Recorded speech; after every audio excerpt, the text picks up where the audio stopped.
QnQ Pharmacy. Quality healthcare at affordable price. Holidays nale, adu namma GT Holidays da. South India's #1 travel brand. Archie Badam Drink. Archie Badam Drink. Onna vaangana onna free. As the damage on the right front that we saw earlier on, not a lot, on track when it was flapping around, that'll have been disturbing the front end grip. And if you start losing front end grip and the front end starts to understeer, you're going to really grin the tyres. You're going to start scrubbing the tyres off, especially in this heat. It's not what you want really. It's going to be, it would have been a very slow racing car with induced understeer. So now that Ryan DL has now got a front end that he's more familiar with. Of course, he didn't have to drive the car through that horrible phase of having less downforce on the front. That was the work of Dwight Merriman. And yeah, we saw by Dwight getting out the car, Ben, you mentioned there, that just shows. I mean, Dwight's the AM driver, remember, a very experienced AM driver, but it shows just how brutal the weather conditions are here in the south of France. It is, Joe, and he's too hot at the moment to chat to me, so I've obviously left them to do what they need to do, but it seems to just ramped up the heat. I know we talked about it enough, but it certainly is getting hotter. It's not getting cooler at all. Let's have a look at the driver stints that have been done there. So Las Carotas has done 1:19 followed by 1:22, so he's done 2 hours and 40 minutes. And then Dwight Merriman has done, that was Dwight's second stint as well, and Dwight has done a 1:20 and a 50. So that is 1, 2, 3 and a bit. Is that correct? No, 2 and a bit. So they still got to do another stint with either Andreas or Dwight. Is that right? Let me get. Yeah, I think. You just keep talking amongst yourselves. I think so.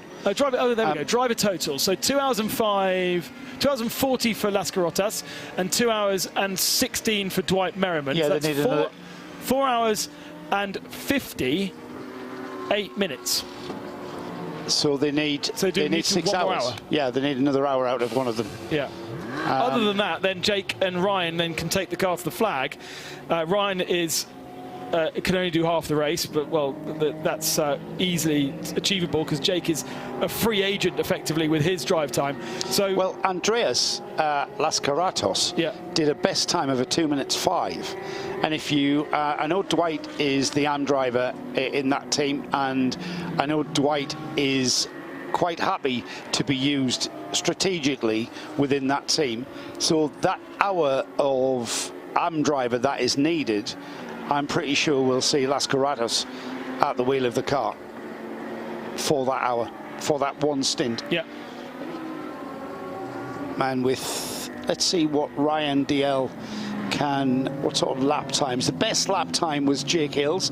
That was a 2 minutes 4.732. That's Ryan's target, isn't it? Ryan being the mentor of Jake Hill. I think your target is Joseph Kral's fastest lap, isn't it? He's in a Ferrari. Well, yeah, but you're always Ryan will be wanting to be the best in the car, but the 2 minutes 3.1 is obviously the ultimate target. Yes, and there's no reason why they can't match that. They've got the exact same model of car, so there's no reason why that can't be doable for a driver of the capability of Ryan DL. Let's see then, but we should see Era Motorsport start climbing up through the field. They are in 13th position in GT3, 16th overall, 6th in the Pro-Am category, but it is a Pro-Am that leads at the moment with Nico Bastian, the TFT Racing for Mercedes, owes us a pit stop, which should be coming in pretty soon. Bastian would have done an hour and a half in that car. Philippe Chatelet's done nearly 2 hours in the Sandclock Junior Team Audi, and also will soon owe us a pit stop. So Rick Breukers at the wheel of the Red Camel car, the 909, leading the 992 class, but I'm pretty sure they're a little bit out of sequence with the other runners in 992. So we'll see him lead for a little bit, and then we'll, when he pits, we'll have Julian Hanses back in the Mulliner car now, and that Mulliner Motorsport Porsche will take over the lead of 992. But we have that question mark from Red Camel's Jordan as to why, after just 16 laps, Evo had to come in under green flag and what seemed to be just simply change driver and tyre rather than fuel. Because it never went into the fuel station. Rick Broikers has been in the car ever since. It's been 18-lap stint right now. That car can do up to 30-odd laps without fuel. So if we look at it like that, then I would say it's not long before Rick Broikers needs to come in, even if the stint is only half a stint. There's a full stint's worth of fuel gone. Yeah, how many laps has he done now, did you say, Rick? 18. Oh, round goes the Viper Nisa Mercedes. So yeah, that's a 34 lap stint on since the last fuel for Red Camels into Beausset. It's 4:30 in the afternoon, Ben, and it's that time of the day when the track becomes slick. Yeah. And maybe this is why we're seeing a few cars spin. The 65, I was about to say harmlessly spinning. It is for itself. I'm not sure the Audi R8 driver, that might have been the Simpson Motorsport car or the Haas car, but that driver might think, no, Bradley, that was quite tricky for me. Have they, how to take avoiding action. Have you got another stint in the pits? Can't remember. Say again? I can't remember if you got another stint in the pits or not. Yes, I have. Oh, you have? I'm going... Tell the story of the New Zealanders as we check in once again with Mika Panu. He seems to always be in that car. And maybe he needs to be always in that car. Is that another Pro-Am entry? Yes, it is. So the AMs need to do half of the running. And what is the lineup in that car look like? Between Mika and Mana Malmazak, they need to do half of this race, and then Nick Foster and John Lester can do the other half. So they are very similar to Era and approaching it actually in a very similar way by getting the AM driver time sorted as early as possible. And in fact, the two of them are on track here together, although that is Ryan Diel 1 lap behind the Lamborghini. Now, what was Ryan's time there? We did say we were going to pick up on that. 2 minutes 5.7. That was his first flying lap. He's on his second flying lap out of the pits after the pit stop, heading down the Mistral towards Saint. Is that how you say it, Saint? Sings? Signa. Signa. All these years I've been saying it wrong. He's been not so much held up, but he's got traffic. And that looks like it's the Lamborghini, isn't it? The Prime Speed Sport car. That's not too far away from him. He'll be getting a lap back on that car if he can overtake it. And that's probably what... And yeah, flashing lights there indicate that Ryan Diel is very determined to get by the Lamborghini and get a lap back from it. It's one of the cars ahead of him in this race, so he needs to get the overtake done as quickly as possible and continue his progress, using a little bit more of the track there, just keeping that momentum down the start-finish straight now. Another lap clicked by. He is 2 minutes 6.7. He's been hampered in getting that fast lap, or those fast laps completed through turn 1 and into turn 2. It's a left-right chicane, go over a brow and then through the sweeps towards this end of the track. It's very, very difficult to overtake here. Indicator on there from the Lamborghini. Ah, right, so the Lamborghini could see the flashing lights of the Ferrari, the Era Motorsport Ferrari 81 now through, just getting towards the two right-handers, and then the sweeping left onto the Mistral corner leading. This is the iconic shot, the iconic tails away shot from Paul Ricard. And as they head onto the Mistral now, Ryan Diel, maximum speed into the braking area for the Nord chicane. So that's going to be the last stint for the amateurs in the Lamborghini, I would say. Mika Panu and Mana Malmezek have both coming up to completing 6 hours. They need to do 6 hours. Maybe they need to do another stint, actually. And then we'll probably see Nick Foster and John Lester come to the end of the race and finish the race. But very similar approaches by both of these teams to get the way they finish, get to the finish with that many hours still remaining. That didn't make any sense. That was the weirdest. That was the weirdest. We've got air sentence conditioning in here. There's no excuse for heat stroke. Do you know in what? here. Air conditioning sort of only just works because it's perfect. As soon as you open the door, Ben, honestly, you need to go outside. Oh, yeah, fair enough. Yeah. And it's your break. So yeah, you're going outside any moment now. Come on. You go outside, feel the heat, then come back in and tell me this air conditioning is not working. It is perfect. Right, it's not working. It's just not as efficient as it perhaps could be. It's fine, mate, honestly. DL's getting towards the final stages of the lap, and we want to see what sort of time he's putting in. And there it is, at 2 minutes 5. That's the first quick lap we've seen from him. Getting up to speed now, making his way through the traffic. Next on the list is, what's that gap there? It's fifth one. Oh, he's got 2 minutes to make up. He's in amongst the 992 class cars now, so he's going to take chunks of time, 4 or 5 seconds a lap of time out of the Mulliner Motorsport Porsche and the Red Camel car. They're the 2 cars ahead. Then he'd get onto the tail end of the GT3 classes and then continue his journey forward.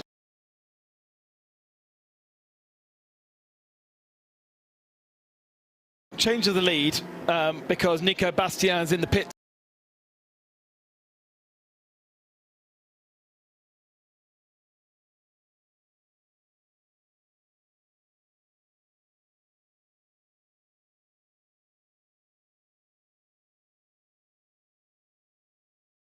Early doors, and then they'll do the AM stuff later, so they're opposite to ERA and opposite to Lamborghini. And if our calculations are correct, all 10 cars will go across the start-finish straight at the checkered flag, all side by side.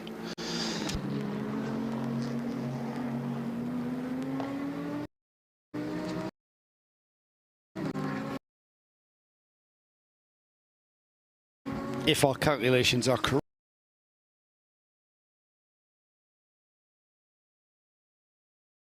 That is, which would be ridiculous. So,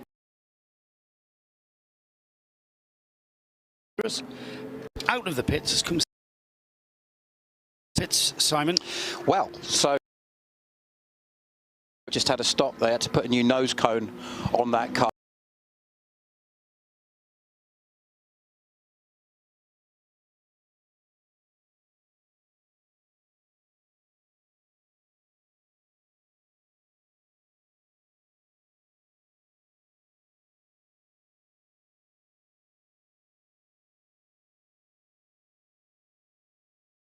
The run plan that they had for Dwight anyway, so perhaps wasn't as bad as it could have been had it been early on.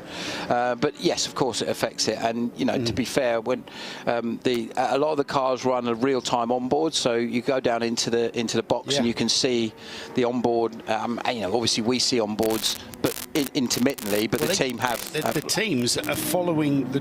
There's no hiding from for a driver these days. No, there's no. They're actually watching in car from the onboard the whole race. Yeah, when you look at the real-time telemetry, there's a screen which shows you, so you've got obviously the onboard as we would see, where you can see what the driver's doing.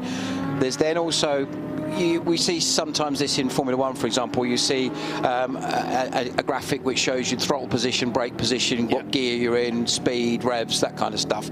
So that's on there as well. But it even has tyre pressures, it has tyre temperatures, it has brake pressure, all real time. Now, most motorsport folks will know that there's a lot of telemetry on a race car anyway, so but it's rarely real time. It's usually, you know, you download it when the car comes in, and then you can access it. Then the drivers and engineers can sit down and go, okay, this is what the car's doing, this is what the driver's doing, and so and they look at that retrospectively, don't they?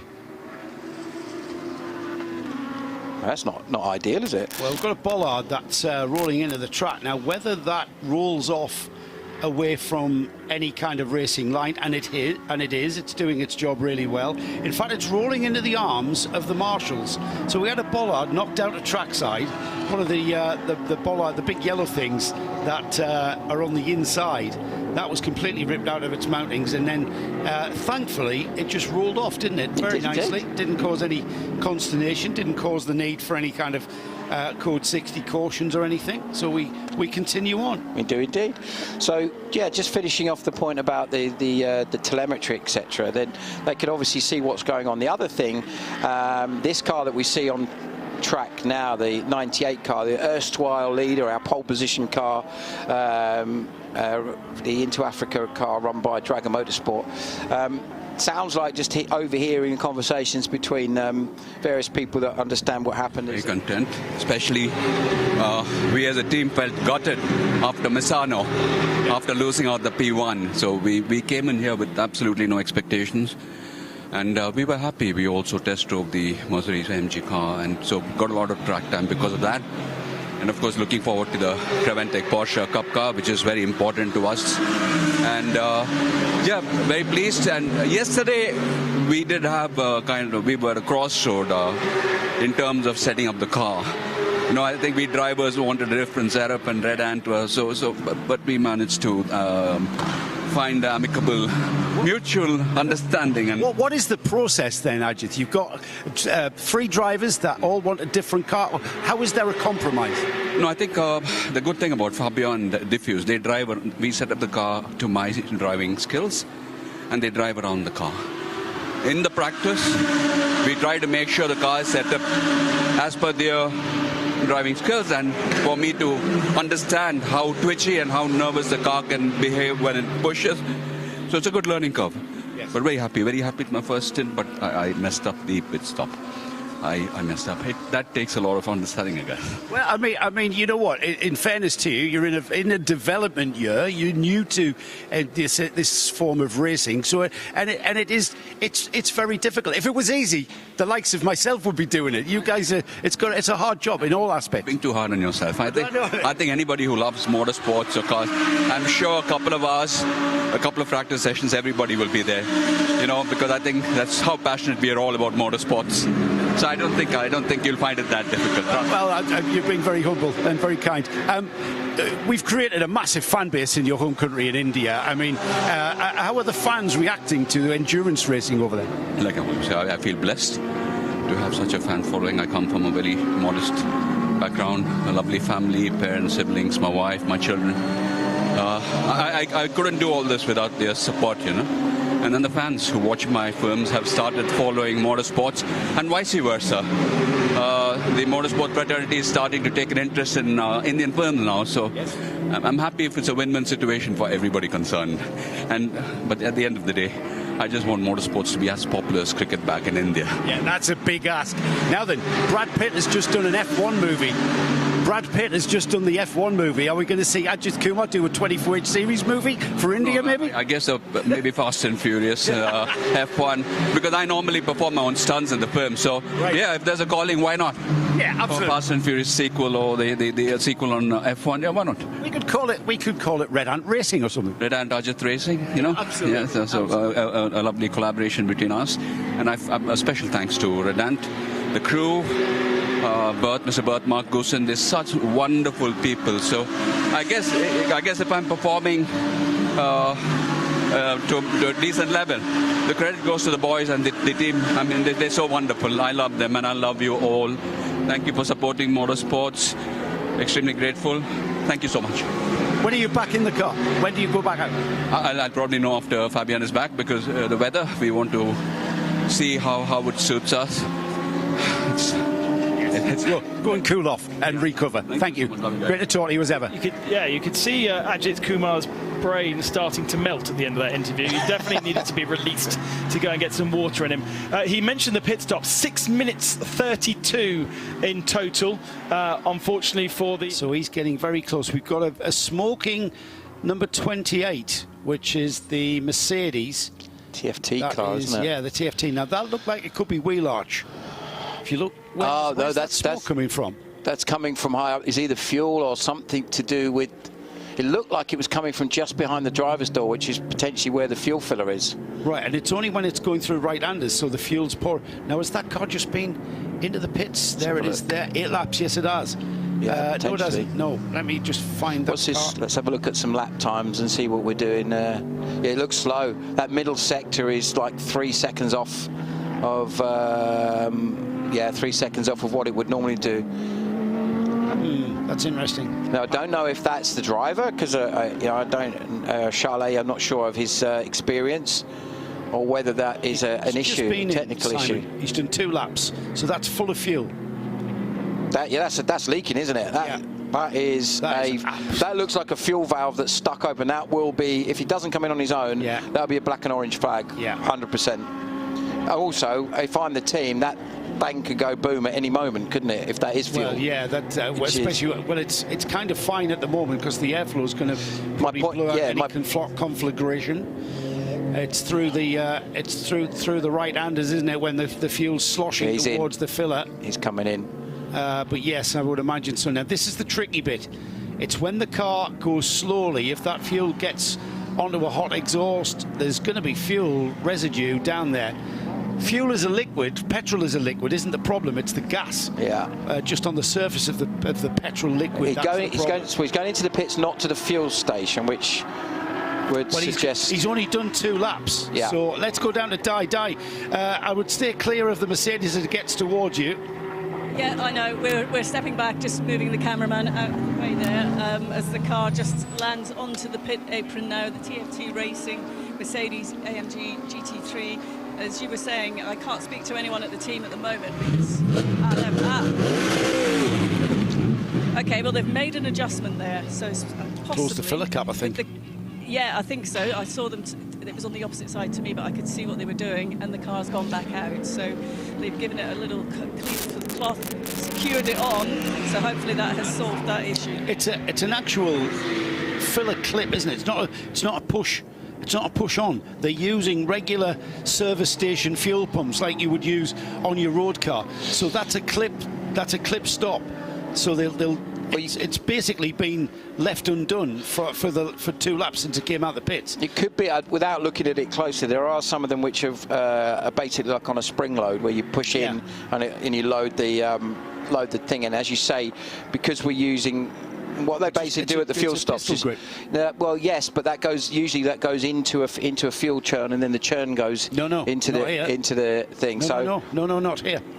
No, it's the filler from the service pump. Okay, got it. Yeah, like you do with your own car. So the fuel fillers on these cars for this series you've got to move away from them push fit churn kind of fillers to basically just a clip cap that pops open, and they just haven't pushed the cap shut, and it's popped open. Well, very fortunate for them that it didn't cause a more dramatic situation there. And doesn't look like it's cost them too much time. But looking at Charlet, just to see what sort of lap times he's doing and where he's going to end up relative to his colleagues in the other car, or in the car rather, that have been in it previously. Obviously, we've seen it being very quick in the hands of the other guys a little bit early on. So it's going to cost them time, isn't it? They were 8th. They were actually running in the Pro-Am class in 3rd, so that's a potential podium position. They had 2 minutes 10, so they had almost a lap on the Sonderlock car. The Sonderlock team, the junior team Audi, is going to come back towards them. And that's, considering the pit lane, Simon, I think we worked it out as was it you said 1.1 kilometre? Yeah. Yeah. That's a long pit lane. Yeah. However, he didn't come in the full 1.1 kilometres because he missed the fueling station. Well, exactly. So still cost him a chunk of time, in fact. But just looking at some of the times that people are doing at the moment, we've got, most of the really quick cars like Backler, for example, 2:04.443. Now I think the tracks got slower, just generally. I think if you look at what happened as the day unfolded, we tended to find, that the conditions might potentially affect the level of grip that you've got. As we now, obviously, we're nearly at 7 hours now. So that could be a factor. But so in which case, a 2:04.443, which is just over a second slower than the quickest lap that we've seen of the race, which is a 2:03.1, I believe, unless it's changed since I popped away, which was Crowell. I think he improved on his own fastest lap So let's have a look. Yeah, 2:03.170. If you consider, Simon, that this is the time of day that we ran qualifying last night, and everybody was complaining that the track was slick, the cars were sliding around. The pole time was a 2 minutes 3.292. We've got the fastest lap of the race was 2:03.170. So that's quicker than pole, which is Crowell. So it's about right, but we haven't. Yesterday at this time, we hadn't ran since 9 AM. Yeah. So the track was kind of ebbing and flowing. But I think it's the heat in the tarmac at this time of day. That's what's causing the track to be slippery. Yeah. So yeah, I mean, just looking at what everyone else is doing, you know, 2:06 is the first two cars, 7, a 5.1 for Backler, 6.0, 6.1. Yeah, most of the quick cars and drivers are doing sort of 5s and 6s, 2:05s and 6s, which is just looking down the order. Yeah, Ryan DL, 2:06.7. I think that's traffic. He's been. Yeah, but then, you know, 2:06.1 for Campos, 2:06.0 for Heyer. In the red ant car, is one of the quicker drivers in that car. Backler, as you'd expect, to be ridiculously fast. He's just such a quick driver, isn't he? Yeah. So yeah, looking at the Nova back on circuit, just caught the drone just above it there. Look, can you see it? Yeah. Fantastic. DL's best is a 2 minute 5.1. He's averaging 2 minute 6. Yeah. 0.3. So it's a good, strong pace. Yeah. Let's head back down to the pits. Diana, who have you got for us?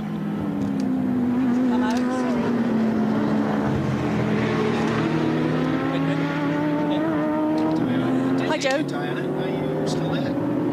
I can hear you very faintly, but I have Mana Malzizak from Prime Speed Sport, the Lamborghini Huracan, the number 42. Mana, earlier on I came to talk to you, but you just jumped out of the car. You've had time to cool down now. Yeah. How would you describe your stint out there on track? It was better than the first one, for sure. My first one, I didn't have time to connect my cool suit, so I was cooking inside. It was probably around 50 degrees. And the heartbeat was really high. When you have the cool suit, it's another thing. It's another day. So the second stint was way better. It was better than the first one, for sure. My first one, I didn't. The second stint was way better. I could breathe. I had time to actually enjoy the track. It's a really beautiful track, I must say. It's our first time here, and we come from New Zealand. I'm French, but I've been living in New Zealand for now 17 years, so I consider myself as a Kiwi, the French Kiwi. And I'm happy to be here. It's quite an experience. It's the first time, it's not the last. We will be back here. By the way, I'd like to thank Preventic for the organization. It's great. Everything works as planned. It's a beautiful day, it's a beautiful place, so we're loving it, all of us. So not only we race, but we're having fun, even with pain sometimes, but you know, no pain, no gain, that's what we say, and it is true. So we have to accept the pain to get the reward.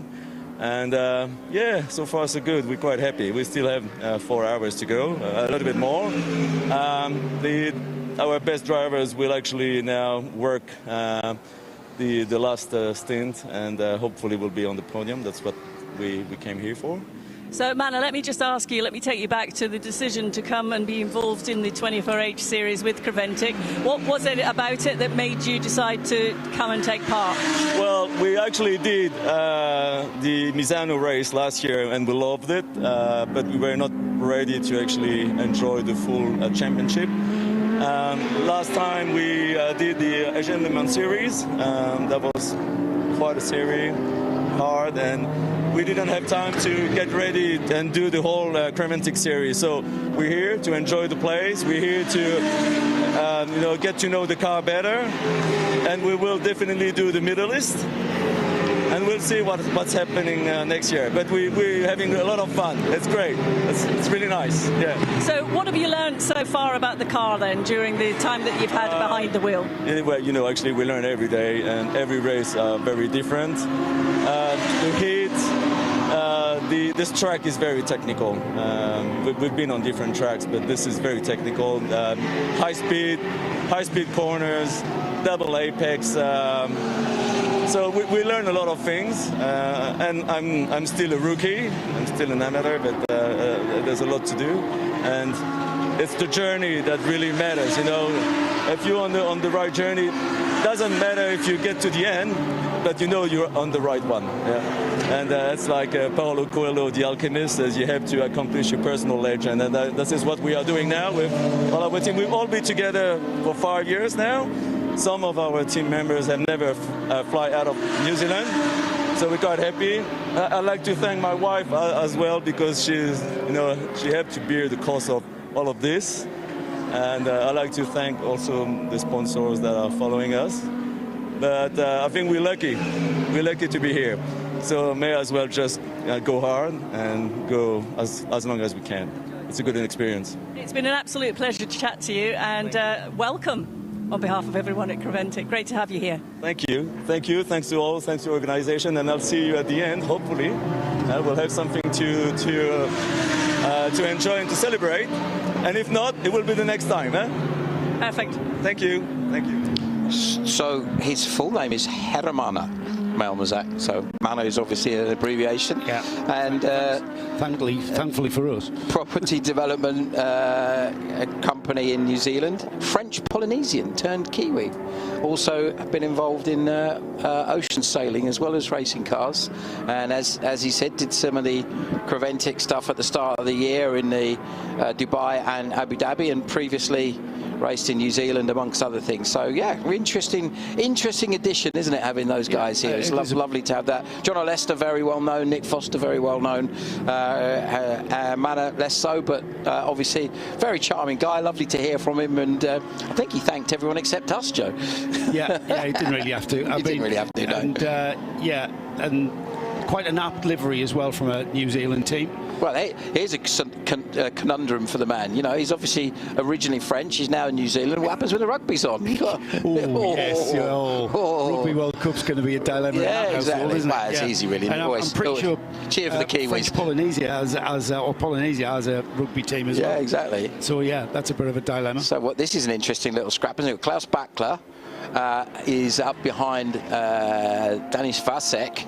So Bachler, this is position. Yeah, it is. This is position, isn't it? This is the battle for second place. So this Simon, is soon to be a battle for the lead, because the Continental Racing Simpson Audi is very much due a pit stop very, very soon, or relatively soon, 28 laps in, as Alexander Prince, who was second in the Hofer car, he's now come into the pits.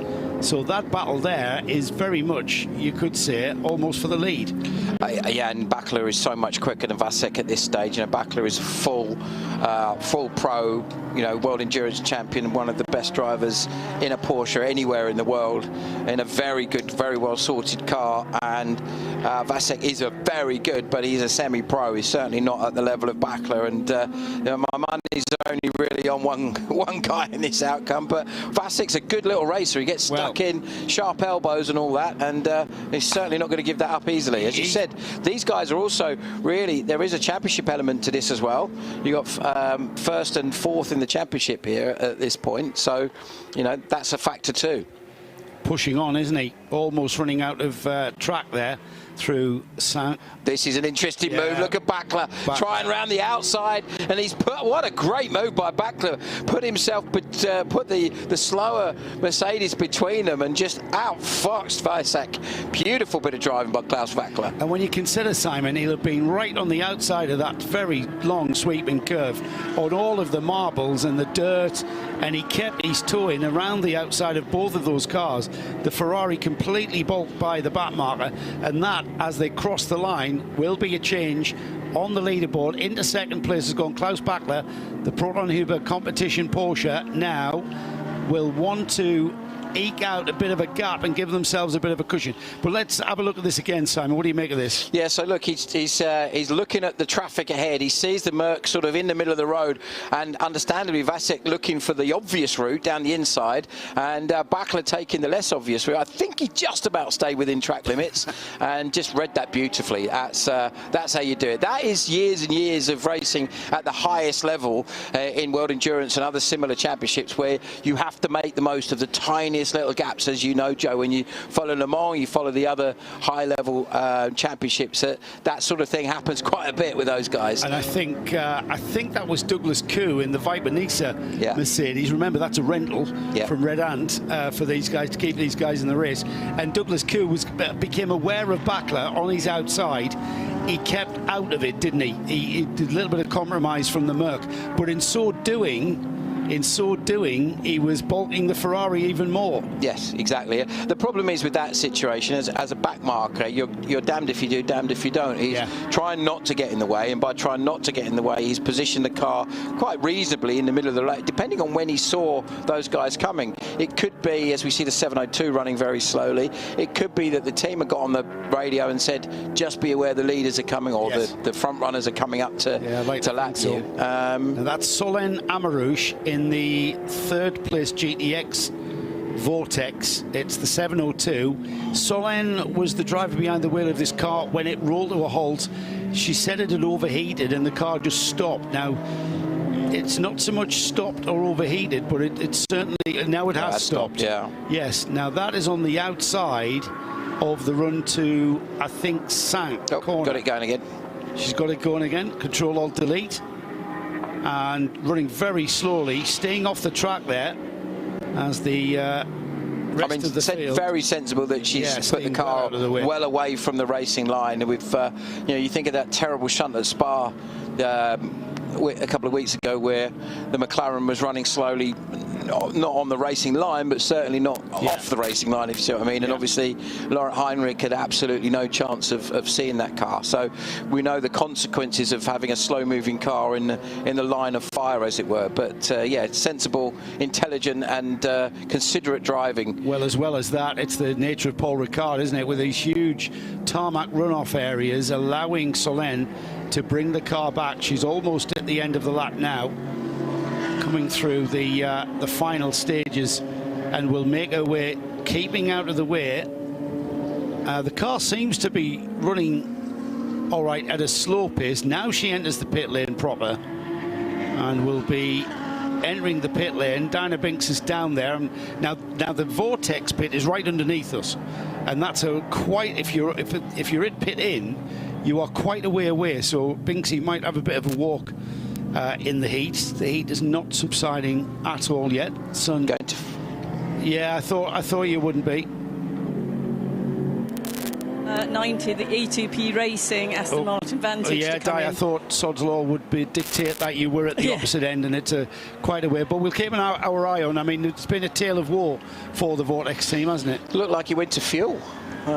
Did it? Looked like he went behind to the fuel station, so it could have been just maybe running low on fuel, or fuel pressure issues. As we look at Chris Jones in the Venture AMG Mercedes GT4, still leading that class. What's happening to the BMW? Is it? Just check I haven't tripped myself up. Yes, no, it is still leading. They're actually running 28th and 29th, the two GT4 cars. Just going to see how long Chris has been at the wheel. He's done 27 laps at the wheel of... no, that's not the Venture car. Hang on, talk amongst yourselves. Yeah, so back at the front now, we've got, as you quite rightly surmised, the Continental Racing by Simpson Motorsport. Audi has pitted, is in fuel. Andre Solokosev. 33 laps for Chris Jones. And Andre Solokosev is in. Whether there'll be a driver change, not sure. Stint, well, it's just obviously gone to pit time now, so we're looking at 2:36, 2:38, etc. Campos is also in, that we heard Di is waiting for in the E2P Racing Aston. He's done 35 laps in that Audi. Yeah, so that's basically a full stint. It's ready potentially for a change. Don't know about the drive time, that's the only thing. So what else have we got going on? We've got Campos in, as we said. Nicholas Hellings is in a Haas RT car. Guessing that will be for fuel and tyres as well. So that's going to start to move some of the guys up in the top 12th at the moment. Julian Hanses in the Muller Motorsport 992. So we've got Hans Sismall Motorsport leading Hongard in the Hongard Motorsport 992, and then Fabian Dance in the Red Camels is third. So Racing, the Aston Martin Vantage, number 90, has just come onto the pit apron. There is a driver change, and they are changing tyres as well on this car. So it is Antonio Sonero who's jumping in behind the wheel now to take over driving duties of the Aston Martin just while they finish up. A bit of a slightly delayed pit stop here. They seem to have a problem getting the front left off, but that seems to be all now. And it's fired up and it's on its way. Thank you, Di. That's the Aston Martin of E2P Racing, currently 8th. Still in contention though, Simon. All of these cars in the top 10 are in contention with the way that the AM drivers and the pro drivers are being used in the cars. And I jokingly said to Ben before he went off for his break that if our balance of performance calculations are right, then all 10 cars will cross the line side by side at the checkered flag. Wouldn't that be a sight? Like a great big Formula Ford race. It'd be wonderful, Yes. wouldn't it? Yeah. Yeah, so Backler pushing on lap times wise, 2:06.1 last time round, so that gives you an indication of just how the track condition is at the moment, because the quickest lap set by Backler in that car earlier on was a 2:03.6, so you're looking at 2.5 seconds slower than the ultimate pace, and most of the other cars are lapping around about that pace. Looking down the list, Kenneth Hayer in the red Ant Mercedes, 2:06.8. Ryan DL, 2:06.8. Yeah, so 2:06.9 for Mika Panu, 2:06.3, sorry, for Mika Panu in the Prime Speed Sport Lambo. So they're all, that sort of lap time seems to be good as we look at the dive down the inside by the 72 car. Tom Jackson in the Duty Racing car. Cool livery this year, this race rather, just ahead of the Hoffel car, the number 11 of Michael Kroll. So that's running in 7th, the Hoffel car, and the car of Duty Racing, get the words out in a minute, sorry about that, it's 22nd at the moment with Tom Jackson. Tom, obviously a British driver, raced in the UK in all sorts of things, and single-seaters and sports cars as well. Do you remember Tom from back in the day when he was doing, I think it was Formula Renault, I seem to remember, or something like that, or Formula 4. Yeah, good little driver. Yeah, I remember. And from not a million miles away from where Jake's based, actually, in Kent, in Maidstone way. So, there you go. Fascinating fact. Right. He's from the same town. Ryan DL, who was in the era Ferrari, has done 19 laps. He's got an average of 2 minutes 6. Yeah. His best time was at 2 minutes 5. I mention him because this is the part of the race where we suspected we would see the era Ferrari moving up the order. They've cycled through their AM drivers.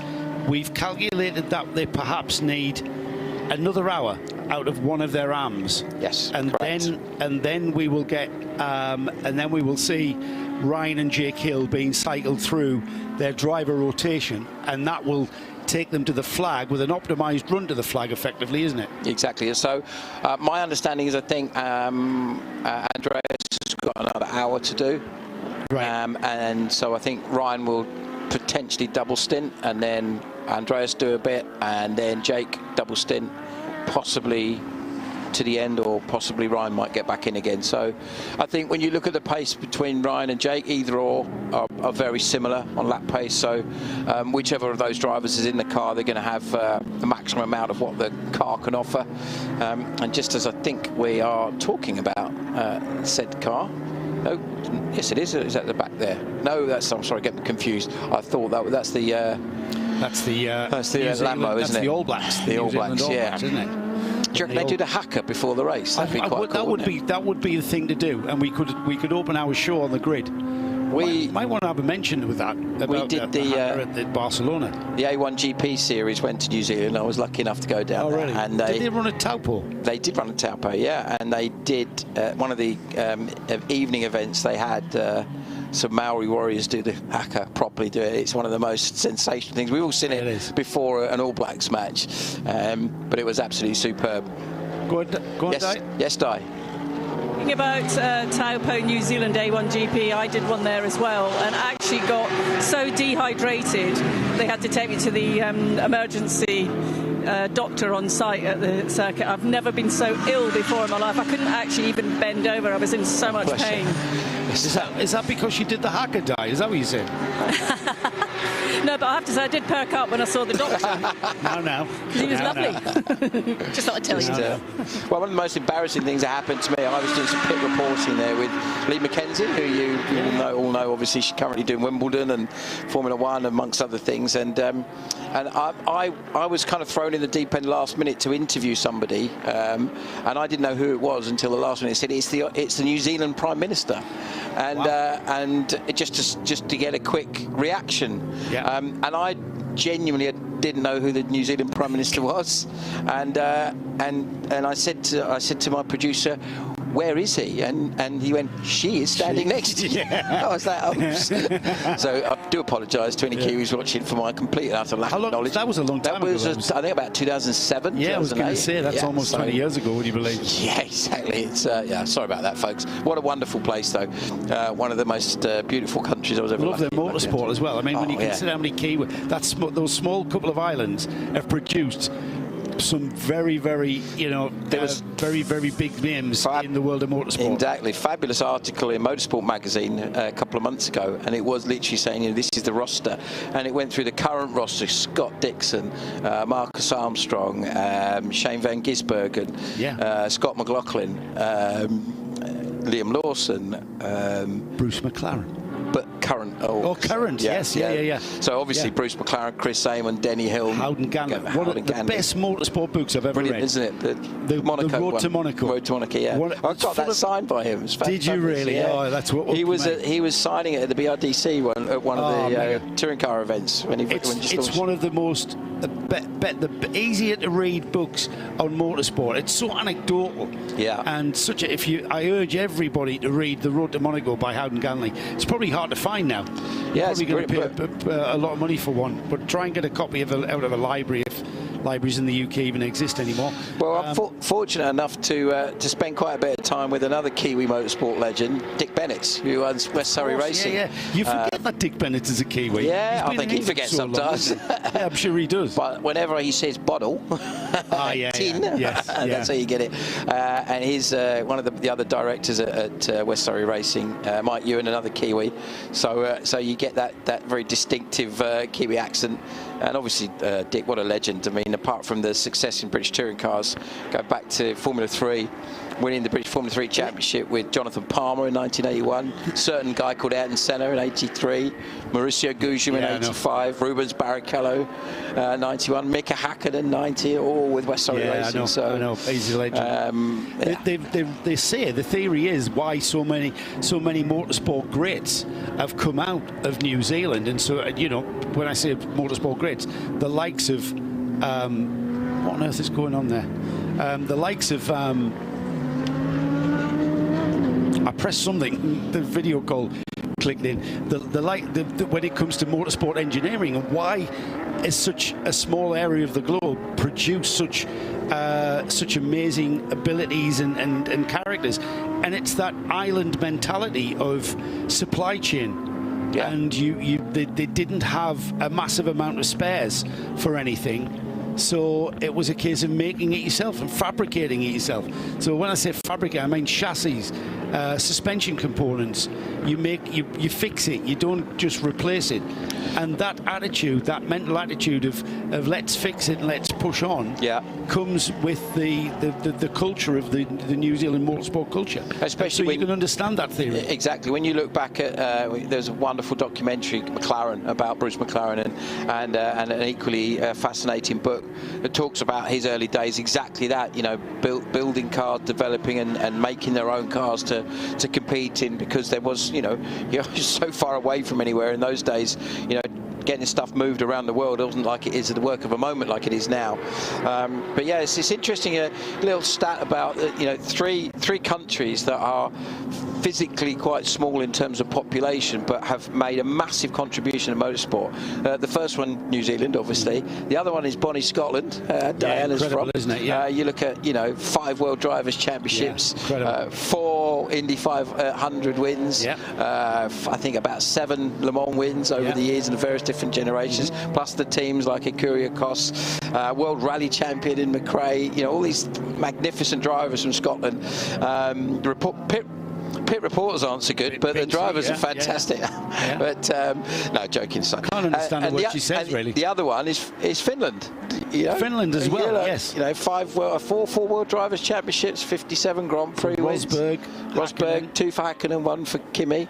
Right. Countless, I think about 11 or 12 World Rally Championships, and goodness knows what else. So yeah, it's interesting, and our little country's done okay over the years as well, hasn't it? You know, the most amount of Grand Prix wins, World Championships, still world leaders in motorsport engineering. Yeah, exactly.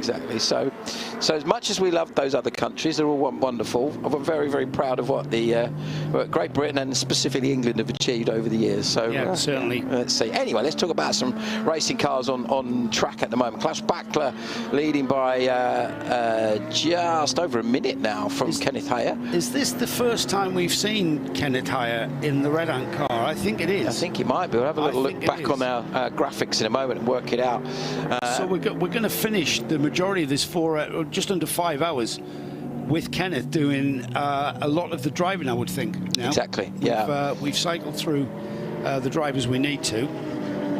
So it's going to be interesting now, isn't it, to see, you know, Bachler, if he's got, obviously as a pro, he's got a maximum 4 hours drive time. And I think if we have a look back, he will have done certainly 2, maybe 3 hours of that, I think, by the end of this stint. So it won't be far off of completing his drive time. And then obviously Manuel Lauck started and did a fair bit early on. So it's going to be really interesting to see how they, strategy-wise, use their drivers for the remainder of this race. You know, as we said, we're just under 5 hours now remaining, and a few drivers starting to move up, as you surmised. You know, we're going to see, I think, the Pro-Am battle could get quite interesting. Of course, the lead car overall is also the leader in Pro-Am, which is that Proton Huber Porsche that we've just been looking at. We are now on board with Klaus Bachler as he comes up on the TFT Mercedes. And I think that's going to be a fairly straightforward move. Patrick Charlet is about 5 seconds a lap slower than Bachler. And but look, that Merc's not slow in a straight line, is it? Kenneth actually did the second stint. And then they get the GT4. Stint, so he hasn't been in the car since lap 64. He jumped in second to Kobe de Bruyker. So we've then cycled through de Bruyker. He's done a chunk of time,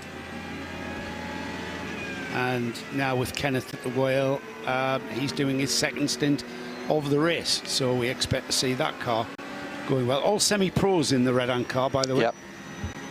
So that obviously gives them an advantage across the 4 drivers, because they're all a similar kind of level of performance. As we've already discussed at length, you know, most of the cars have got, you know, one extreme to another. You've got a top pro as the 11 Hofort car going slowly. Now, if that was a minor incident or whether that's an issue with the car. Now, that currently sits 7th overall. And yes, Di, well, what do you got for us?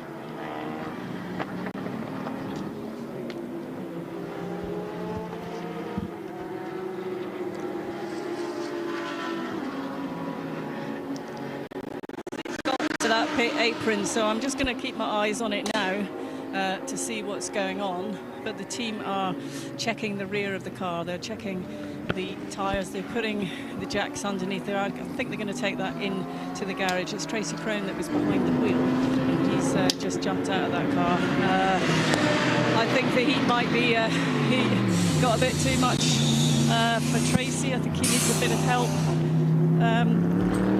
Interesting. That's sorry, Di. Yeah, hopefully he's going to be okay. Get some rest and some water and a bit of cool air, and should be okay. But interestingly, he was saying yesterday, it's no different to home here. But not ideal for anyone. As we've already discussed at length, some of the GT3 cars run an aircon system. The Carrera Cup cars, the 992s don't. So it's going to be.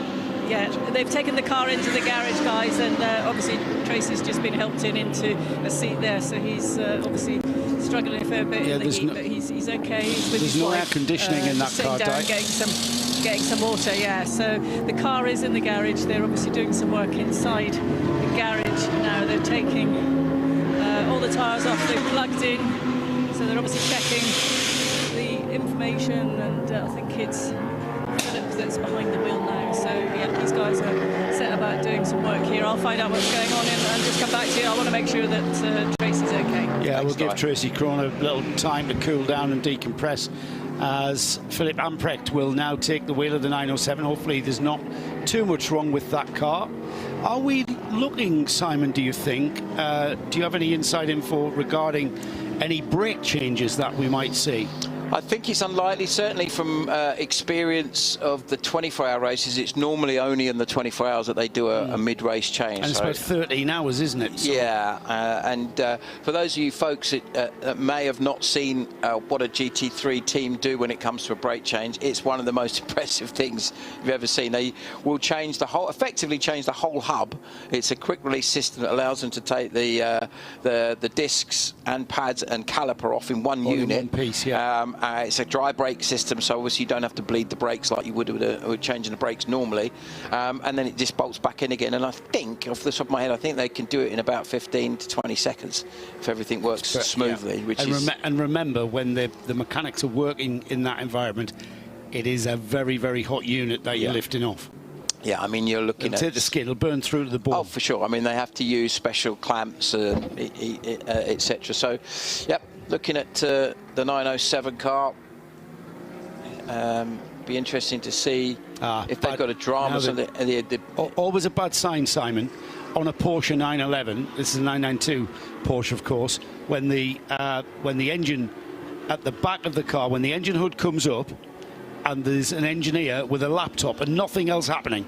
Yeah. Engineer's plugged in the laptop, he's downloading the data, he's finding out from the ECU what is going on with the engine, and that is always a bad sign. Yeah, that is. When that's all that's going on. We were talking, Ben and I were talking about this earlier when we saw the issue with the Into Africa car, and it is literally like, where do you start? You know, modern road cars, let alone race cars, it's all based off of, you know, diagnostics equipment now. We see this every form of motorsport. I see it at a touring car meeting. The guys from the engineering team will just plug everything in and they go, okay, this is what's happening and this is what we need to do. Gone are the days of taking your distributor cap off and turning it over to see if you had a spark, isn't it? Yeah, or well removed. Take giving it blowing into it to get the water out of your minis, distributor cap. Yeah. Put a bit of silver foil in front of it to stop the water getting on it. I look back at those days not with rose-tinted glasses, but with contempt. Yeah. Well, the problem is that unreliability was just kind of part of the game, wasn't it? Yeah. Car won't start. The excuse, I'm sorry I'm late for work, my car wouldn't start, doesn't really wash in 2025, very rarely. And, you know, obviously. We were talking about this the other day. When you went on any kind of long journey,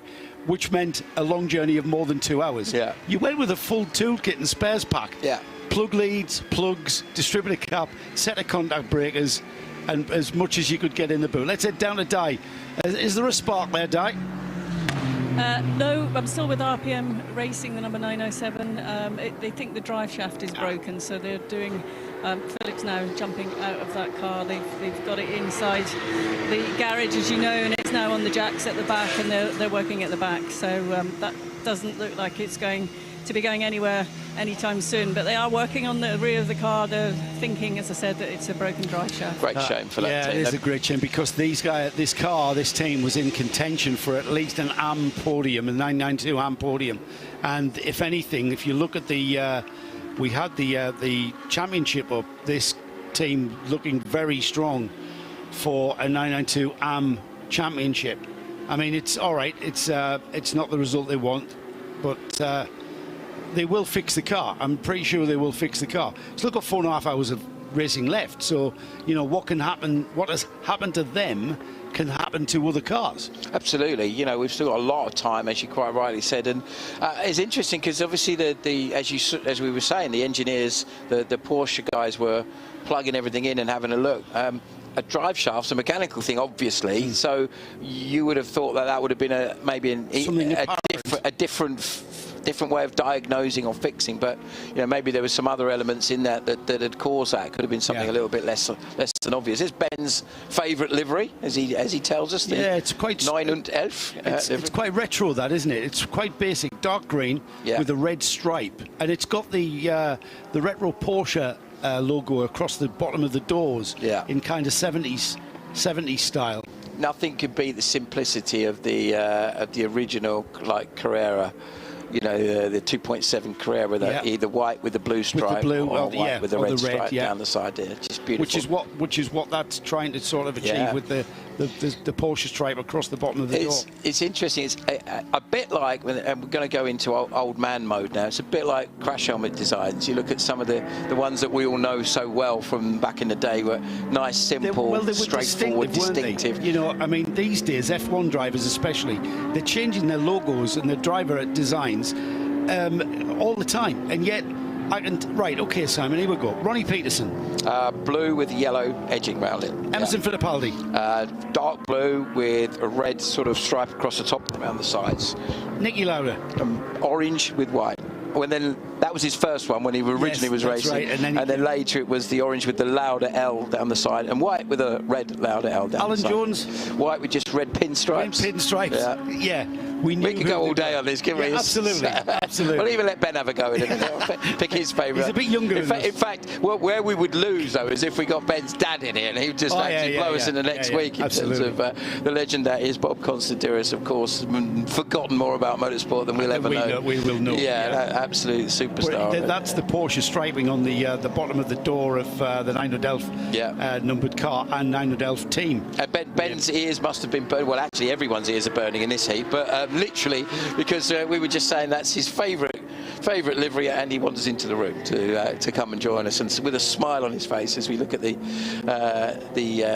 Audi just coming down the inside, the Chantelope car, which is currently sitting in 6th position, and that is Ernst Inderbitzien in the car at the moment, lapping in a 210s. Backer still lapping in a 205s. Hay are actually slightly quicker at the moment. Diel quicker still. So Ryan Diel, the quickest car on the circuit at the moment in terms of lap times. He's made his way up now into the top 10. With a little bit of progress still to go. I think looking at the way things are going for that car, if Ryan double stints, which is quite probable, I would suggest, based on the amount of drive time that he's got left, because this is his first drive in the car all day, actually. So this is, other than qualifying yesterday, he's done a very limited amount of time, as Ryan. Of course, such a superstar driver, a winner at overall at Daytona, a class winner as well separately, and a class winner at Le Mans 24 Hours in the LMP2 class. Countless races. He's made his home in the States now, and one of the most successful and high-level drivers in sports car racing for the last 10 or 15 years is Ryan Diel. Obviously still a proud Scotsman, but kind of shares a dual nationality with the USA. And it's great to see him involved with his good friend Kyle Tilley, who runs the team. Kyle, of course, as we mentioned earlier, off racing at Classic Le Mans in a Chevron and a Lotus Elite with his brother. But the ERA team have done a tremendous job in really getting themselves in the mix, and had a couple of podiums already in the European Series, and sitting 4th coming into this weekend. Interesting to see how that unfolds. But for Chantelope, well, what a successful team they've been. Everything in all kinds of sports car racing and various other forms of motorsport. And as we heard from their drivers earlier, they really have done a superb job to get the car competitive in this outing for this weekend. So still it is Klaus Bachler leading by just over 1 minute 13 from Kenneth Hayer in the 2nd place Red Ant Mercedes, and then David Pagosian in the Continental Racing by Simpson Audi. So there are our top 3 in Pro-Am. We have Bachler leading from Patrick Charlet in the TFT Racing, who sits 2nd in PA Pro-Am, that is, and 4th overall. 3rd in Pro-Am is the Scuderia Praha car, currently being driven by Miroslav Fibo. And then as they go down the list, 4th in PA is the Chantelope car that we were just looking at.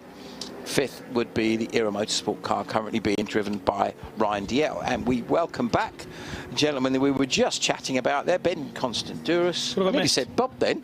That would have been fun. No disrespect to you, Ben, but that's an ultimate compliment, isn't it? Exactly. What have I missed? What have you missed? Well, we've had a few bit of a drama for the RPM team. for Tracy Crone came in. Championship leaders. Yeah, struggling a little bit with a technical issue, which we think from Dye's report is a drive shaft problem. And Tracy also, you could see, really had literally felt the heat in that. Oh, well, he said he was going to be fine. He did. I did mention that actually when we heard that, but yeah, that's before you did a long stint on board with. And HRT. Do we know why they're in the pits? Yeah, I'm waiting for an update on that one. Yeah, 25 minutes in the pits for HRT. I noticed that the Vortex, 2 of them got back out again. Yes. I went literally as I went down out of the commentary box, they were back on track, so that's good. But yeah, bad to lose HRT from the 992 category. They've been in the pits 25 minutes. Tracy Crone 15 minutes. And hopefully everyone else stood out. Oh no! For racing now. In the wall. In the wall, though. So that's the car that was sitting in 7th overall, and Michael Kroll at the wheel. Second in the AM class, yeah. Is that the exact same accident that we saw Viper Nisa have yesterday? It's at turn 11, so it could well be.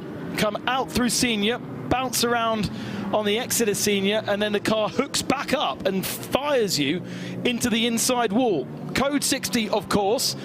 The opportunity to to reset the order, and he's got going again. It might have just been a kiss. There's only the slightest mark on the concrete barrier there. It's a tyre mark.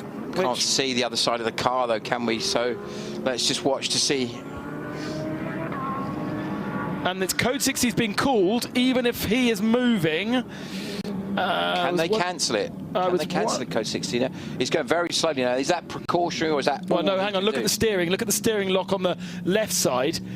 He's steering right, but it's not. It is not steering right. I think the broken steering, steering arm on the right-hand side is damaged. Yeah, and look, there's damage at the back of the car as well. Oh yeah. Yeah, so it looks like he's topped and tailed that. Hopefully, we'll get a chance to see what exactly happened to the 11 car Michael Kroll. Here we go. Let's have a look. And code 60, as you quite rightly said, Ben. So coming through scene. He's already through shot, and there he goes. Cloud of smoke, spins it, backs it into the wall, and then blump into the side with the. So similar to what Viper Nisa did yesterday, and it's just that running wide in a slight four-wheel drift through senior, and then at one point the car grips back up again and just fires you back on the inside. It's a crash that I've only seen this weekend here. I've seen many a crash around Paul Ricard. I've never seen somebody fired onto the inside wall like Viper Nisa and like Hofer, and he's stopped the car in the middle of the circuit. He's not going to try and limp that back, and that is even more of a disaster. Diana, down the pits, what have you got for us? Something a bit different, the 9 and 11 Racing, the Porsche 911 GT3 992 class car. The number 10 has come into the pit lane. They've already changed the front brake pads twice, and now they're changing the rear brake pads for the first time. So they're at a bit of a loss as to why they're needing to do that, but they are doing it. So that's happening on this pit apron now as the one, I think it was the 81. Yep, that is the 81. That's the era car coming in. There's a lot of cars in the pits. Yes, they're all coming in. Sorry, yes, they're all coming in, but obviously they're down further down the pit lane. But I just thought I'd let you know about the 9 and 11 brake pads already, twice on the front and now on the rear. Twice on the front and the first time on and the we're back. only what 6 hours in. Yeah. Well, no, 8 hours in. But that's a bit of a worry that they're not getting the airflow that they need. Lots of cars coming into the pits under this code 60. It's lucky they didn't cancel it because Hofer have now stopped on circuit. They'll be able to be towed back, and but it just takes a lot longer to get towed back than if you can recover the car yourself. Looked as though it was okay. Yeah, I mean, what we didn't see, because obviously it hit the back first and then it hit the front. It sort of slapped the front round as a result of the back going in. Whether it maybe damaged the drive shaft or something like that. Yeah, and that's always the worry. And we saw Viper Nisa having to pull their chassis after a very similar incident. So that's real shame for the Hofer team that were right in the mix of things. So many are still in the mix of things in GT3.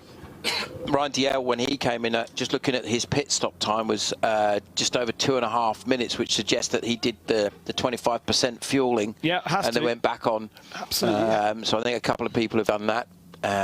So I think Diel was scheduled to stay in for a double stint anyway, because this is his first drive.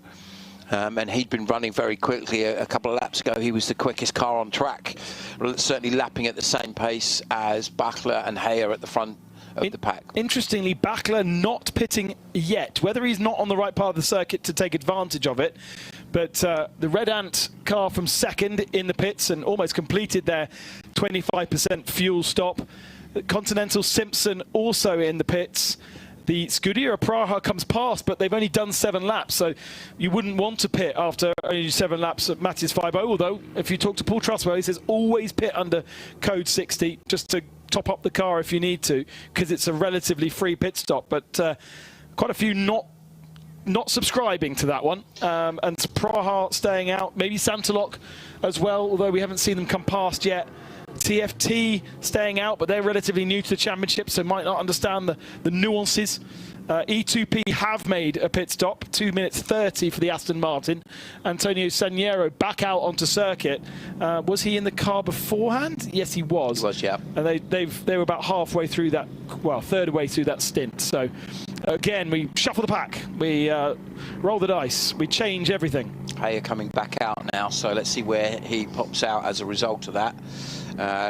Black Bachler in for fuel now, so our race leader in. And as you can see, then you've got the Santalok car and the Red Ant car and the many laps down into Africa car all running together on track. I reckon that could well be for position once it all shakes out. The 93 coming out just ahead of the 6th placed Audi.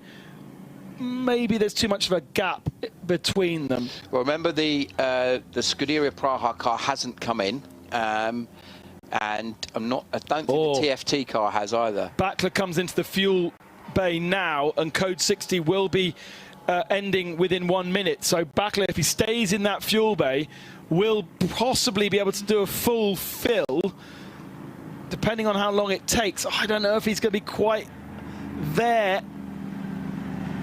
No, because the code 60, I don't think it's going to end early enough for him. By the time they've done that, they'll have had to release, because he's only allowed to do the 25%, which is, as we've seen, looking at it, he's in 2 minutes. Yeah, he's done the fueling that he's allowed to do.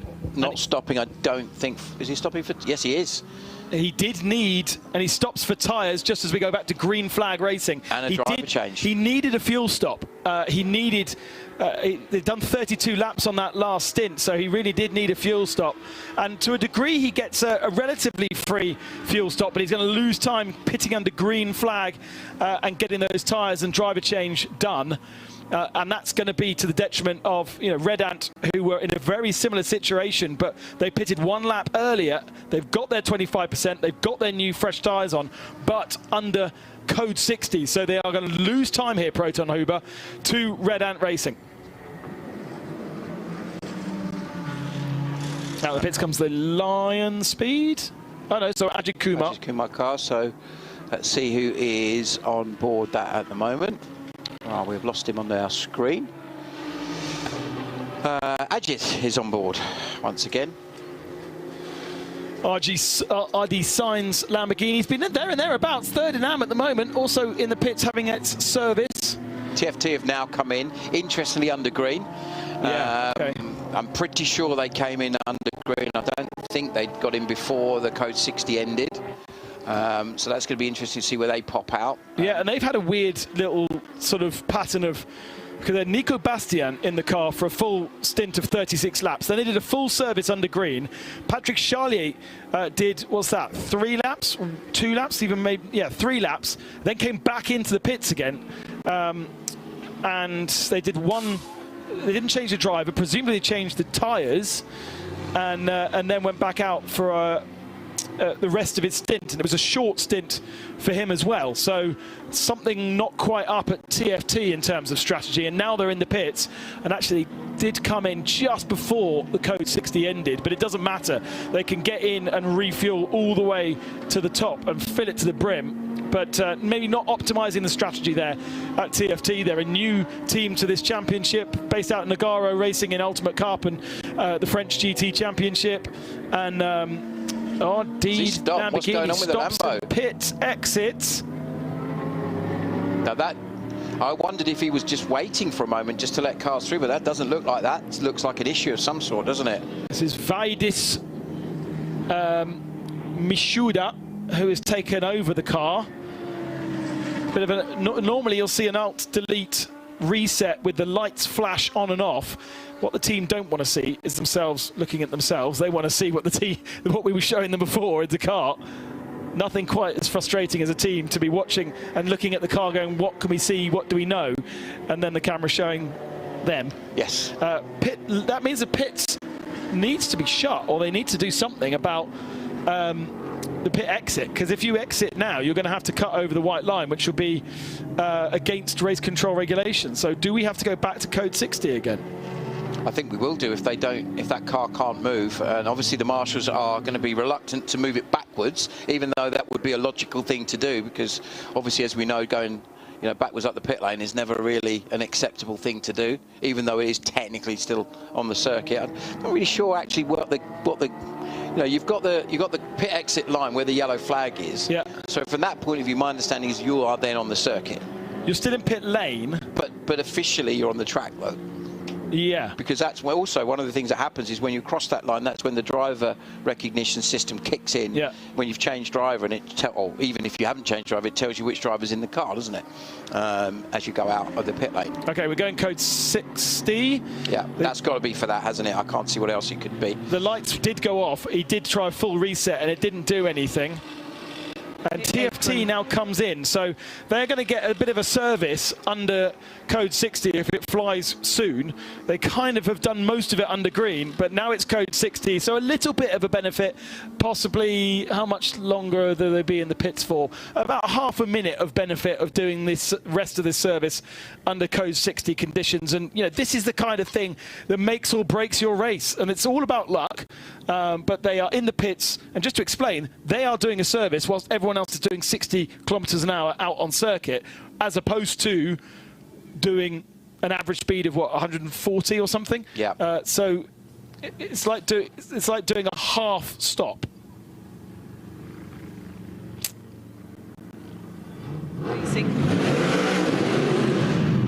Arrived on the pit apron. The team were there for quite some time waiting on that car to come in. They did do a driver change as well, as you quite rightly noted. Yeah, TFT came in under code 60, but then it went back to green. So they were expecting initially to do a 25% fuel, and then it came back to green so they can take all the fuel, and it's gone back to code 60 again. Now, what's he do here? He's got to cut over the white line, and hopefully race control will appreciate that. It's force majeure. If the pit lane's open, it's not the driver's fault. It's no different to a car that's stopped on the circuit. You don't drive into it or stop. You go around it. You find the safest thing to do in that situation. You could argue, I mean, if he'd gone over the white line as he did there and driven into the path of a car and caused an accident, that's different. But that, again, that's no different to doing that in a normal racing situation. You have to respect your competitors and drive accordingly. Just my humble opinion, that I don't think there was really much he could have done differently there. If the pit lane had been shut, that's a different story, then obviously he wouldn't have gone out in the first place. You could argue that the etiquette should have been pit lanes closed and hold the cars at the end of the pit lane. But at the end of the day, the race director's decision was that wasn't required. It's not dangerous enough to do that. So I can see both sides of the argument, if you like. Stationary car pit exit shown on the timer screen. Well, we kind of knew that. The 910 Seb Lejeune car, where's that going to be sitting? It's currently was sitting, I think, 5th in class. Our leader is the Muller Motorsport car, but that's currently in fuel. Ryan Diel has come back in again. So we saw Ryan take a short fill under code 60, so that's going to give him another 25%, which will give him effectively a 50% fuel fill with the two lots of 25s. We saw the Continental car do that earlier, and that actually moved them up the order quite a bit. They're now currently sitting 3rd. So, and obviously in DL, they've got, along with him and Jake, they've got the two fastest drivers that are racing that car, so that will help them. Yet more floppies being deployed on the outside of Senior. Actually, Ryan DL came in under yellow. He didn't come in under code 60. Interesting. So he might have been able to go for a full. Well, no, he wouldn't have been able to go for a full. He would, because it went code 60 whilst he was in fueling, he would have only been allowed to take as much as he had in the tank at the time. It was so tight that he would have just done a 25%er. Here's the leader in 992, Mulner Motorsport, up to 8th position overall now, and driving all the way through the pits. They didn't take advantage of the first code 60, and therefore that last stint was 36 laps, but they have taken advantage of this one, and it's Julian Hanses aboard the car. Having done a full stint, he is going again. Oh, there's that painful looking front end of that car. my good friend Ben Constanduris, his OCD has been thoroughly set off by all that black tape over the front of that beautiful purple car. Well, it's also one of the things I discovered in my little break there was it's not actually a air forcing in on the nose of that Porsche. It's a low pressure zone, so the air passes over the top of that gap and it pulls air out of the front of the car. So it's almost a reverse cooling system, and so possibly won't have so much of an effect by blocking it. That 888 car has also got a penalty at the moment, and they've got a gun problem down at Era by the looks of things. Taking a little bit more time to fit the rear right tyre, but they are generally taking their time, which is fine. We're under code 60, not losing too much. A big slam of the door to make sure it's shut. Just checking a little bit of play in the wheel bearing, and this maybe is a full driver change, isn't it? Because Ryan DL out and maybe Jake Hill back in? No, Andreas, I think back in this time. This is to finish off the AM drive time that we needed. So drop the car away, they go, and off he goes for his final stint. And that should play quite nicely because code 60 is about to clear, so he'll be back on circuit by the time we go back to green. Marco, with his very distinctive beard, is #1 mechanic. The world's most... somebody lost a hat? Oh, could be, isn't it? Yeah, that's. Did they drop their cap? Don't run over the cap. Oh no, it's not a cap. What's that? I don't know what it is. It looks like almost like a bandana or something like that. Possibly a bandana. Who knows? Who knows? So yeah. There are not many 992s left with splitters. No. I have noticed there's a lot of splitters missing. It's like when you watch the Porsche Carrera Cup GB race at Knockhill, and they all bounce over the curbs there, and there's the marshals at the end of a session standing there with a collection of these rubber splitters from the front of a 992. And it does make a difference. The Red Camel's car seems to still have theirs, but by knocking that off, the airflow around the front of the car is certainly disturbed. Yeah, definitely. So I would suggest now that we're starting to get into a point where most of the driver rotations are starting to make a little bit more sense. We can see who's still to go, who's not got time. So Jörg Dressler is now in the Proton Huber car. Yannick Bredant has brought the Red Ant car in. Bogassian still in the Continental Racing, one of the quicker drivers there. But Miroslav Vibo in a Praha car. Now he's, you know, the least competitive of the three drivers that they're running this weekend. So much like Era putting Lascarestos in the car, they're needing to finish the AM drive time. They have to get that done, otherwise obviously then they get a penalty. Or so let's hear from Dai about Era Motorsport. Era Motorsport, Ryan DL's just jumped out, just getting catching his breath really. It looks like it's hard work today, Ryan. Yeah, definitely warm. Wasn't too bad actually. We've had, I think, every car on tracks hit us at some point, so I'm sure the car's not where we started the race. So our pace is not perfect, but we're hanging in there. Dealing with a little bit of a hand injury myself, so I was not the most comfortable hour in the car, but grit your teeth and get on with it. That's what we have to do, unfortunately. But what was the traffic management like out there, and how much is this track now evolving? We're sort of, you know, we've got sort of, well, 4 hours or so to go, I think it is. Honestly, it wasn't as bad as I thought it was going to be. It seemed pretty spread out. It's the beauty of not having safety cars in Creventic, so even when a code 60 comes out, it doesn't really change the flow too much for where you're at, but yeah, it seems like you moved up a little bit, so no overkill, so we'll keep pushing away. Yeah, there's still a number of hours to go, still lots of things to happen, and still development to be had. Are you getting back in the car? Yeah, I think out for 2 and then back in for 1 or however it ends up at the end. Okay, well, I'll let you go. And have you got a paddling pull outside or anything like that? We got air conditioning in these garages, so I've got up to the AC for a little bit and ice my hand and then go again. Okay. Thanks very much, Ryan. A bit in the wars at Era, aren't they, with Ryan DL having a hand injury. You're saying Jake's not feeling 100% from the last few days of an ear infection. Yeah, and they're the two pros. They're falling apart, aren't they? What's flapping on the back of the... That is... Oh, it's the bonnet of the 81. It's the Ricard. The bonnet's loose. No, newly fitted onto a new front end that was put on about 2 stints ago. Yeah, just before Ryan took over. In fact, when Ryan took over, that came now. The interesting thing with that is that it clearly is flapping in the breeze, no doubt about that, but it's... is it arguably sufficient for them to need to make a stop? It's not blocking the driver's view, is it? Well, it's not blocking the driver's view, but when you define what you know, loose bodywork is, that looks like it's almost when it's on the straight. So they're ready. They're obviously ready to replace that. Here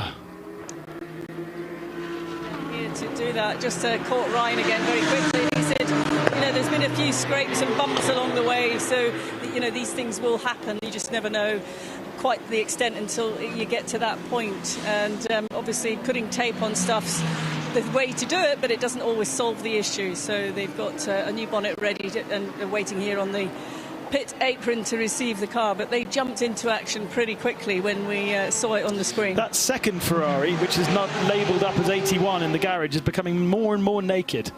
They're taking a lot of bits off it. Yeah, it's a reference that only the British comedy fans would remember. It's like Trigger's broom. It's new bits here, new bits there, but it's still the same thing. So beautifully liveried, though. The great thing is with a professional team like Era, when the new bit goes on, it's already got the livery on it, rather than being a carbon fibre one. And then, so what's going on there? They putting the same one back on? I think the clip had just come loose by the look of it. I'm just waiting to see what a bit of tape. Oh no, for you, Ben. I mean, oh no, that's not gone well. They're just as a precaution. Oh, gloves and tape are not a good combination, are they? They're really not. They've got a bit down the side now. I mean, that's beautifully applied, especially with gloves on. Yeah. So they. I don't know if that's going to be enough, boys. Well. Let's go, Marco, the chief mechanic. Marco, ex-AF Corsa, Italian. The two brothers actually work on that team, Mark and Oriol, two Spanish guys. Oriol was at working in the States. There's also Dylan, who's one of the US guys who usually works for ERA in their IMSA program, has done in the past. A couple of the other IMSA guys over there, Jonathan and Tim, Daniel as well, they all work on the ERA team over there. And they've got 2 bases ERA, one in the States, Indianapolis, one in the UK, in just outside Swindon, Winterburn Moncton, to give it a precise... what a name. Just a beautiful name. But they also have an association with IDEXport out here, actually, so they can run the cars out of here when they need to. So frustrating, but obviously at the end of the day, safety first. Needed to get that reattached safely. Hopefully that will be the end of that particular drama. And as Ryan said, hopefully no one else will drive into him this time. So this needs to be about a 55-minute stint from Andreas, and then that will get them to the full drive time of 6 hours. It's part of the regulations.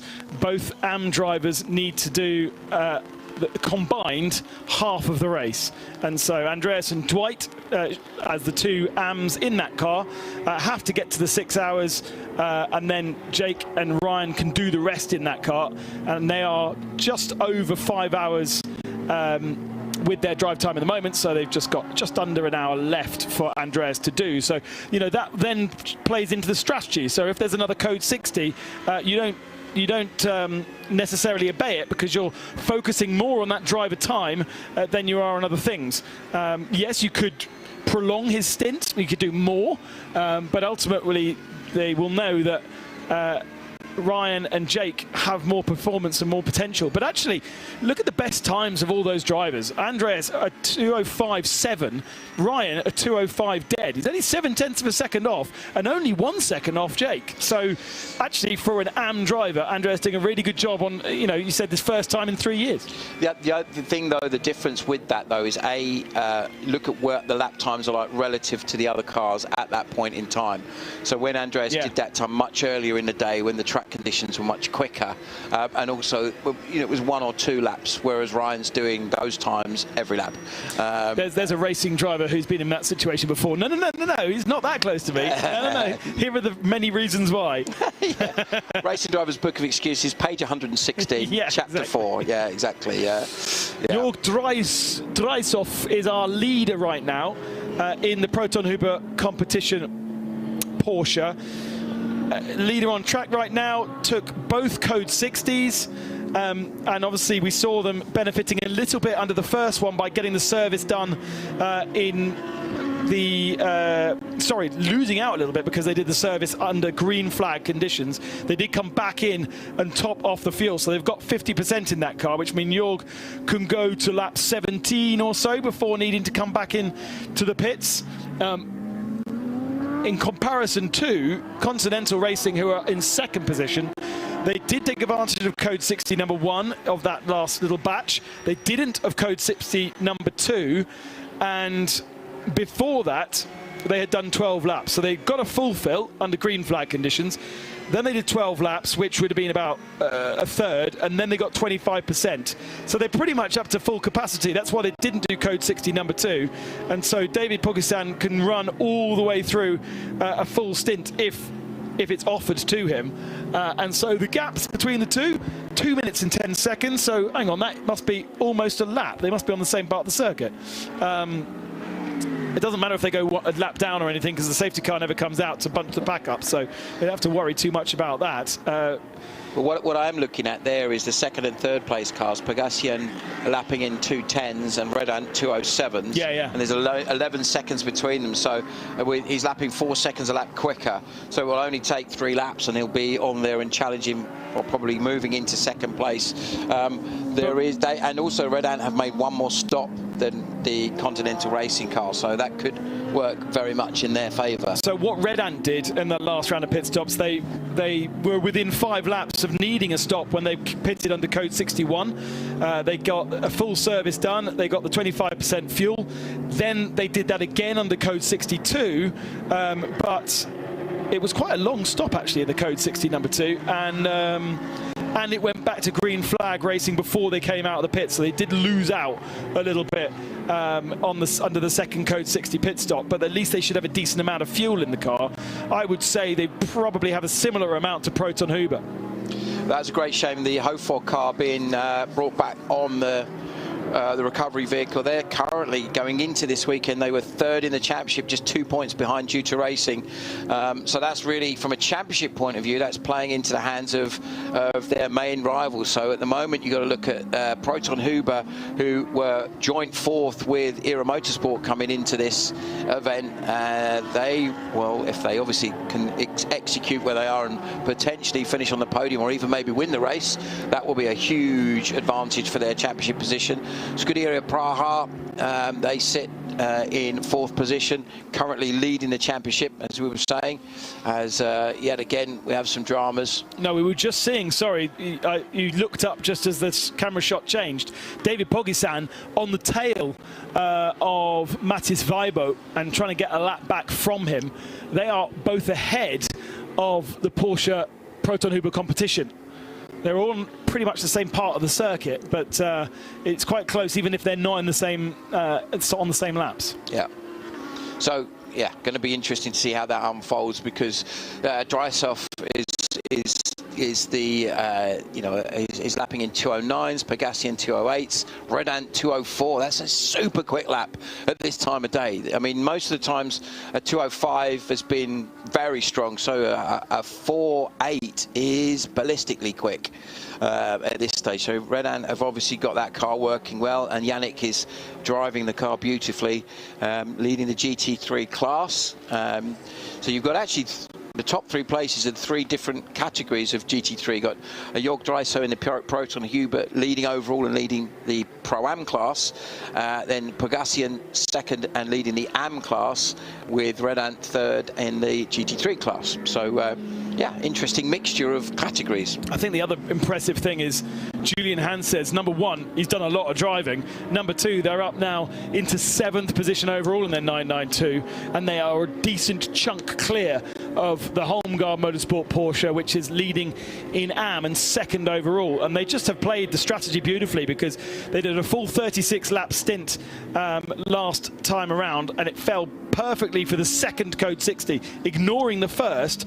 They then managed to service the car under Code 60. Okay, they will have a short stint now and back out and have a big advantage. Actually, even Holmgard ignored both of those Code 60s, so that puts them on a very similar strategy, I would have thought, and maybe Holmgard need to come into the pits before Julian Hanses. Red Camels Jordan, same thing as Paul Trustwell always says, never ignore a Code 60, and they did 2 pit stops under the 2 Code 60s. Here is David Pogassian coming around the outside of Jürgen Dreiso to get into or back onto the lead lap. So he's been chasing them down. He's been really quite aggressive. It's Redant, isn't it? Not Pogassian. Redant.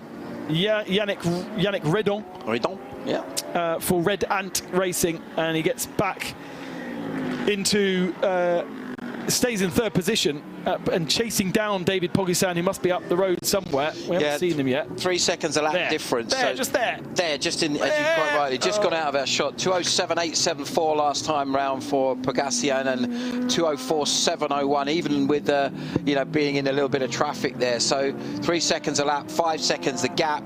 So within a couple of laps, that's going to be resolved fairly quickly, I would suggest. Redant has been comfortably the quickest car on circuit. Looking down the order, the only other car even close lap times wise is currently the car in 8th position, the last lap for Elliot Earhart in the Santalok Audi, 2:05.491, and yeah, waiting to see how that unfolds.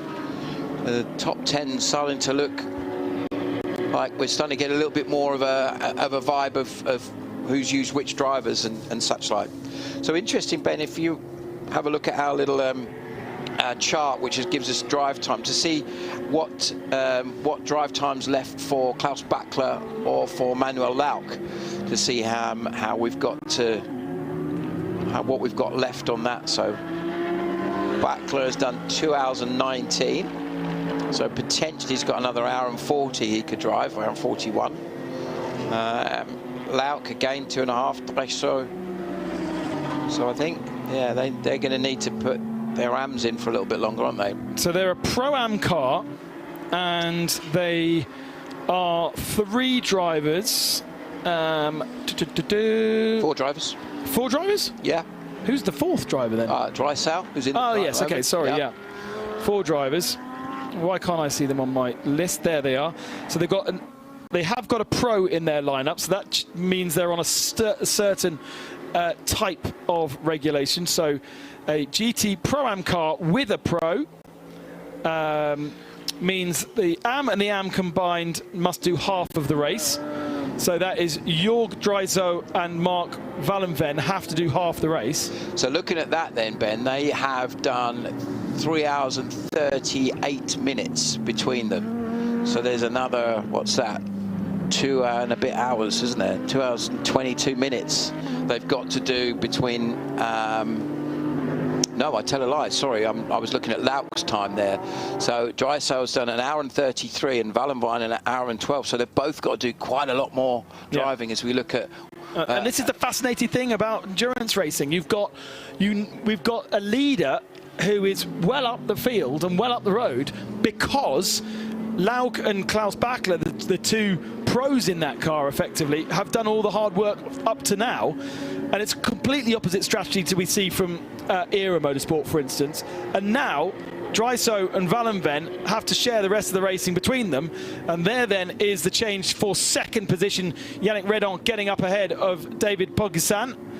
and that should change on that left-hand graphic in just a few moments' time. But also the Red Ant car, I would suggest, is probably in the best position now, because Yannick, as we've just said, is lapping quicker than anyone else on track at the moment. And as a collective, if we have a look at their drive time in a moment, we'll see what they have to do for the rest of the race. I think their other drivers will be lapping at a similar sort of pace.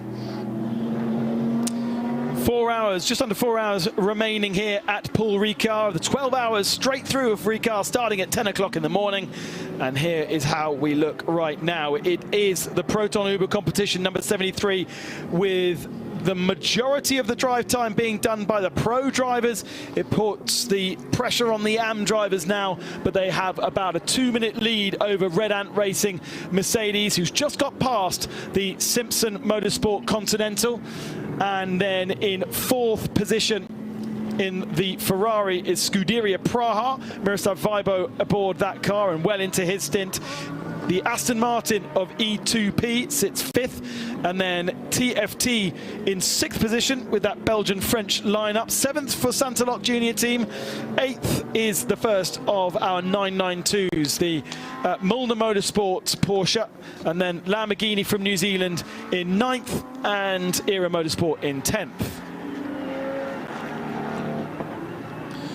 Then the second of our 992s in the fueling area right now after a short stint, ahead of Red Camels Jordan in 3rd, who've taken quite a few more pit stops in 992. Then the 2 Jutta Racing in 14th and 15th. Ajith Kumar is up in 4th in class right now in 992. The 2 Seb Lajou Racing cars 17th and 18th. Big issues for the one-time leader into Africa Racing by Dragon Racing in 19th now, but quite a way down as a code 60 flies out on circuit. And we're going to have a flurry of pit stops then to cover that one off. GT4 leader is Venture. GTX leader is the Nova, because we've had quite a few problems for the Vortexes at the tail of the field.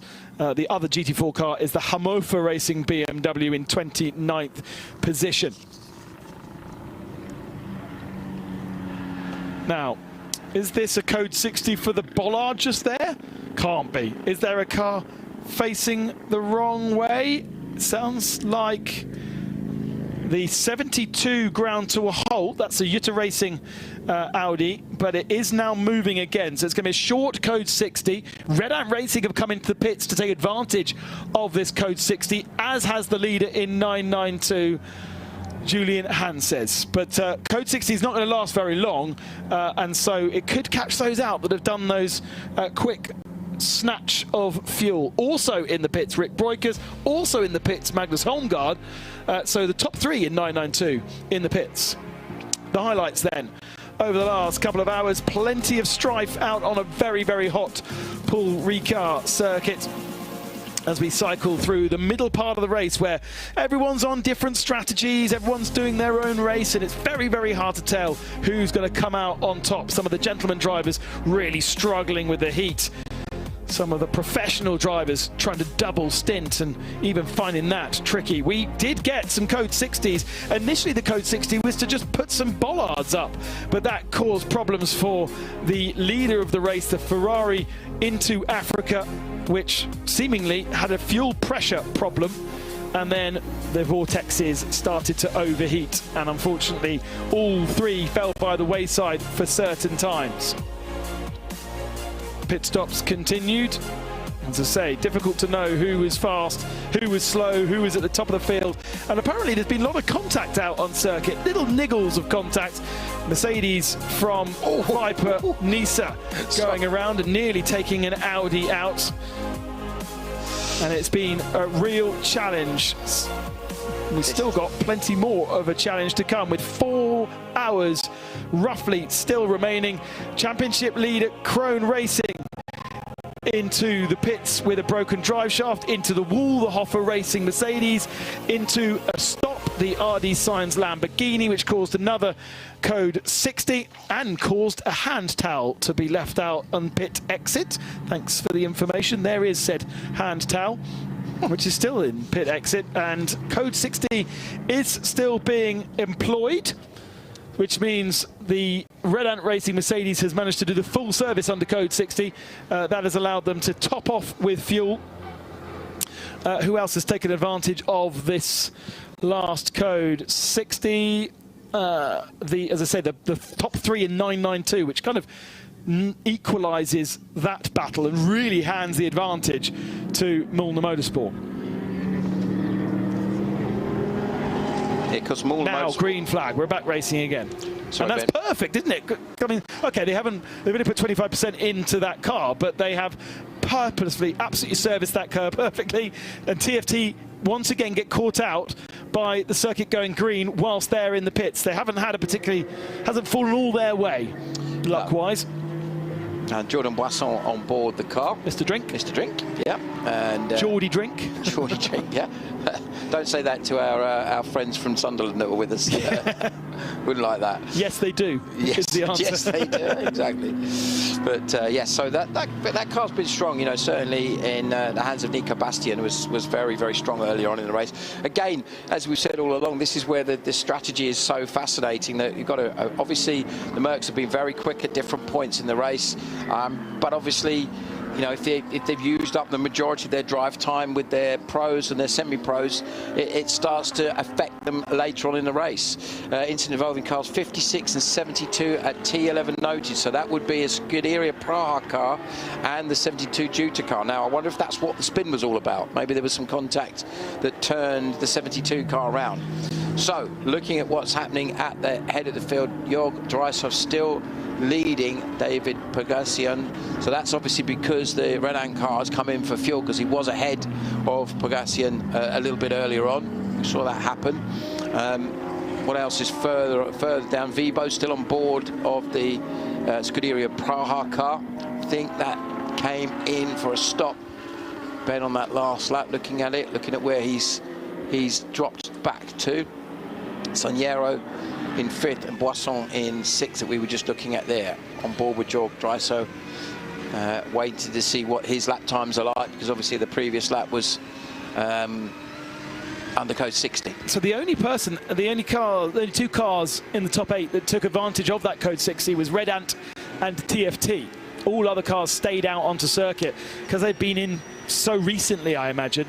Probably the Lamborghini of Prime Speed Sport could have taken advantage of that. They'd been out for 17 laps. They actually just pitted just before the code 63 code 60s ago.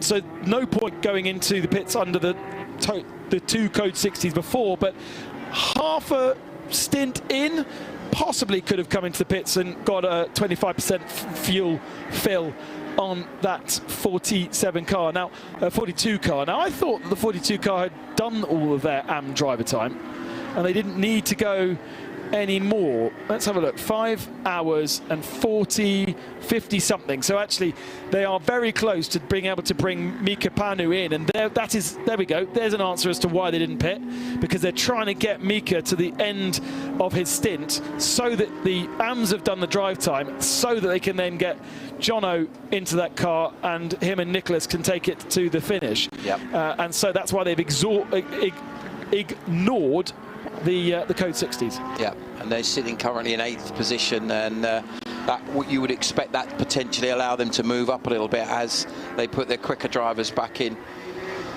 The 709 has had a particularly frustrating day, so fast in qualifying, and we heard some wonderful stories about exactly how those cars can run when they're in the Unlimited Cup.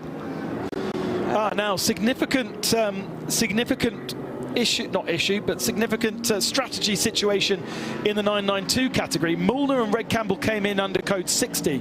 Holmgaard were already in when the code 60 was called, and they fully serviced the car. So they didn't have to do the 25% rule. They were already in the fuel bay and possibly had gone beyond, or certainly had gone beyond 25% fuel. So they did a 5-minute pit stop, which suggests that they did a completely full service on the 902. And that is going to play out nicely when we get to the latter half of the stint, and 921 and 909, so Mulner and Red Camel, have to pit earlier because they only got the 25% into the car. The only difference being that both Mulner and Red Camel had taken advantage of the other two Code 60s, so they had got 25% in each of those, and Holmgaard had ignored those two Code 60s. So Holmgaard had done the full stint, they got to the end of their stint, they emptied the fuel, and then they're going back to full and starting again, whereas Red Camel, Jordan and Mulner, we're not quite as sure where they're at because they've filled a little bit here and a little bit there. It's confusing. We kind of need to redesign the graphics so that you guys at home can see what we see at home, to slightly explain more the fueling situation and the tyre situation. Well, we do our best to describe it. I think when the amount of graphics that are available, the amount of data that's available, you could literally just have the whole screen of graphics with no actual pictures of the cars going around. There's so much detail in there. But as you know, it's these days, with the live timing available, we spoke about it a bit earlier, the best way to watch an endurance race is with about 4 different screens. Yeah. You know, have your live pictures and your commentators, but have the live timing up and then have the analysis timing up to be able to then break down the stints and really understand what's going on. And it really does colour the commentary so much better when we understand a little bit more about what's going on than simply, oh, they're in the pits. Yeah, exactly that. Okay. It is, but again, as we've said all along, this is one of the things that we love about this type of racing, is that it's so much goes on in terms of understanding the strategy. You've got to be able to get the performance out of the car. You've also got to be able to do that within the various different elements. Oh, the RPM car is back out again. So I think Di was saying earlier that it was a broken drive shaft. It seemed to be, as if they don't have enough dramas. Now the door's blown open for the 782. So I would suggest that would require a pit stop fairly quickly. Yeah, you kind of need a little rope from it, don't you, that you can grab and pull down. Yeah. Because that is overextending itself, I think, for Frank Lefebvre. And it doesn't, I'll tell you what, you don't want to go much faster than that, because that looks like it would easily snap off. I was reading the wonderful History of the Le Mans 24 Hours by Richard Williams the other day, and talked about the 1983 This was your holiday race. book, It was my holiday book. Yeah. The 83 race, which was won by Hurley Hayward, Al Holber and Vern Chupin in a factory Porsche 956. And the door came off midway through the race. And with the design of the 956, it meant that the door was shaped in such a way that it created part of the ducting to the radiators. And effectively, with virtually the end of the race, it was overheating so badly that the engine actually boiled dry and seized the engine. And it managed to stop the car, restart it, and did literally one lap with the engine completely out of water, and it crossed the line and won the race. It's such an advantage. Derek Bell and Jackie Ickx should have basically overtaken them, but they'd lost a load of time earlier with other problems. So yeah, and that's the fascination of endurance racing, isn't it? Things like that can happen. You think it's all done, and then suddenly your door comes off and overheats your engine. I don't know any in the modern day road world. I don't know any door latch that's ever had an issue in my life, but it does seem to happen often in racing cars. Yeah. Well, I guess if you think about it, you know, you've got it where it's been open and shut in a quite an extreme way, so it's potentially going to find that the catches might jam or break. And these are bespoke cars. They're not volume cars. They don't go through loads and loads of testing. I would imagine they've probably got an off-the-shelf catch from probably some sports car that you can just buy them from, rather than maybe not even, maybe just a Fiesta. But it seems to work on a Fiesta. Yeah. No offense to Fiestas of the world. Oh, that's going to be gone forever, isn't it, the Fiesta? Is Fiesta, it? Yeah, Ford have deleted the Fiesta and the Focus. Tal Watch? Tal Watch, exactly. Oh, and Bollard Watch. What's he doing? Yeah. Are they linked? He's come back across the circuit. Well, we saw it when Joe was commentating. We saw it roll across to basically Ricard runs very wide trying to overtake that. That's Las Carretos finishing his drive time in the car. How much longer has he got left in that car before he hands over? Oh, it must be 10 minutes now, isn't it? 20 before. A little bit more than that. He's done 30 minutes he's done, so he's got another 25 minutes left. Yes, he had to do 55, you're right. Yeah, what's coming out of the car now? Something coming out the rear end of that car. of fluid nature by the looks of things. Could be just the car's got over hot. Can you see it? One of the cars, and I think it was its team car, had a gearbox failure with the broken gearbox. It was leaking fluid, and that looks like that's the kind of the gearbox part of the car that could be leaking fluid. So it could be a similar problem. We're going to go code 60 for Mr. Bollard here. Mr. Bollard. What a load of bollards. I don't know. How has it managed to come back across the circuit? But what I was... It was going the other direction. What I was saying is, watch, it's doing it again. It literally rolled all the way across to the feet of the marshal. So all I can suggest is the marshal either didn't notice or didn't pick it up and left it there, or maybe they just hadn't realised, or it's a different one,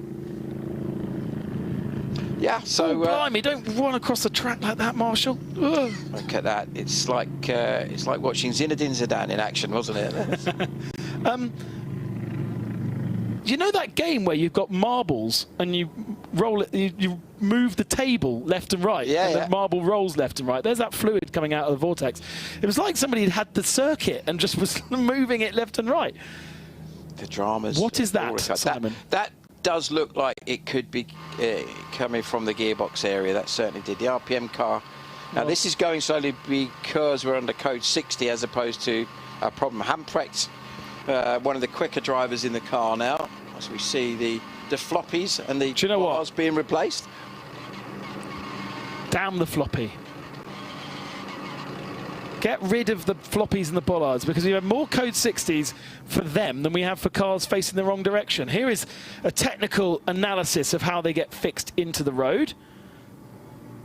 Well, that didn't really look very fixed to me. That looked like it just kind of got placed back. Oh, no. It's fallen over, isn't it? Oh, we went away from that. I bet that had fallen over. There's actually more of a wind today than there was yesterday, which is really nice. The Mistral is blowing slightly fresher.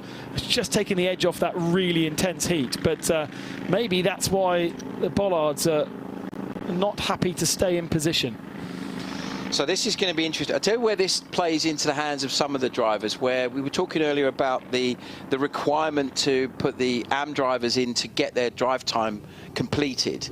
And obviously you lose less time under code 60 with a slower driver in the car. So in a perfect world, if you could write the script of a race where you have code 60s and you end up with your AM driver who's the least quick driver, they're all quick drivers, but everything's relative, the least quick driver in the car during code 60, you're going to not gain or lose track position per se, other than for things like fuel stops. When you then got your star drivers in, or the quickest drivers in, under green, you can make up more time. So there's your sort of... I could do Paul Trustwell's job here at this rate. No, I definitely couldn't. Not many people could. But that would be an ideal scenario. So there, Redan coming back in again now. I wonder, let's have a look at his stop time there, 2:28, which is a 25% fill, I think, isn't it? No, it has to be. Our calculations, that would have been. Quite a lot of these guys had come in pre-code 60, so they must have pre-emptied it, I imagine. A leader in dry cell now. Yeah, so he's come in and he's done they've done about a 2:30 pit stop. Now, I think from when we looked up on the remaining drive time, as we see the Praha car coming in now, is this going to be a change? Because Vibo is their least quick driver. Is he going straight back out again? I think he's got to go back out, from my understanding.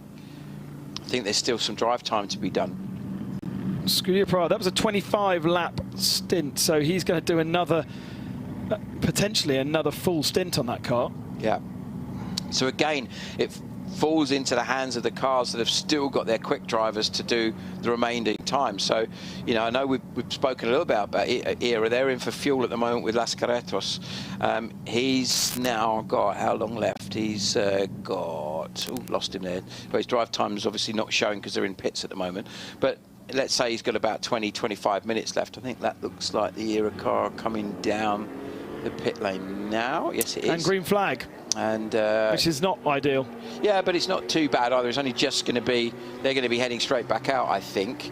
But what it does mean is those that are pitting in the fuel area, so Ajith Kumar is in the fuel area right now, as is the GT4 Racing 71, they are now able to carry on fueling and get as much as they want. They don't need to only do 25%. So suddenly it sort of becomes an advantage to be in fueling during the green flag phase because they've done some of it under code 60 and they can now full capacity. So that's going to play in the hands of Ajith Kumar nicely. He won't want to pit though. He won't want to come and change tyres. He's going to want to just go straight back out as soon as possible.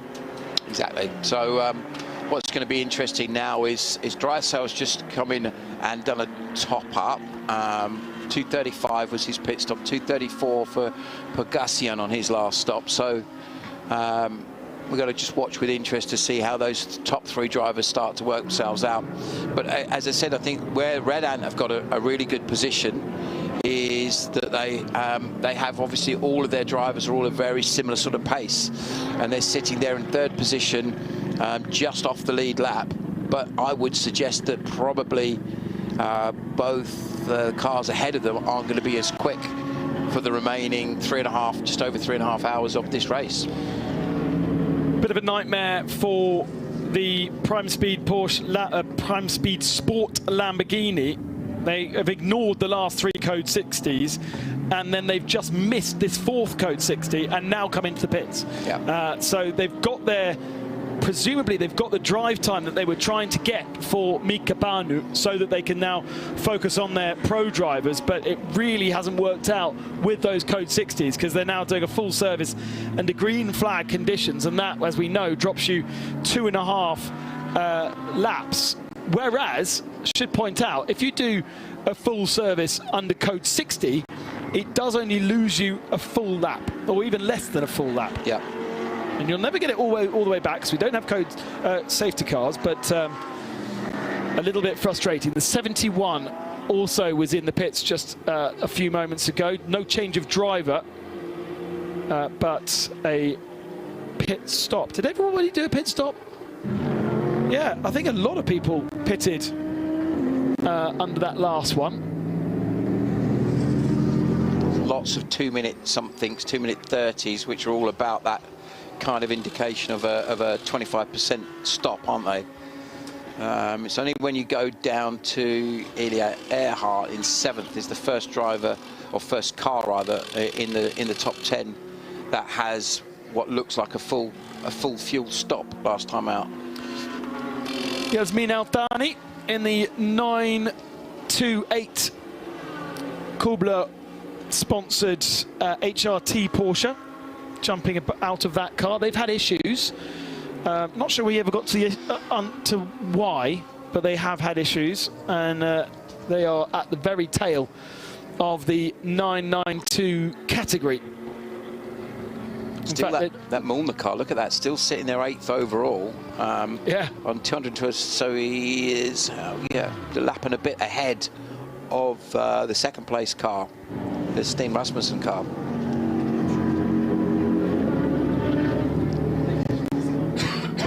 Santalok Audi on track now, or on screen rather now. Currently sitting there with a good chance of a top finish here, sitting there, as we said, with Ilya Earhart, one of the quicker drivers on board. Lap times wise, hasn't really registered because he's obviously, we're still looking at the end of the code 60 times at the moment. Who's lapping quickest? It's Saniero is looking pretty strong, 2:05.6 last time round. He's a couple of laps off the lead, as we see the line speed 957 car coming in. Garcia getting out. One thing I want to have a quick look at is the all-AM category car of Continental Racing by Simpson Motorsport, because they, in terms of their regulations, because they're an all-AM car, they are completely free to do what they want. Although they have an AM Plus driver, haven't they? They do have an AM Plus. The AM Plus is free, but the other AMs need to do a 12th of the race. They need to do one hour each. So actually they're completely really free to do whatever they like, and it doesn't really matter who the faster or the slower drivers are there. They can play around with it. David Pogissan aboard that car. I have a feeling that I saw Alex Acker in the paddock working alongside that car. I wondered whether we see him in the car. Very, very successful driver for us, for Audi over many, many years. The way that they've divvied that up is pretty much equal. Vasily Vladikin, Andrea Sukoslev and David Pogissan have all done over 2.5 hours, and they are all have a very similar best lap time as well, so they can just do what they like, and it's working well for them. 53 seconds off the Proton Uber Porsche, but because they're all able to do 5s, that is much better than the AM category drivers in Proton and also in the Scuderia Praha car. And so it puts them in a very strong position. I have to say, this is the best showing we've seen from Continental Racing Simpson Motorsport in a long, long time. My memory goes back to Mugello, where they fitted the front tyres onto the rear axle and the rear onto the fronts for the start of the race, and did a full stint on a car that didn't feel very good. And yes, it's because the front tyres were on the rear. But this is really working for them now. Hello, Joe Bradley. Hello, Ben. Oh, no. Simon's away for some food. Joe, you've brought a yellow flag to us. Yeah, so I see. Well, I walked in and it was a code 60 as I was walking up here. I was actually out the back watching at the chicane, watching some race cars. Never. Real ones in real life. Yeah. Never. Yeah. And the 60 came out. I've got to say, Ben, this is possibly one of the most competitive 24H series races we've had for a long, long time. When you consider that there's no car that has shown kind of a dominant pace, a dominant showing in the race. We are looking at cars that are just, a couple of laps apart, the top 5, 6 cars, a couple of laps apart, which are ebbing and flowing with the pit stop phases. With a good pit stop is just around 5 minutes, maybe just over 5 minutes, and that's a couple of laps. So at the moment, yes, Proton Huber lead from the Continental Racing Audi. However, that's going to change very soon when we flip-flop through the pit stops and the Red Ant car goes back to the top. What regulations? They're under no regulations either, because they're a pro car, effectively. They can do what they like as well. Yeah, all of the drivers at Red Ant in the semi-pro driver category, but at least they are. You can treat them like pros. You can use them whenever, and that's why we've seen all of those drivers putting in equally ready stints. Yannick, Ayrton Redon, Corby de Bruyker, and Kenneth Hyatt. Great to see Kenneth Hyatt back in the series. He was out for a couple of seasons, but it's great to see him back. Little battle going along here for what is it? 5th position, I think.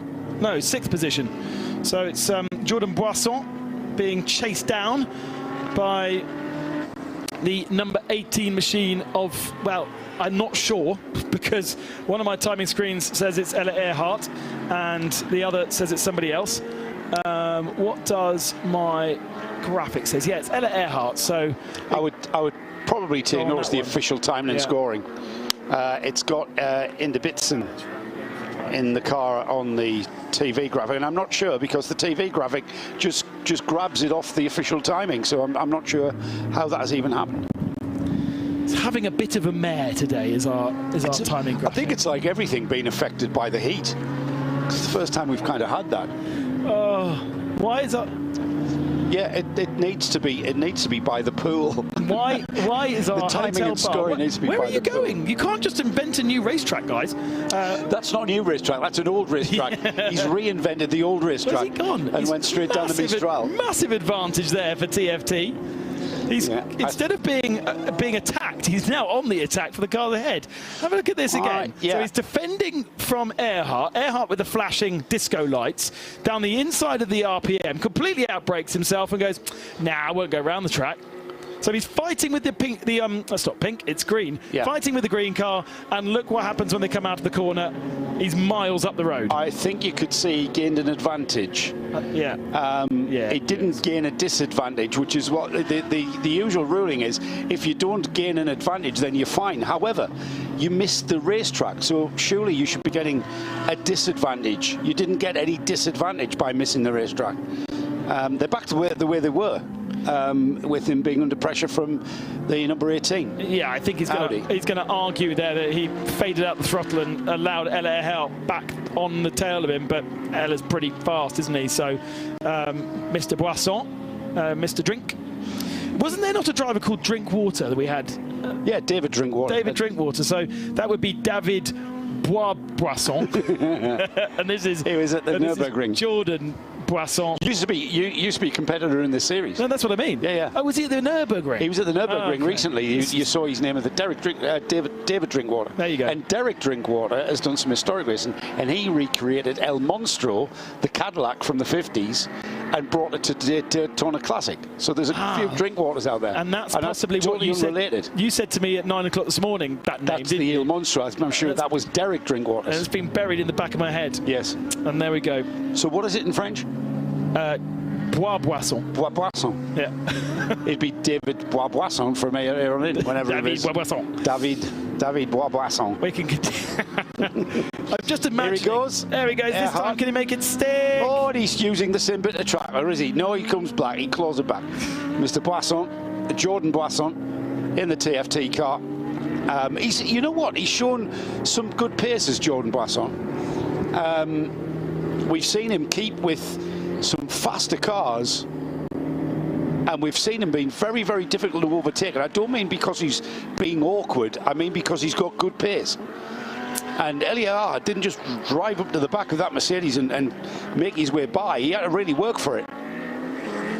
In that car is Nico Bastien, Benjamin Pack, Jordan Boisson and Patrick Charlier. We've only seen Patrick for 3 stints, and he's been the slowest of the 4 drivers. Benjamin Pack almost equal to Nico Bastian's time in that Mercedes. That's very, very impressive. But Jordan Boisson is, they must be a Pro-Am. So yes, much like like all of our Pro-Ams actually, they have to get their AM drivers to do half of the race, and their AM drivers are Jordan Boisson and Patrick Charlier. So that's why they're leaning heavily on Jordan Boisson, because between Charlier and Boisson, they have to do 6 hours, and Charlier's done 2 hours, but his best time's been a 2:09. Boisson can do 2:05s. He's just done 2 hours. Boisson needs to do another 2 hours in that car. Really? Definitely. What, out of 3 hours 24? Yeah. Yeah, so they're on the other way round. They are doing the other strategy whereby they've done the pro driver time, and now they're trying to complete their AM driver time. So it's a different, that's what the Porsche Proton Uber competition car needs to do, and it's very different to what ERA have to do. They've started with their AMs, they've got the AM driver time done. Interestingly, I've just noticed that ERA have still got Andreas in that car. They pretty much, oh no, he still needs to do another 10 minutes. They still got to get some of the AM time out of the way before they can really put the fast guns in. Incident involving 56 and 702, no further action. So Miroslav Vibo has been interacting with a vortex, and the race control says it's fine, no worries. I feel as though there's going to be quite a lot of clips from this event on that Racing Fails YouTube channel, where they either clip up silly things that have happened on circuit, bollard, or silly things said in commentary. Oh, and there's been quite a lot. Is that a battle for position? 23rd and 21st.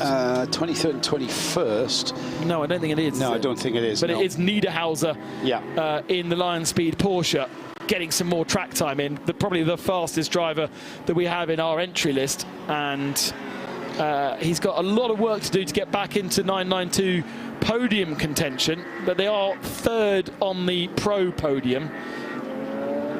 but they're behind 4 AMs. I would have thought that they were looking for an overall 992 class. So will you have an overall podium, which would be that, or will it be a pro? No, because so that would be 3 podiums, wouldn't it? Yeah. So the overall podium, which includes overall 1 arm at the moment. Pro and AM. I'm not sure. Yeah. I'm not sure. I mean, there'll definitely be trophies for those classes, the 992 class a winner, overall, and then there's the AM subclass, of which there are more runners. There's only 3 992 pros. We don't call them pros, but that's kind of how they run. Well, they're pros in the regulations. Well, yeah, the difference. Well, they get a different fuel flow from the fuel pumps. The AMs get 20% less flow, so only 80% fuel flow, whereas the 992 AMs get 100%. So they fuel quicker. So your 100 litres is going to take a little bit longer if you're in the 992 Pro class. That is. I don't know what matters more, the BOP that's applied to the cars, the fueling kind of penalties, depending on what category you are in, or just the simple how many hours each driver has to do. I'm not sure we call them penalties in this series. It is a form of balance of performance. It is purely balance of performance. You're losing time with that 20% less 20% less fuel flow is going to cost you time because you're static waiting for your tank to fuel. And that is a way of balancing out the performance levels of these cars and drivers. So it's quite clever. I tell you what is clever, Ben. The fact that the fuel pump, when you have like a tag, you have like a contactless tag that you zap on the fuel filler on the fuel station, and that recognises the car. It also recognises whether you're under code 60, and it will give you the regulation amount of fuel at the regulation fuel rate.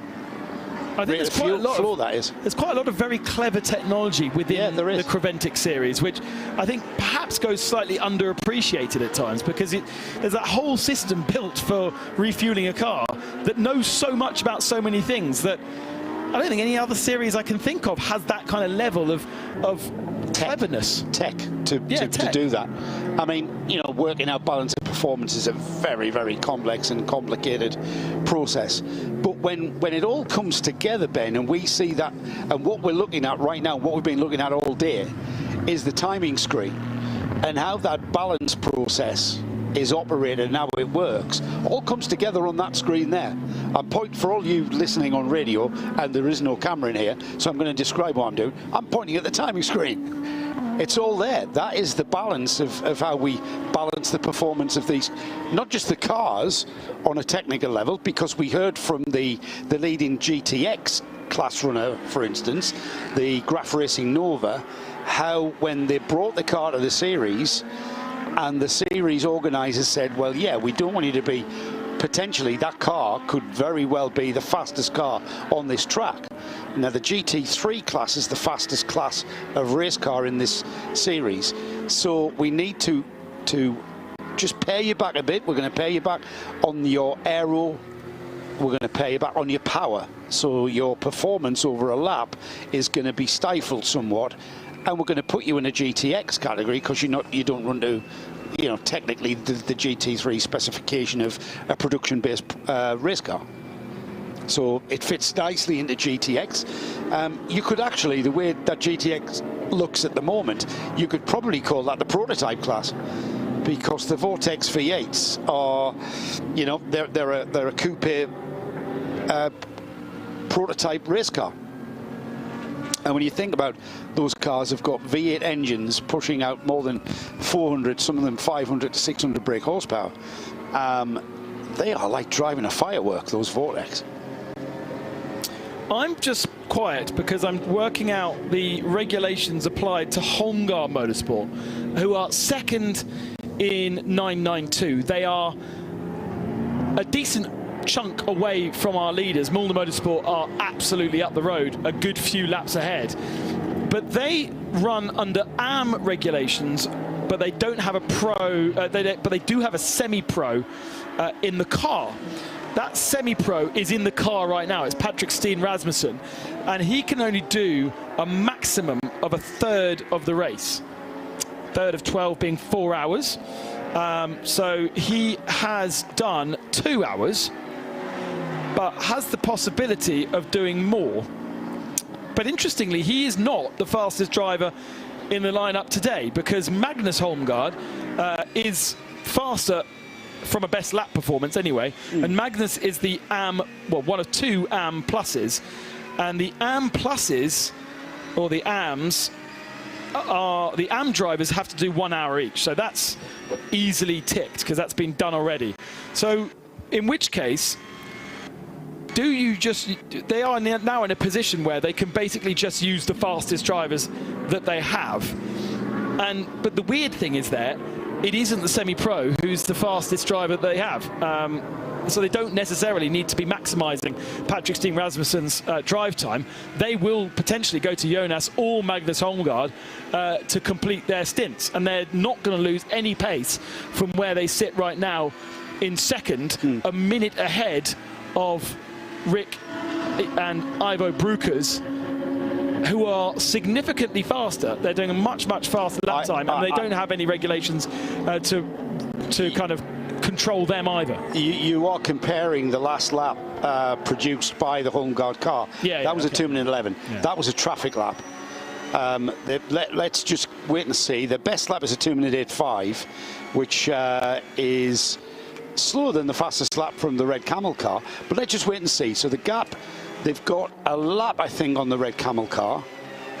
But we're just going to wait and see where the track position will give us the exact gap between the 902 and the 909, second and third in the 992 class, and we'll see what sort of lap time that the number 902 that you've been talking about produces. Because the other thing to consider is no driver can do more than 2 hours at any given time. So you can't just plug in a driver and carry on. Oh, John O'Lester in the prime speed Lamborghini pulls off the racing line and this with is a problem. Now this is fortuitous for the number 42 Lamborghini. It's the New Zealand car that has come into the pits. Now the car began to slow towards the latter stages of the lap, and luckily for him, that is where the pit lane entry is. He's making his way onto pit road now. Yeah, and he's only done 8 laps, so since a full tank of fuel, so he shouldn't need he doesn't need fuel. He shouldn't need tyres. This is definitely an issue. I don't know whether we've got Diana. No, we haven't. Back not for another 15 minutes. Not for another 15 minutes. So the mystery, they disappear. Yeah, we'll keep an eye on that car pulling in from 11th place overall, 6th in the Pro-Am class.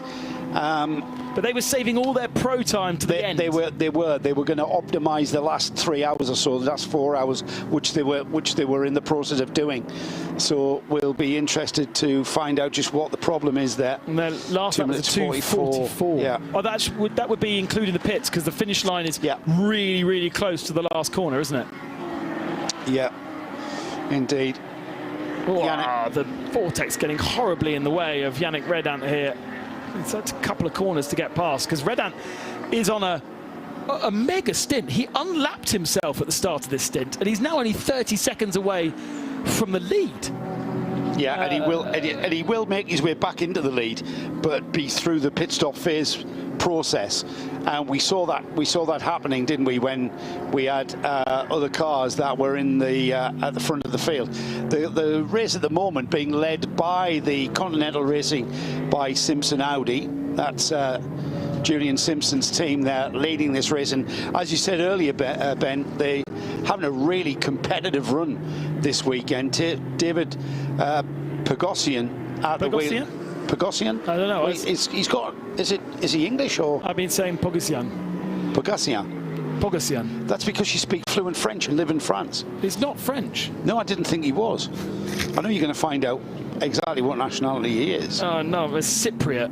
No, sorry. He hasn't got a flag to his name. Even better. Oh, right, okay. I'll see if he is on the paper entry while you talk amongst yourselves. Okay, yeah. Obviously, Vladimir Cypriot for the sake of our entry list. He hasn't got a flag on the paper entry list as well. Jeez, he's not got a nationality. Right. For the sake of motorsport. So you've been saying Pogosian? No, Pogosian. Pogosian. Hard N. Yeah. All right, Pogosian. Because he's definitely not French. If he was French, he would be Pogosian for sure, but he's not. So. Well, he's leading. He's leading. He is leading. That's the point. Look at the chunks taken out of him on that last lap alone. 8 seconds. Boom. Yannick Redan. Is it going to? Are we going to run out of laps for a wheel-to-wheel battle? Wheel-to-wheel. 22 seconds the gap, by the way. 30 seconds. No, it was 30 now it's before. 22. Yes. In one lap. That's 8. Just look at the aggressive stance of that car as well. It's been like that for the It's been like that the whole race, hasn't it? They've been absolutely mullering it through that chicane. Kobe De Bruyke was exactly the same.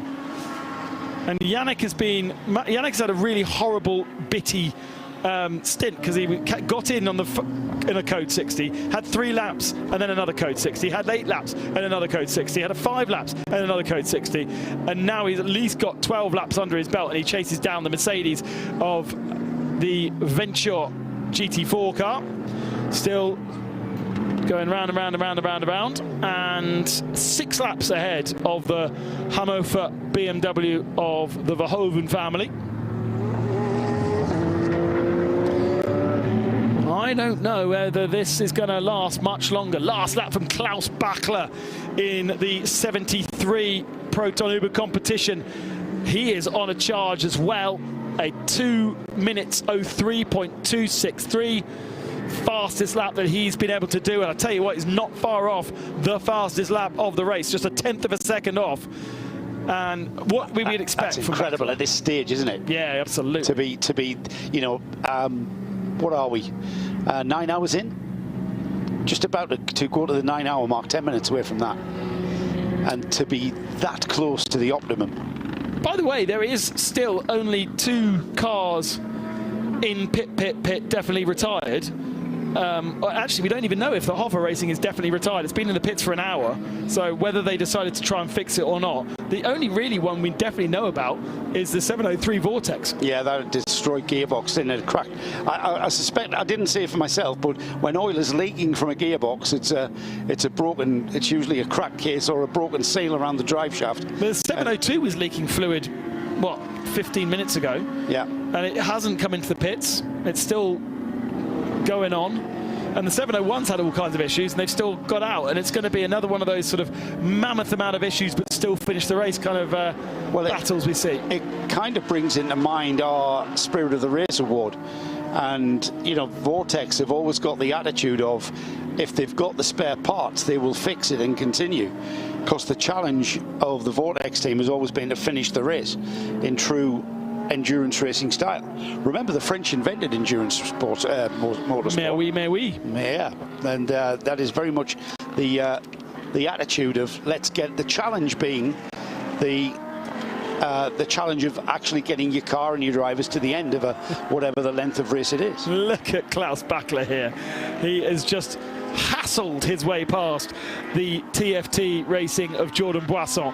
Lights flashing consistently. No silly rules about you can only flash 4 times in 2 seconds. That was just lean on the flashy button and get Jordan Boisson out the way, because Bachler wants a chunk of fastest laps before the tyres go away from him. We are seeing, I think maybe, we're having a golden hour. Feels like there's a golden hour. It could be. I mean, it's still hot. It's certainly not as hot as it was at, say, 3 o'clock. But there's still a lot of heat in the sun, so we're not seeing the track cool at all. And if the track might not cool very much at all, because there's so much heat soak. But we have the wind. That tarmac. We have the wind today. We have got the Mistral. Yes, and that's going to take away a little bit of that heat. But maybe it is just that we've got great drivers in the cars right now. We've got Philipp Hamprecht in the RPM Porsche, which is doing best sectors. We've got Patrick Niederhauser doing best sectors in the Lion Speed Porsche, and we've also got Klaus Bachler just being Bachler. Ow, Vortex, away. It's not going to be a best lap this time because he's had a bit of traffic, but riding on board here with Klaus Bachler, it's got a big gap to David Pogosyan, who's actually in pits. He's bailed out of being chased down, and he's getting a full service, as is Matthias Feibo in the 56 Scuderia Praha Ferrari. Now, that's another one to work out what they've got driver time left and who's going to be going into the car for the end of the race, because Vibo is the slowest of the drivers and they will need him, presumably they need him to do half the race, do they? It's a Pro-Am car, so runs under those Pro-Am regulations. Yeah, I mean, that is the reg. The AM drivers have got to they've got to complete 50% of the race distance, haven't they? We've had a change of lead in 992, and that's purely because the Mulder Motorsport Porsche has been in for a pit stop. Valters Vidris is now at the wheel of the 921. He's on his out lap. We have Rick Breukers in the red Camel car, the 909, still in 12th overall, 3rd in 992, and only 4 seconds off the back of the Mulder car. But again, red Camel will be owing us a pit stop in that sequence. That has left the car that Ben was talking about short time ago, the home guard Porsche, taking up the lead, and it's got at least a lap. And there into second place has gone Breukers. He's come through 56 seconds behind the home guard car. And the Mulder car still on its out lap. It might, I think it'll stay in 3rd in 992. So Dennis Vasek is a second AM driver in that Scuderia Praha Ferrari, even if he's significantly faster than Vibo. And they still need to do at least an hour and a half. So I think we're going to see Vasek do a double or do 2 singles with Kral in the middle of it to get us to the end of the race. And that will then complete their drive time. And that's not a complete disaster, because Vasek is very, very quick for an AM-rated driver. Pogasan still in pits.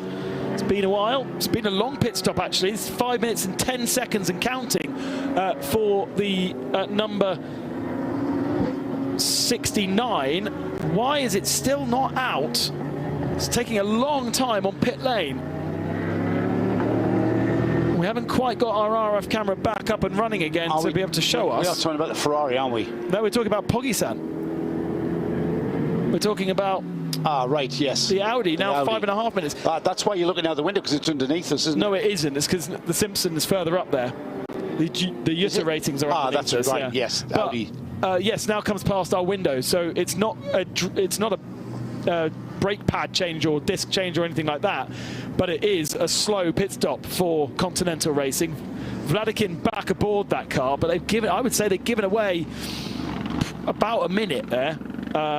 And I don't know whether Diana is yet on comms, but that's certainly a team to go and chat to anyway, because it's been a really good showing for them. And it would be a shame to lose out if just because their pit stop is particularly slow. Well, we'll see what the pit stop time is when they are. Well, they're out. It's 5 minutes 54. Right, 5 minutes 50. No, that's about right. I mean, it's what, about maybe 30 seconds over? Yeah. Which we've seen before. Remember, we were speculating as to why certain teams were 30 seconds over the average time. And there was not really any discernible answer that was coming forth. So I think maybe that is just a general run of the thing. So Vasily Vladikin is now at the wheel of the 69, and that car leaves the pit garage. Vibo has brought the Scuderia Praha Ferrari in, the Era Motorsport Ferrari in, as Andreas Lascaratos brings the car in for Era. So the 2 Ferraris that were, well, certainly the Scuderia Praha car was certainly led the race at times, and we suspect that the Era car is continuing to make its way up the order. They've cycled through their AM drivers. Andreas Lascaratos is the last of their AM drivers. He's a very quick AM driver, I've got to say. And now it's down to, for the last 3 hours, it's down to Jake Hill and Ryan DL. Now, Ryan DL is the number 1 driver, I would say, in that team. Jake Hill, the number 2. Yeah, but the performance so far is not that way round, because Ryan's got a sore wrist. And so of course, yeah, it was a little bit slow. That's what Simon was saying about the fall. Was it you said they're falling to bits? Yes. Yeah, because Jake's got an ear infection, or had an ear infection. I don't know what Ryan's done to his wrist. He wasn't pressed about what he had done to his wrist. Right, probably a good thing. So Now, Red Ant lead E2P Racing. What on earth have E2P got up to? How are they there? We haven't spoken about them, Aston Martin, for a while. Yeah, okay. So they ignored the last 2 Code 60s and therefore will owe us a pit stop pretty soon. And watch out for Klaus Bachler, therefore. Taking chunks and chunks and chunks of time out of the field. This is when you've got yourself a pro driver available, then they do make such a big difference to the timing screens. Especially when their competitors are going through their AM drivers. The pro driver can take 4 seconds, 5 seconds a lap out of even a good AM driver. And that's what I think, that's what we're seeing certainly with E2P, with Antonio Sierro now back at the wheel of the Aston. He's been in there for, what sort of stint time are we looking at for that car? The stint time is 1 hour and 47. For who? For Sierro. So yeah, so 32 laps. Well, he's coming up to his maximum driver time as well, isn't he?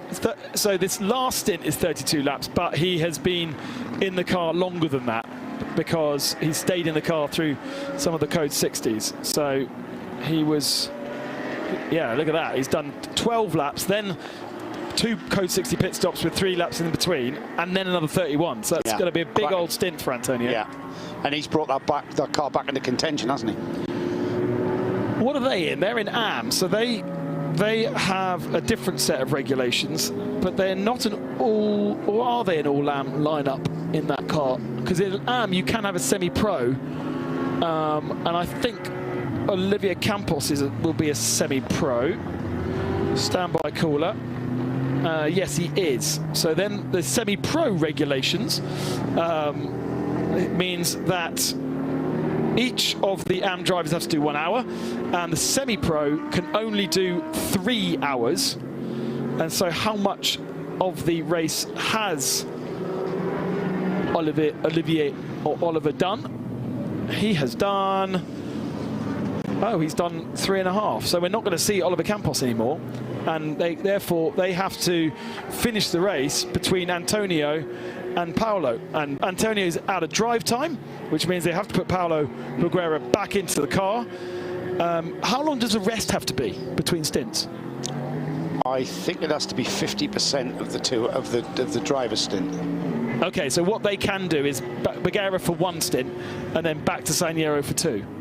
Yeah, because they can't. Well, we're inside of 3 hours. Yeah, they can't put Campos back in. Campos is already maxed out on his drive time. But interesting, Saniero, best lap time is better than Campos.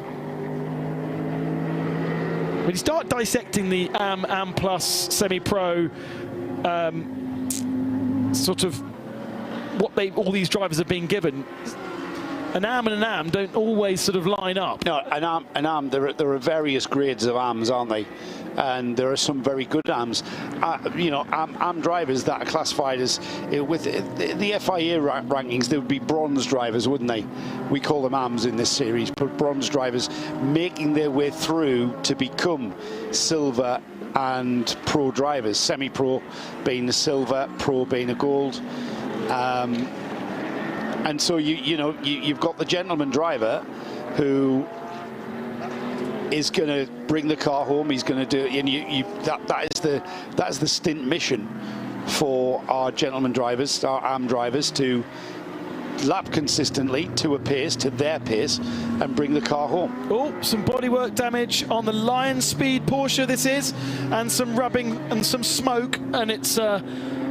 Surely Patrick Niederhauser in that car. Yes, it is. And he has made contact with another car or a bollard, and he's ripped the left front corner of just the bumper at the moment. You know what's just behind there, though, don't you, on a 911? Yeah, right. The radiator of the cooling system. And if that damage is extended beyond the bumper and inside of the bumper, then that could be more problematic than just a bit of bodywork rubbing.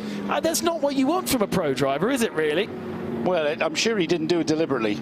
No. I wonder whether we can find out how that's happened. It's almost just peeled away more than a big bit of contact. There's been lots of that today. There's been lots of little tiny nicks and rubbing, and nothing particularly large, But that's very inconvenient because Lion Speed were hoping from Patrick Niederhauser to get back up into the mix of things in 992 as the Lamborghini heads back out onto circuit.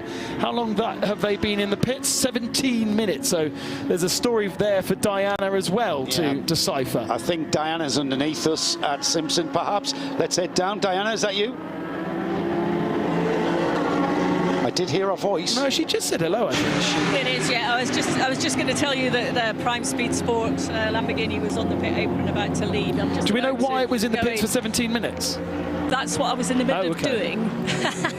So I'll be back to you in a few seconds. Joe was a little excited and premature. I heard her voice. I thought she was downstairs, just underneath us. Maybe you got confused with that earlier, dear. Did I? Yes. Because it's Jutta racing downstairs, not Simpson racing downstairs. That's right, I did get, yes. We literally did that 20 minutes ago. It's late. We've had very little sleep this weekend. Absolutely. And a lot of seat time in the car. And a lot of seat time in the seat time in the comms box as well. I'm thinking that front bumper is just going to get ripped off because it's only rubbing against the front left corner. Well, you want to hope that it'll just blow off and break. I doubt it will. Now then, I'm going to go back down to the pits because Diana is definitely there this time. Cue Diana. I definitely am. I'm here. Thank you. Prime Speed Sport, we were just talking about the Lamborghini. Sam, you're an engineer and I was just having a very brief chat with you about what happened. The car was in the garage for about 18 minutes or so. What were the issues? Yeah, so unfortunately in the last stint, one of our drivers was making some good ground. We've been off strategy a little bit. This was the part where it was going to pay off, but he was overtaking one of the vortexes. Looked like the door had been left open. It came in, hit the left rear wheel, and that's manifested itself into a wheel bearing failure, which has affected the drive shaft. The boys were really hot in there. They got it all sorted out. Car's gone back out, and we'll just go. There's still 3 hours to go. Anything can happen. That's the beauty of Creventic. So smile on our face, chin up, and give it a go. Well, you were all doing a fantastic job. We saw that, working very precisely, and the aim was always to, keep going in the race as long as possible. Yeah, for sure. We have a fantastic crew. It's a bunch of Kiwi guys who've flown 30 hours from New Zealand to be here. We did Misano last year, had a blast. A few plugins from Europe, but majority of them are Kiwis. All great guys, super smiles on the face, good communication, good can-do attitude, and hopefully that gets us over the line tonight, and we'll have a few beers later. Absolutely. Now, are you enjoying the sort of location here and the sort of venue that we have in Paul Ricard? You can't complain about the south of France. They are saying it's a heat wave at the moment. Back in New Zealand, it's about 6 degrees Celsius. It's winter. The days are short, so been wearing a little bit of sun cream. We're starting to build a bit of a tan. Spirits are high, and we'll be back again. Well done. Thank you so much for chatting to us. We'll see you at the end. Thank you. And that's why I want to live in New Zealand. Why? Because it's 6 degrees? No, the guy's just such a positive vibe, and that's not. Yeah, he's obviously a lovely bloke, but that is New Zealand through and through. Are you striving for a positive vibe, Ben? You seem to be. You were talking to me the other day about it's a positive vibe, Bradley. You've got a positive vibe. It's like there's only you who hasn't, Ben. Yeah, possibly. Maybe that's the key. No, exactly. Maybe that's the key. I'm just going to soak myself in 6 degrees and dark at 4 o'clock down there. It's winter. Well, I know that. And it's summer here, and then it flips reverse, because So go to New Zealand in December. Yeah. Oh, yeah. Absolutely. That's when you need to be. But yeah, I mean, a typical sort of, Antipodean attitude to life of just like crack on, let's get it done. And we talked about New Zealand being really, it was Simon and I talked about New Zealand and what New Zealand's actually produced in motorsport. Bruce McLaren, and then you look currently as all the top drivers from New Zealand, Scott Dixon, Liam Lawson, to name but two.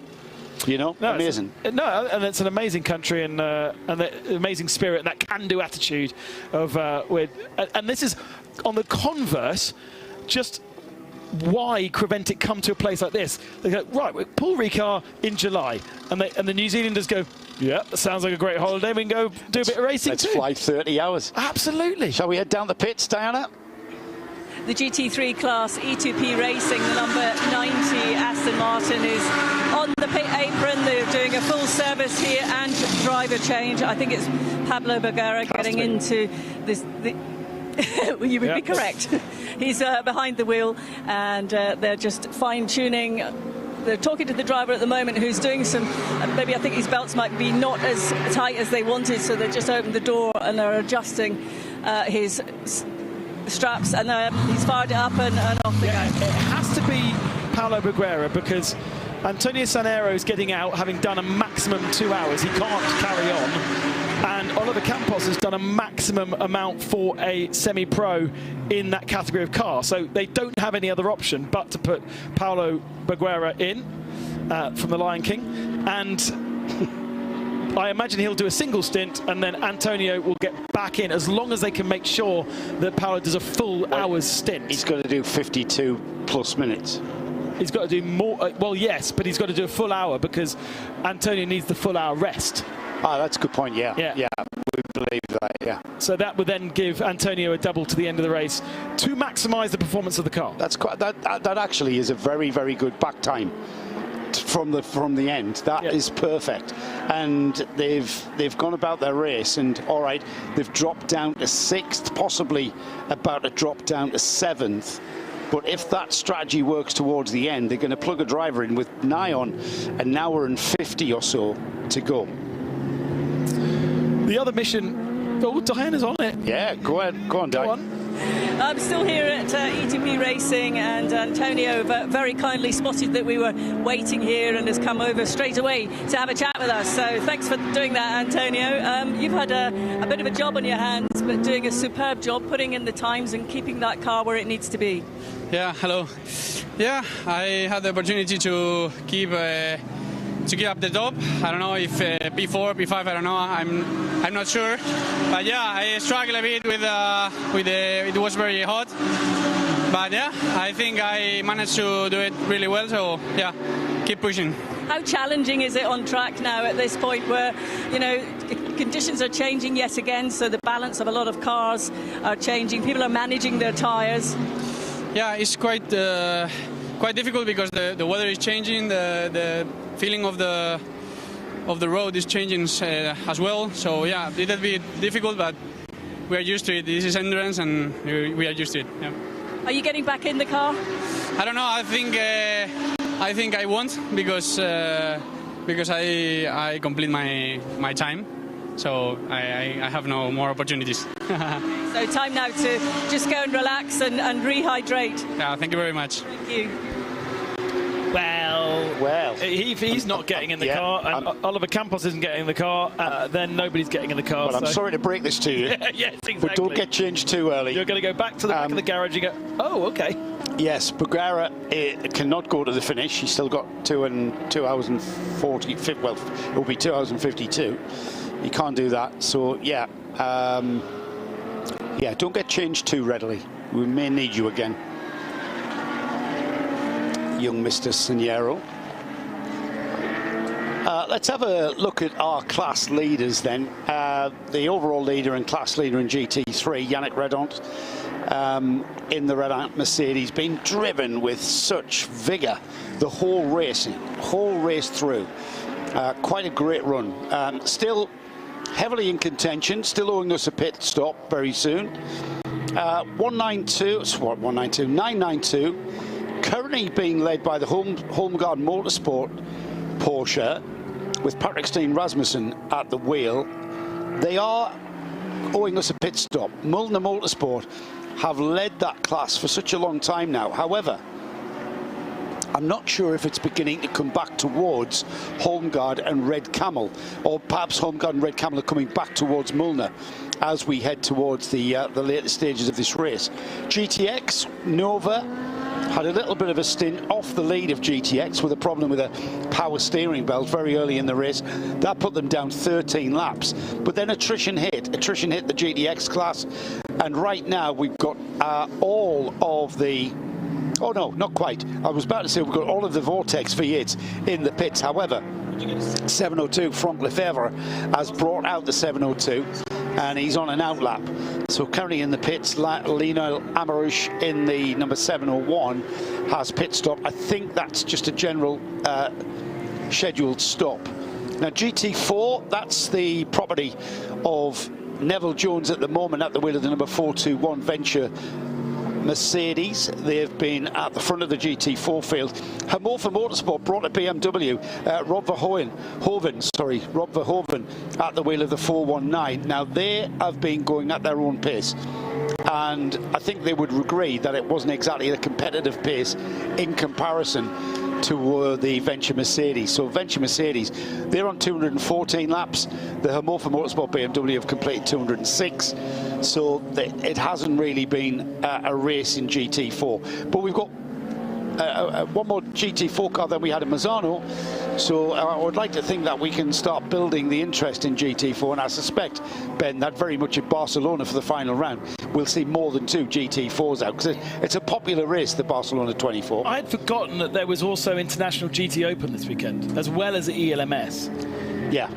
So we've just got a massively heavy weekend where we're utilising... And coming off some very heavy GT weekends. Yeah, you know, and all these teams are just super, super busy. And so it's just a tricky time to have a race meeting. And we do find that when we sit on quiet weekends where there's not much else going on, the grid grows. And it's a logical thing. It's just this weekend is particularly heavy, and maybe it's worth looking at a different... the hole's been made now on the nostril of the Sepp-Lejeune Racing. Yeah, they broke through the tank tip, haven't they? I wonder what spurred their interest in opening up that gap. Maybe it's a sucker rather than a blower, that one. So as the air goes over the hole, it's a low pressure. It draws it out. Draws the heat out. Right. I see what you mean. Yeah.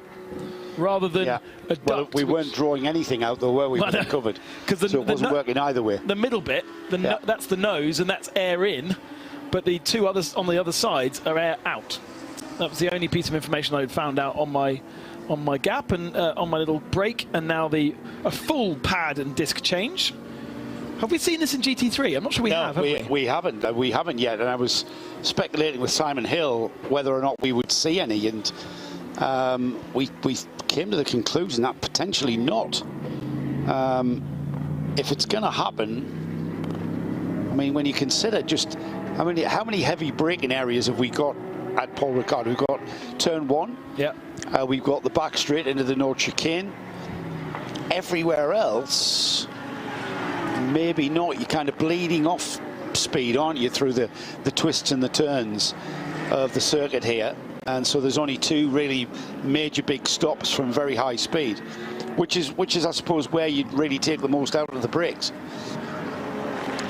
That's a recovery drive now for the Krone Aviation coloured car, number 907. Handbraked in that car, so that's why he's giving the hurry up to the 902. Fastest lap in 992 overall in the race, because just gone the way of Patrick Niederhauser in the 957. So you know how he had that little incident and had to do an extra pit stop. Well, he's clearly annoyed by it, because he's just done a 206.871. There's Stéphane Perrin. He's getting concerned that the car is taking a lot of time in the pits. Now, that splitter that we saw the team putting back on the 888 numbered car, I don't know whether that's a new one gone on and it's been running without the splitter. Without the splitter, the 992 car is an absolute beast of a car to drive, because it has no frontal downforce and it creates a massive amount of understeer, which, understeer is perhaps more manageable than oversteer. However, it's a very slow way of driving around a racetrack, and you're burning off those front tyres. And with the 911, without that engine all the way out, unsprung weight beyond the back axle, you get that car to rotate, and it's very hard to do when you haven't got a front end. So it just destroys the balance of the car. That's why we go to such efforts to replace those splitters on the front of Cup cars. Niederhauser goes faster again in the 957. He sits in 7th position in 992, and I'm afraid is 2.5 laps back from the 2 Sepp-Lejeune Racing Porsches, although we're watching the 888 car in the pits. The Vortex is in the fast lane. Yeah, I think the Vortex has pulled off its pit apron. Can't do and that. It's got a loose right front wheel. Just saw the mechanic walk up to that car, and he went to kick the wheel of the car. I think that's still a 701, Lionel Amarouche showing in the car, but I think we've had a driver change there. So tail of woe for Vortex continuing, and we'll see if they can get the car back on the apron, get it jacked up, and maybe have another go at fasting that right front wheel. this 888 Seblejou Porsche has been given a 16-second time penalty for minimum sector time. This is I'm sorry, good. Ben, I'm not sure that. So what we've got is the Vortex that's pulled off the pit apron. It's now in the pit lane proper, and they've come along with a jack. It's stopped because it's got a loose front wheel. They've jacked the car up in the pit lane. Now it's off the jacks, having re-secured the right front wheel. And I'm not sure you're going to not. I'm pretty sure that. Keep an eye on the penalty box. Yeah. Because that car, I'm pretty sure, will get a penalty. Yeah. Working on the car outside of the pit area, probably. In the fast lane as well. In the fast lane of the pits.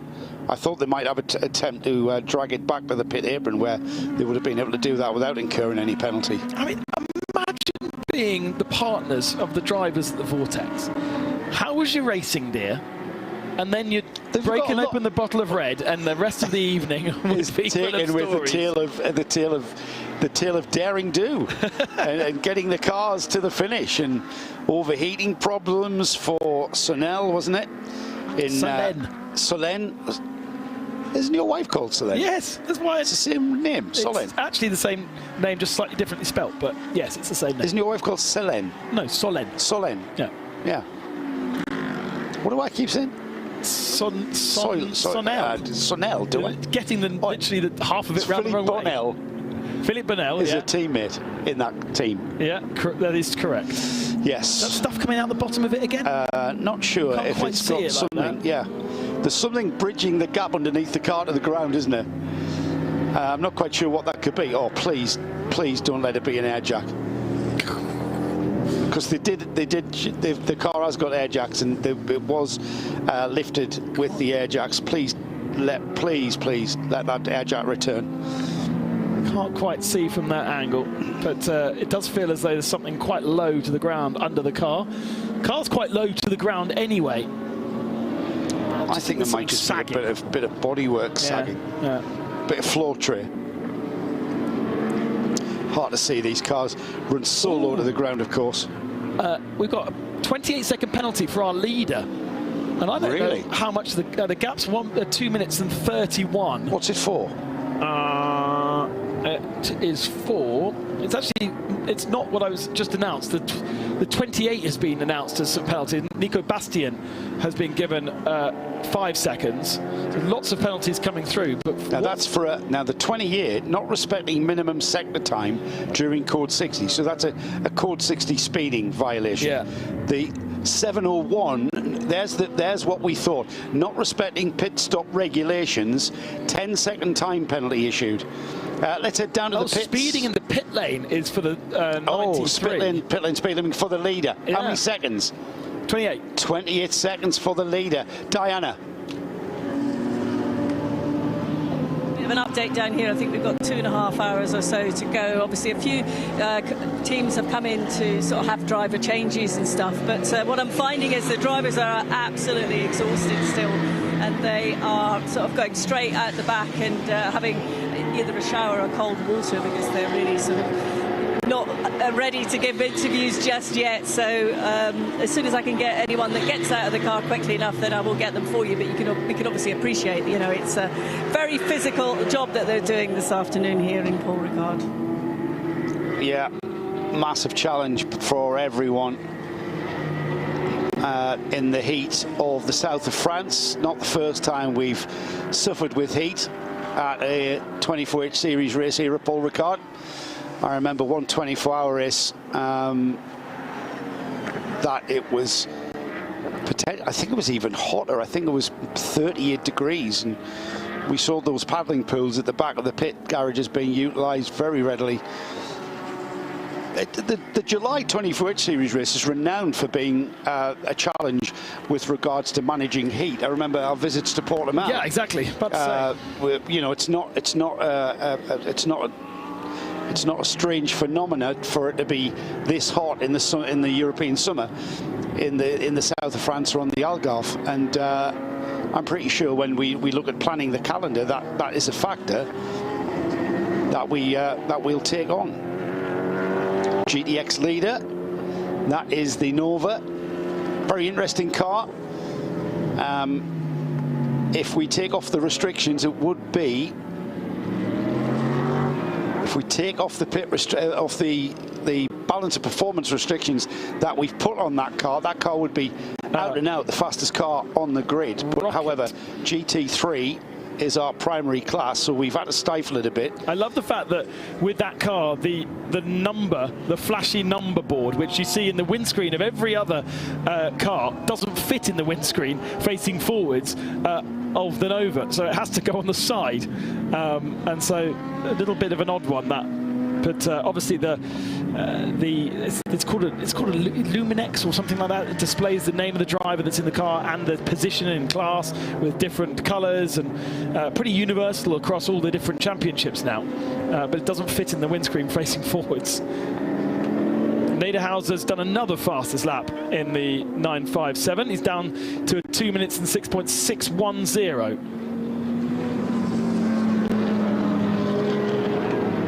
GT4 leader, Venture, the Mercedes there, 421, still leading GT4. Down in 25th overall, Neville Jones is the man behind the entry, the man behind Venture, the Venture team. Dan Bishop. Such a well turned out car, isn't it? And the garage is really well turned out. It is highly professional. They've got their chief engineer on that car is a lad called Dan Bishop, who was a young lad who metaphorically knocked on my garage door and said, "Gives a job," down at Snet, and I think he was at uni doing something, and he's been involved in British touring cars, and get to see him often, doing a good job. Remember, these were the recipients of our Spirit of the Race Award at Mazzano. We've got to start thinking about that soon. Yeah, we have. There's a few contenders I've got in mind. Okay. I think Simon Hill is probably worth a mention. Who? Simon. Yeah, it was on that level actually. Okay. So I'm thinking Prime Speed Sport, for the fact that they flew 30 hours to be here in Europe to race in the European summer. Yeah. That's worth it. And then you mentioned the attitude there, the Kiwi attitude of just, positivity, which you seem to be lacking. No, don't say that. That's not fair. Lacking in Ben's life. It's craving. Yeah, lacking in Ben's life. He loves that positivity. No, not lacking, craving. You need to just soak up the positivity around you. That's exactly what I'm doing. I'm appreciating it. Yeah. I'm seeing you. I'm oozing it. Say you're really positive. That's lovely. Thanks. I'll take some of it. Yeah, take some. And so that's an idea for Spirit of the Race. Okay. I mean, Vortex is always going to be there, because whatever hits them, they just address it and press on. But it can't always be. It can't be adversity. Have problems and fix them. It can't always be that. No, and that's why I suggest the Kiwis. And that's the temptation always, is to go, oh, you've had a really bad race, but you've finished. Well done. And that's quite the easy default. But we've had some different ones this year, including, of course, Jerry winning it in Spa. After 20 years of service at Creventic, into his retirement. Probably watching. Would he be watching? I'm not so sure. Yeah, Neville having a good stint in this Venture Mercedes, a good steady stint. He's the AM driver in this entry, and racing again here, racing with his son Chris and Matt George, the pro in that car. Matt George being the driver coach for the two AMS, father and son team. Yeah, do feel free to suggest on the chat, hello chat, I've been following you, for any of your ideas for Spirit of the Race Award, because I know you'll have lots of different ideas. Lumirank is what I was looking for. That's the flashy box square thing in the windscreen. Thank you to H, who we come across to very often in the chats of various motorsports. H is suggesting, I think he's suggesting the Nova for Spirit of Race Award. Yeah, for bringing it. For bringing it. Yeah, love it. Thanks for entering. Love it. The GTX class is our prototype class this weekend, with those Vortex V8s and the Nova.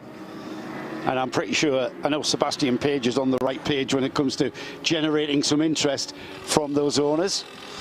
Leader in. God, no, they've been in for ages. They've been in fueling, because they've done Yes, and a 30-second penalty. Or is that at the end of pit lane? Yeah, let's ask Diana. That is at the end of the pit lane.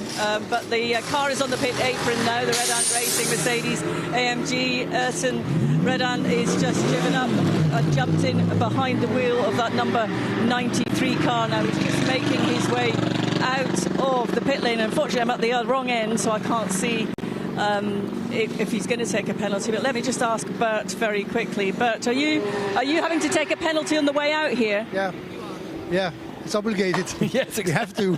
How long? Unfortunately, yeah. How long's the penalty? Excuse me? How long are you sitting at the penalty box for? 28 seconds. Well, that was a super slick stop by the guys then. That was a super slick stop by the guys. Yeah, perfect. And got a bit disjointed there because there was a number of cars coming in just behind. But yeah, they will take the penalty at the other end of the pit lane. They are going to be, Joe, faster than the Simpson Motorsport last pit stop, even with that 30-second penalty at the end of the box. That's why. Actually, time that, Ben, and just see if you're absolutely spot on. I'm not disputing that. They've gone. He has not served his penalty. But the last pit. No, I think they may leave the pit lane and then go into the penalty box. Oh yeah. I'm not sure. I'll have to confirm there he is. that. Oh, and he's had contact with somebody. He's had contact coming out of the pits with maybe the Ajith Kumar car ahead, but damage to the front left corner of the Red Ant Racing Mercedes. I wonder if we're going to have a replay. Well, he didn't serve 28 seconds, that's for sure. No, he didn't do the penalty. He went straight out of the pits, didn't serve the 28-second penalty. He's hit something. I'm not sure what he may have hit. We'll find out. He's going to... Diana Binks down there in the pits at Red Ant needs to stay exactly where you are, Di, because he's going to be coming straight back in. Is he? He's got to. The team can see that on their TV screens like we can. But can't they leave it like that? No, not at all. Okay. No, that looks like it could manifest into much worse damage. Plus, you're not going to be... I mean, the tyre's scrubbing for a start. Yeah. That's going to be a puncture very soon if it continues to rub. And you don't know what damage it's caused. And you're also... Your aero is going to just be rubbish. And the car's going to understeer. And it's going to be out of balance. It's going to be horrible. And there, look out. He can't even get by a 992 car. Oh, this is a disaster. They were really very much on course for victory today, doing everything right in the only pro car, as Klaus Bachler just does the fastest lap of the race. Just to add insult to injury, Bachler does a 202.835, and his nearest competitor surely is going to have to head back to pit lane, or he goes around the outside of the Ajith Kumar Porsche, maybe puts himself... No, he's not going to come in pits. He's stayed out. Yeah, Diana, you might want to ask the team what's the thinking on keeping that damaged car out. They're obviously going to take a risk with the puncture. I mean, the smoke is stopped, so that means the tyre is worn away to the point that there's no rubber in contact with that errant bodywork. But that is a massive risk because you've worn away a bit of rubber. So you've got a damaged tyre there. I wouldn't like to be going down that Mistral with a gouge out of the tyre, which is invariably what's happened. Still driving it with a massive aplomb is the only way I can describe it. He really is still pushing on. So Ayrton just taking over from his brother Yannick into the car. There's bits of bracket and stuff flopping around in there. But they're rolling the dice with that damage and keeping the car out. And that's very, very brave. So Diana, if you could ask the team what there may be a reaction to that damage on the 93 Mercedes. It's not really slowing it down though, Ben. I mean, it'll slow it down from its optimum lap time potential, but it's not really looking like the car's becoming a handful of unbalanced Mercedes. It still looks pretty like the driver can really drive it. Through Sink Corner onto Bosson. Gosh, here's a story that one of our people on the chat has just reported to us. Remember that we had a fuel station, a fuel pump that was unavailable a bit earlier on today. It was pump number 5. But the vortex was on fire at that pump, having overfueled the car. It caught fire, and so everybody else just legged it out and they put it out. So it obviously was a flash fire because the cars then carried on, but certainly not something, obviously our camera's not pointing in that direction, but a bit of a scare in the fuel station a little bit earlier on. Thanks to the chat for informing us on all these things. Go ahead, Diana, what have you found out down there? I have Yannick Redant with me from Redant Racing. So, Yannick, just before a number of things that have just gone on in the last few minutes, but obviously when you got out of the car, it's very physical during that race. How are you feeling now? Yeah, I'm feeling a little bit tired now. It's very physical with the high temperatures, but yeah, it was in the end when the temperature got a little bit lower, it went okay. It's hard work though. Were you just telling me that your cool suit underneath your race suit was just sort of wasn't really working, so it wasn't doing any help to you today? No, indeed. When I put it in, it came loose, and after 2 minutes, my cockpit was full of water, so I needed to take it out. So there was no cooling. Obviously, we saw an incident with the car as it went back out onto the track after what we thought you were taking a penalty, but we're not sure if you did take a penalty, but it looks like there's some damage to the car. What could you see when you were in the office there? Yeah, it was from a previous accident. We know the bumper was a little bit loose, and yeah, there was a possibility it came down, and now that happened in the last stint. What feedback are you getting from your brother as to the damage on the car? Is it having much effect? For the moment, I think he only did 2 laps, and it didn't seem a big problem. I just hope it's keep hanging around. Do you know if you took the penalty? Because we were expecting you to take a penalty when he went out, but I'm not sure he did. Did he take it? Yeah, Ayrton took it. Okay, all right, I'll let you get back outside that sunshine. Thank you. Yeah, timing screens are now saying that the penalty has been cleared and the penalty was served. We didn't feel like there was enough time for him to do that, having come out onto the circuit, but it was a 28-second penalty that's now no longer on our timing. Well, he was on the pit lane for he was in the pit lane for 1 minute 45. The penalty was 28. Yeah, and that would be all right. That's why I keep saying the last Simpson pit stop was so slow. No, hang on a minute. they changed drivers and tyres. Yeah. In 1 minute 45. Yeah. Absolutely. Well, where's the 28 seconds on top of that? Because we've seen people doing tyres and drivers in 1 minute 20. Yeah, okay. So then you add your 28 seconds and you get to that, which is 5 minutes, and Simpson Racing was 6 minutes in the pits. And it really has, I think, dropped them out. They're only 11 seconds behind Red Ant Racing now, so the battle is back on for second, and we are awaiting Proton Huber to come in and give us a pit stop in maybe 5 or 6 laps. But get this, the average speed of Klaus Bachler in his last stint, what do you reckon? 2:04 dead. Wow, average. Yeah. So they really are. I didn't think they could put Bachler in that car actually, from the regulations that I was reading. Because Proton Huber are in the Pro-Am category with a pro driver. The pro driver can only do 1/3 of the race. That's fine. Klaus Bachler will do less than that. But the Am and the Am Plus must do half the race. Let's go down. I mean, I'm sure that they are on top of it more than I am. But between Dresdo and Vallenvine,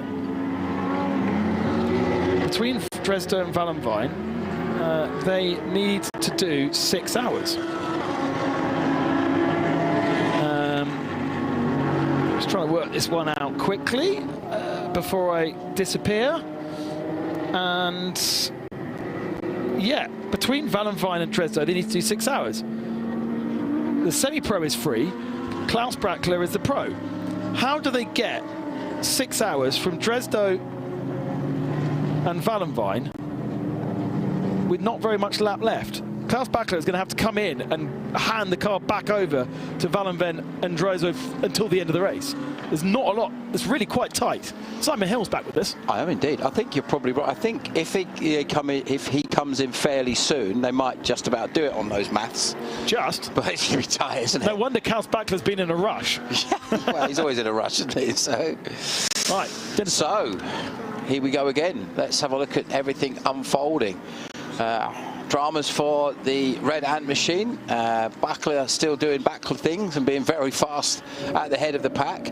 Although interesting, Nico Bastian's last lap, 2:03.214, just a gnats away from being fastest lap of the race. I think about a tenth off of the quickest lap that we saw earlier on from Joseph Kral, 2:03.170. So yeah, half a tenth off, which is pretty impressive.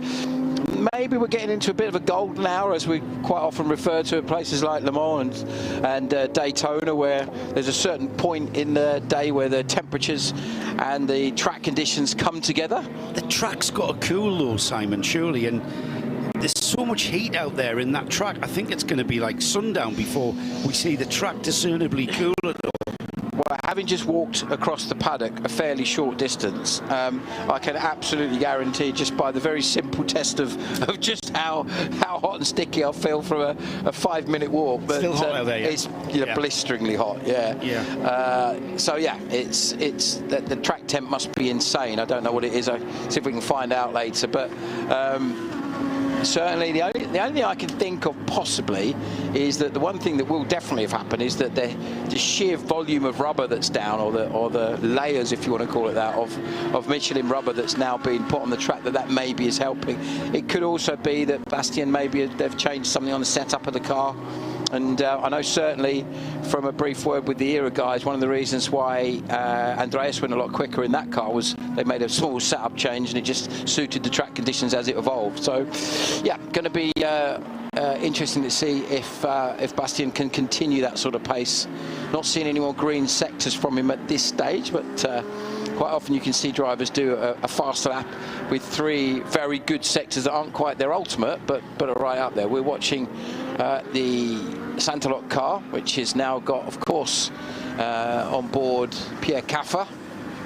Such an experienced and talented driver is Pierre Caffa. Did get a penalty earlier for the contact with the Era Motorsport car, so that bit of a misjudgment on his behalf in just turning that car around. As we go to Denis Vasek, he's really impressed me this weekend, Vasek. He seems to have really, whether it's a circuit that he's comfortable with, or whether it's just that we're at a stage of the year where he's just kind of gradually got a little bit more into the rhythm, if you like, into the vibe of that car, and he certainly really seems to have stepped it up in terms of his level of performance. We always know Joseph Kral could do that because there's that. Although interestingly, I noticed on the entry list, Joseph is listed as a semi-pro, which surprised me somewhat. I would have thought him as a pro all day long. Well, I think semi-pro is kind of like a silver. Yes. And the pro is a gold. But still, I would have thought if he was doing an FIA series, I would have thought that with his level of experience, he would have been a gold-rated driver. Yeah, I know. Because he's not that old. He's only in his early 30s, well, so I think he's 33, something like that. The team were a big part of this series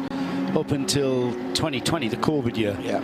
And then they've made sort of one-off appearances. They've been here all season, the Scuderia Praha team. While you were away, Simon, did you pick up on the Red Ant issues with the 28-second penalty? Yeah. And then the damage to the front end, which we didn't notice until it came out of the pits, and then there was a big chunk of front bumper missing and then the tyre was smoking off whatever it was rubbing on it. That stopped smoking, so whatever it is has worn away, and the team just don't seem concerned. And the car is circulating with a big hole in the left rear, in the left front corner, which is acting like a big, massive umbrella in slowing the car down. Massive sort of air brake, if anything. Yeah. So we'll keep an eye on. So 2 minutes 7.3. That was the last lap time by Ayrton Redon. We'll keep an eye on that. The leader, Bachler, as you would expect, 2 minutes 4. I think Ben said he's averaged 2 minutes 4. Yes, he has. So an average over 29 laps of 2 minutes 4.1. That's how quick Bachler is, which I think you mentioned before you went off for dinner. he is what he is. Yeah. Battler is the real He's deal. a superstar, isn't he? You know what you're getting when you put him in the car. Indeed. But interesting, just looking at like Ayrton Redan, his correct me if I'm wrong, it's his brother, isn't it? It's Yannick. Yes. I think Yannick appears to be the quicker of the two. But just looking, now the Krone car, but going back out again, or the Krone racing car, the RPM run car. And that's been out. Simon's been sort of on a bit of a recovery drive. Philip Hamprecht has brought the car in. Did we see a driver change there? Yes, we did. Tracy again. I think it's either Tracy or Nick that's just jumped back. I think it might be Tracy. But yeah, so I mean, obviously the 992 class is still looking very, very good for Molnar Holmgaard. But from a championship point of view, the Red Camels team are going to come out of this in good shape if they can maintain that podium position. Whereas for the overall championship, for the GT3 championship, if you will, Scuderia Praha, Proton, Huber, Renan, all three in the top 4 of the championship coming in, and even ERA, not far behind either. That still could unfold in their favour, because the cars immediately in front of them, Santaloc, E2P, and TFT aren't in the championship fight at all. They're one-off races effectively, or not one-offs in the case of E2P, but certainly haven't been there throughout. Yeah, they are behind them in the championship. The teams that are ahead of ERA currently joined 4th with Proton Huber.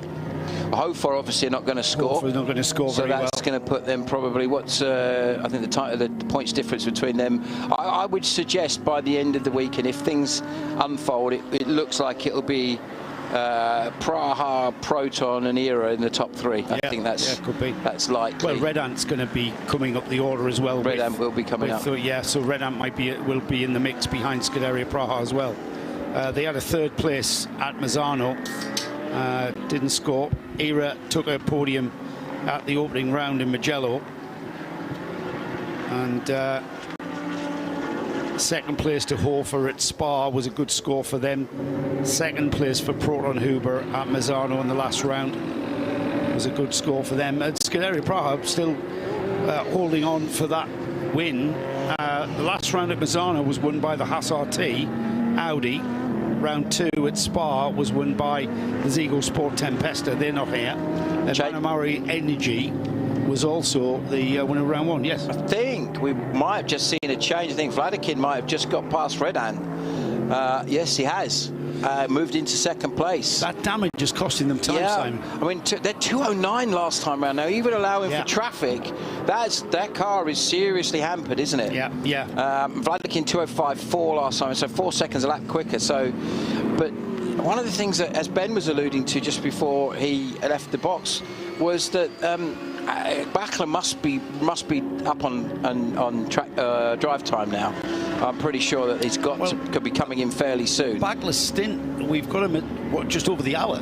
Yeah. So he could effectively stay in the car for another 55 minutes. But the others haven't done it. But he's done 29 laps. Yeah. So anyway, we'll watch to see what happens with that. The other thing we would just mention there is the times. If you look at them now, a lot of the cars have set their fastest personal lap recently. So the fastest lap of the race with Bachler 202.835, the Vladikin 203.5, 203.6 for Kaffer, 203.2 for Bastian, 203.8 for DL. A lot of these guys are around 203.9 for John O'Lester, a bit further down. So that's under qualifying time. 202.8 is faster than quali yesterday. Yeah, I'm not sure who posted those best times. So that would be Bachler in that 202. Yeah, definitely the 202.8. But the others Bachler. Again, like certainly Bastian, DL would have done those times. The 203.1 was Josef Kral in that car, and the 204.0 was Yannick Redown. And for the Continental car, I'm not sure. I think Vladikin is usually the quickest guy in that car, so wouldn't be at all surprised. So further down, the 992s, as we were saying, they're all running in sort of sequence, as it were. There's no GT3 cars between them, which is the Mulner, Holmgaard, Red Camel and Ajith Kumar cars. And I haven't any bias in that championship, but on a kind of for the series, I think it would be great if that Ajith car could get on the podium. India, Collywood would go. And then obviously there would be no more cricket. There would be no more cricket. It would be. It would stop overnight. Yeah. And there would be, you know. Well, interesting that Ajith had a test in the private test sessions. I thought you say he played a test. No. Like, talking about cricket. Talking about cricket. He's so versatile. Yeah, he can act, he can race. I'm sure he can play cricket as well. He's a fast bowler. He's like, yeah. He had a test in GT3. The car that the car that has been rented to the Nisa team after their shunt. It's a Red Ant car, and of course Ajith Kumar Racing are collaborating with Red Ant and had a taste of a GT3 car around here. So he's got his eye maybe on progression. He's come on a lot since, I mean, you know, we first saw him in Dubai, and undoubtedly he's been racing in the Middle East, in various things, and also in India. But when you look at his pace, and more importantly, Simon, his consistency in that pace, and his consistency of lap time is what you need from a gentleman driver, from an armed driver. Well, you go back to Dubai, he had that big shunt in testing there, which was, you know, fair play to the guys. They got another car, got him back out, and did a solid job. I think they had, you know, a few technical issues in the race, which happens in 24-hour races, as we know. But as you said, he's been learning circuits, he's been improving. They've had some change of the technical side of that team, which has been an important thing for them, but also shows you that they're sort of adapting to their environment, as it were. But you can hear from the interview you did with him earlier just how committed he is to this program. Loves it, doesn't he? And not just this program, but it's clearly something that runs forward. But so interesting. I was looking at his biog of his what he'd done in racing, and he actually was racing Formula BMW single seaters many years ago. That's kind of where he started. Whereabouts? Well, there used to be a one-make championship. I always remember in the sort of about 06, 07 there was a Middle Eastern series, and I nearly, unfortunately, had to commentate. I say unfortunately, not because there's anything wrong with the drivers or the cars, but the championship was sponsored by Petronas, who we all know obviously from sponsoring the Mercedes F1 team, and all of the cars were identical. They were like a grid of like race school cars. Yeah, of course. So other than the number, which you couldn't really read, and the driver's crash helmets, which, as we know, modern drivers' crash helmets quite often look the same. So it was literally like the white cars following the white car, following the white car, following the white car. It was one of those. But so we are looking at the Dennis Vasek car, which has been looking very strong. That's going to be on top of that. Let's have a look how far he is from Red Ant. Is on the lap behind, but he's well, interesting. The Red Ant car seems to have found a bit more speed. He's now in the mid 207s, but he's still 3 or 4 seconds a lap slower than the cars around him. He's bleeding away that gap. That gap's out to 5 seconds between Vladikin in second now and Red Ant in third. Binksy shouts up, Diana. Yes, Prime Speed Sport, the Lamborghini Huracan, has got another issue. It's back into the pit lane. It's on the pit apron at the moment. They said they've got a cylinder issue, which they're looking at. And they're throwing things out of the back of the car right this moment. So they're checking out what they can do. But I saw the driver sort of moving the steering wheel, and now the engineers in the inside talking to him. But they've got one cylinder issue at the moment. So they're working hard on that. Change for position for fourth then as Pierre Caffa takes the Sonderlock Junior Team Audi ahead of the Scuderia Praha Ferrari. Did I say Sonderlock Junior Team Ferrari? I mean Audi. Did I say Audi? I thought you said Sunderland Junior Team. I know they got back to the Premiership, Joe. I mentioned that before. Caffa. Talking of Jordan, is he going back there? I hope so. What a way to finish his career. Wouldn't it? You know, I used to babysit him. My ex-wife played netball with his mum. We used to pick him up from school, and he used to have his tea at hours and stuff. And he used to kick a ball. He was about 6, and he used to smash my fence. And I thought, that kid has got an amazing kick on him. And he's kind of won everything in football. Anyway, why did you and I get on about football when we come together? So lovely viewers and listeners, can only apologise again on behalf of my learned colleague and myself. It's my fault. I led him into that. I did, mate. I'm a terrible influence. Although our great leader, Mr. Hindhoff, will approve thoroughly of the fact that we'd have got some Sunderland. Who's your team, Sam? I can't possibly say. Is it Gillingham or something? No, it's not. No, it's not Man U, is it? No, it's definitely not Man U. No, I'm not going to divulge that on air. I'll discuss it with you another time. But anyway, we've got the Kiwi Lamborghini being looked at, and it's looked at in an area that's never good, is it? When you've got the back end or the engine cover off on a Lamborghini Huracan, and the guys are clambering over and lying across the back end and looking down at that motor. They've got a cylinder off now. The first point of call would be a coil pack, of course. That would take the cylinder out. That would be your diagnostic approach of replacing coil packs. Whether or not they can analyse, and the ECU and the data that they can pick up from the engine management systems can tell them exactly what it might be. Well, I think the thing that's interesting there is, as we've seen, and we've seen it with a few cars today where they've had some kind of issues. That's an interesting thing, where the mechanics looking got his hands on the exhaust bank.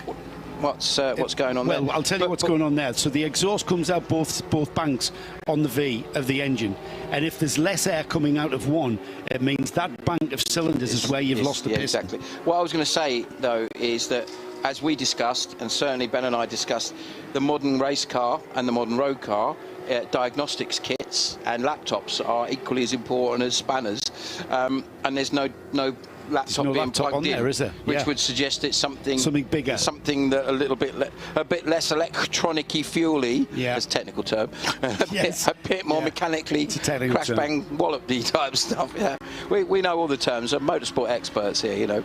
It used to be in sort of the my old Formula Ford mechanicing days, when we had we'll come to that in a second, because that's amazing.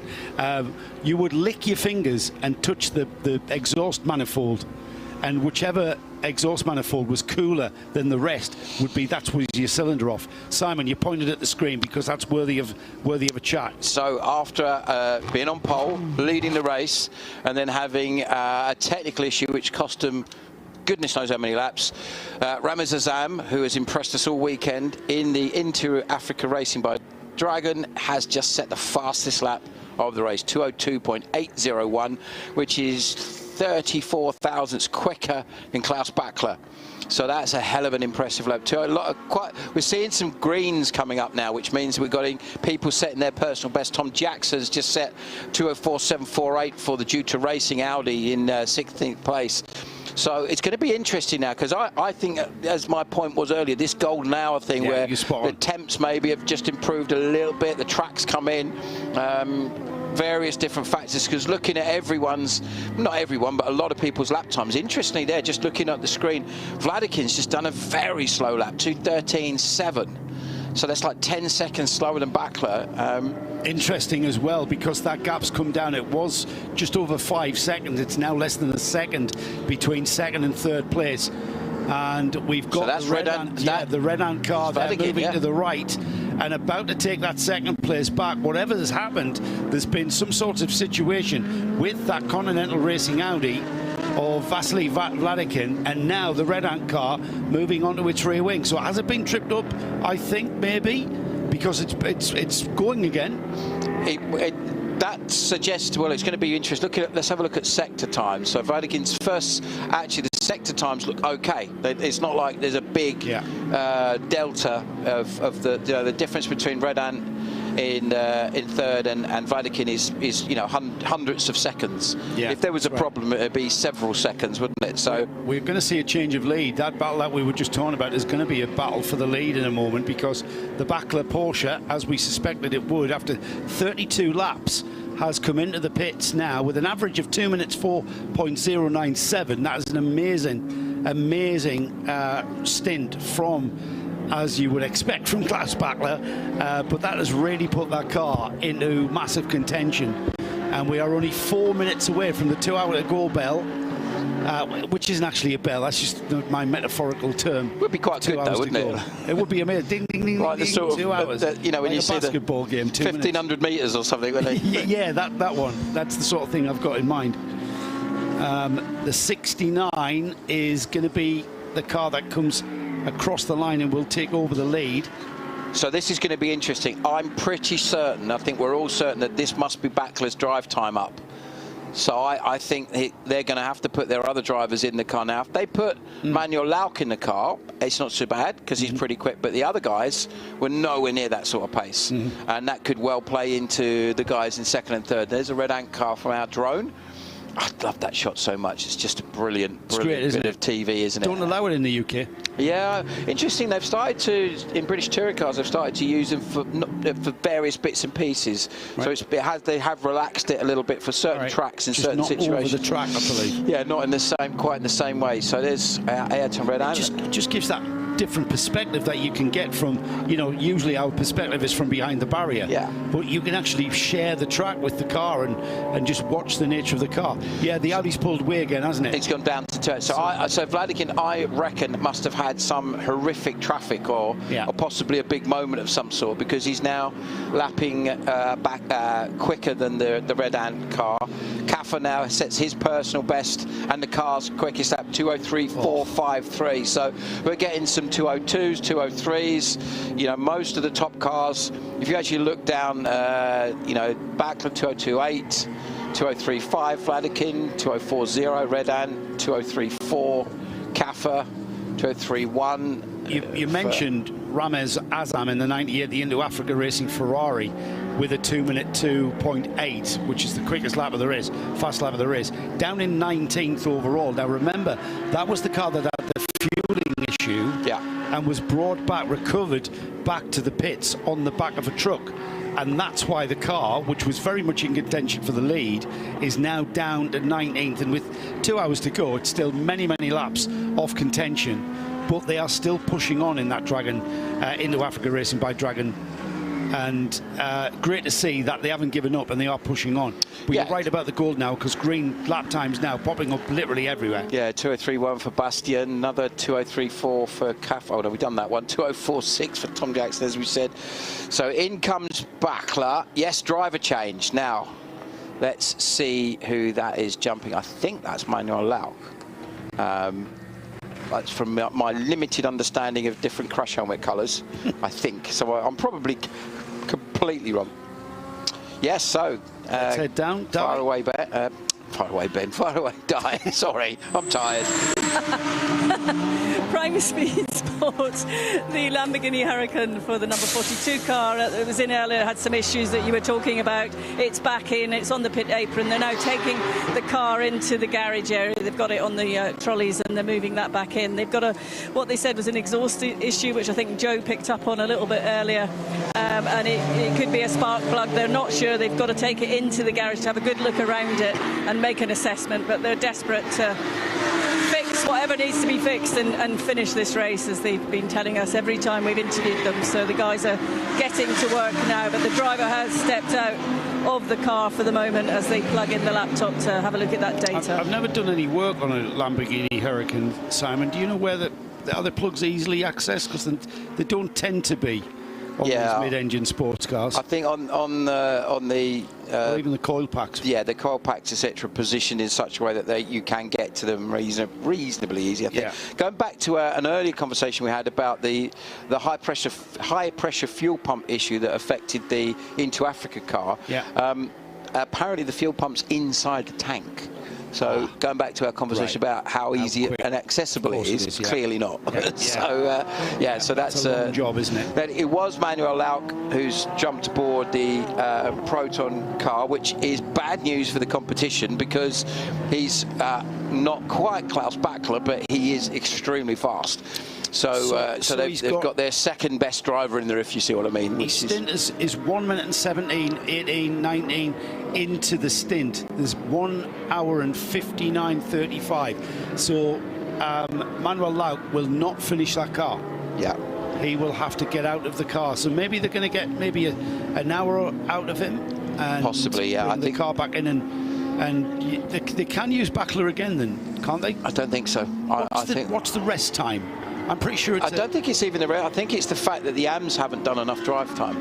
That's the problem. That's what Ben was looking at, the various different permutations from that car, and I'm pretty sure it was that they need to do 6 hours as a Pro-Am car for the AMs, which they hadn't done, because Lauk, I think, is listed as a semi-pro rather. Semi-pro. Klaus Bachler as a pro, and then Dreislow and Wallenwein are both AMs. AM Spirit, apparently, is your Dreislow. I've read that one before. I'm not sure what that is. I think that's an older driver. Sounds like Matt George. Sunderland, doesn't it? AM Spirit. Yeah, plenty of that. Matt George in the 421, that's the GT4 leader, the venture car.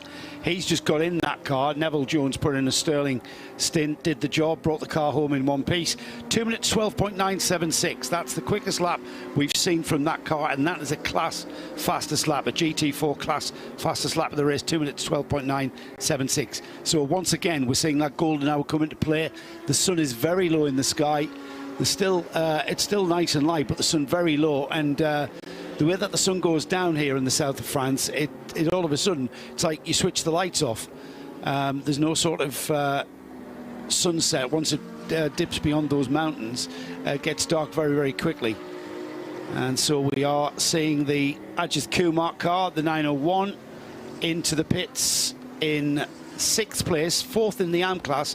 Fabien Dufour brought the car in. Let's see who's taken the car out for the last 2 hours. I think it was I think Dufour's just got in that car. Just looking at that, I think that might change when he leaves the pits. Let's see if it does. You might be right. So apologies. I think I'm watching as he goes out now. Where are we? Matthew Detry at the wheel. Detry, yeah. Dennis Vasek is in the Praha car. Now that's going to be interesting to see who jumps in that car. Now, if it is Josef Kral who gets back in, which I think it might be, then that would be great news for Scuderia Praha. They'll have a man who has been one of the fastest cars all day, or all weekend rather. 2:30.50 for Nico Bastian. So again, these guys are putting in really strong laps. Couple of others to watch for that I think we'll see some pit stops. The slowest of the drivers in the E2P racing, Pablo Baguera, is still in that car, and he, by his standards, has gone a lot quicker as well, as we ride on board with Matt George in the venture car. Look how close those last lap times were. The leader, Vladikin, 2 minutes 4.5. Ayrton Redon in the Red Merc, 2 minutes 5.9, 2 minutes 5.1 from Manuel Lauk, who just got in the Proton Uber Porsche, and then Pierre Caffer 2 minutes 4.1, and then Nico Bastian 2 minutes 3.4 last time by. Absolutely neck and neck, and we're not going to see much shuffling around. The gap between the leaders, first and second I should say, 5.9 seconds. So might as well call that 6 seconds, might we? Oh, it's gone out to 7.4. So that's changed to 7.4. So that's extending that lead to for that Audi, the Continental Racing Audi of Vladikin, is going to also pit stop very soon. That's got to be insane.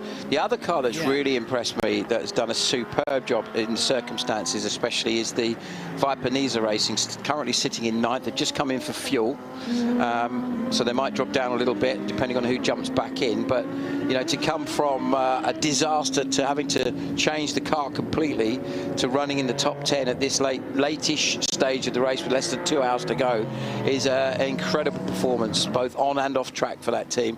So as we see Vasek come in, and that looks to me, is that Kral? I think that's Josef Kral about to jump back in. Yeah, I think it is. Yeah, it looks the same. Pretty tall is Joseph, isn't it? So yeah. He's not a skinny kid. Diana, are you down there? I can hear your mic open. Not sure if it is. Go ahead, Di. Yes, I am. I'm down here with the Scuderia Praha. So I think that's Josef Kral that's just jumped into that car, because I can see Dennis has just jumped out and Miroslav is standing in the garage. That was a very quick stop by the guys here, and just as we were talking for those few seconds, he was in that car and off he goes. Yeah, so that's good news for them. That means they've got their strongest driver in to run for a little bit longer.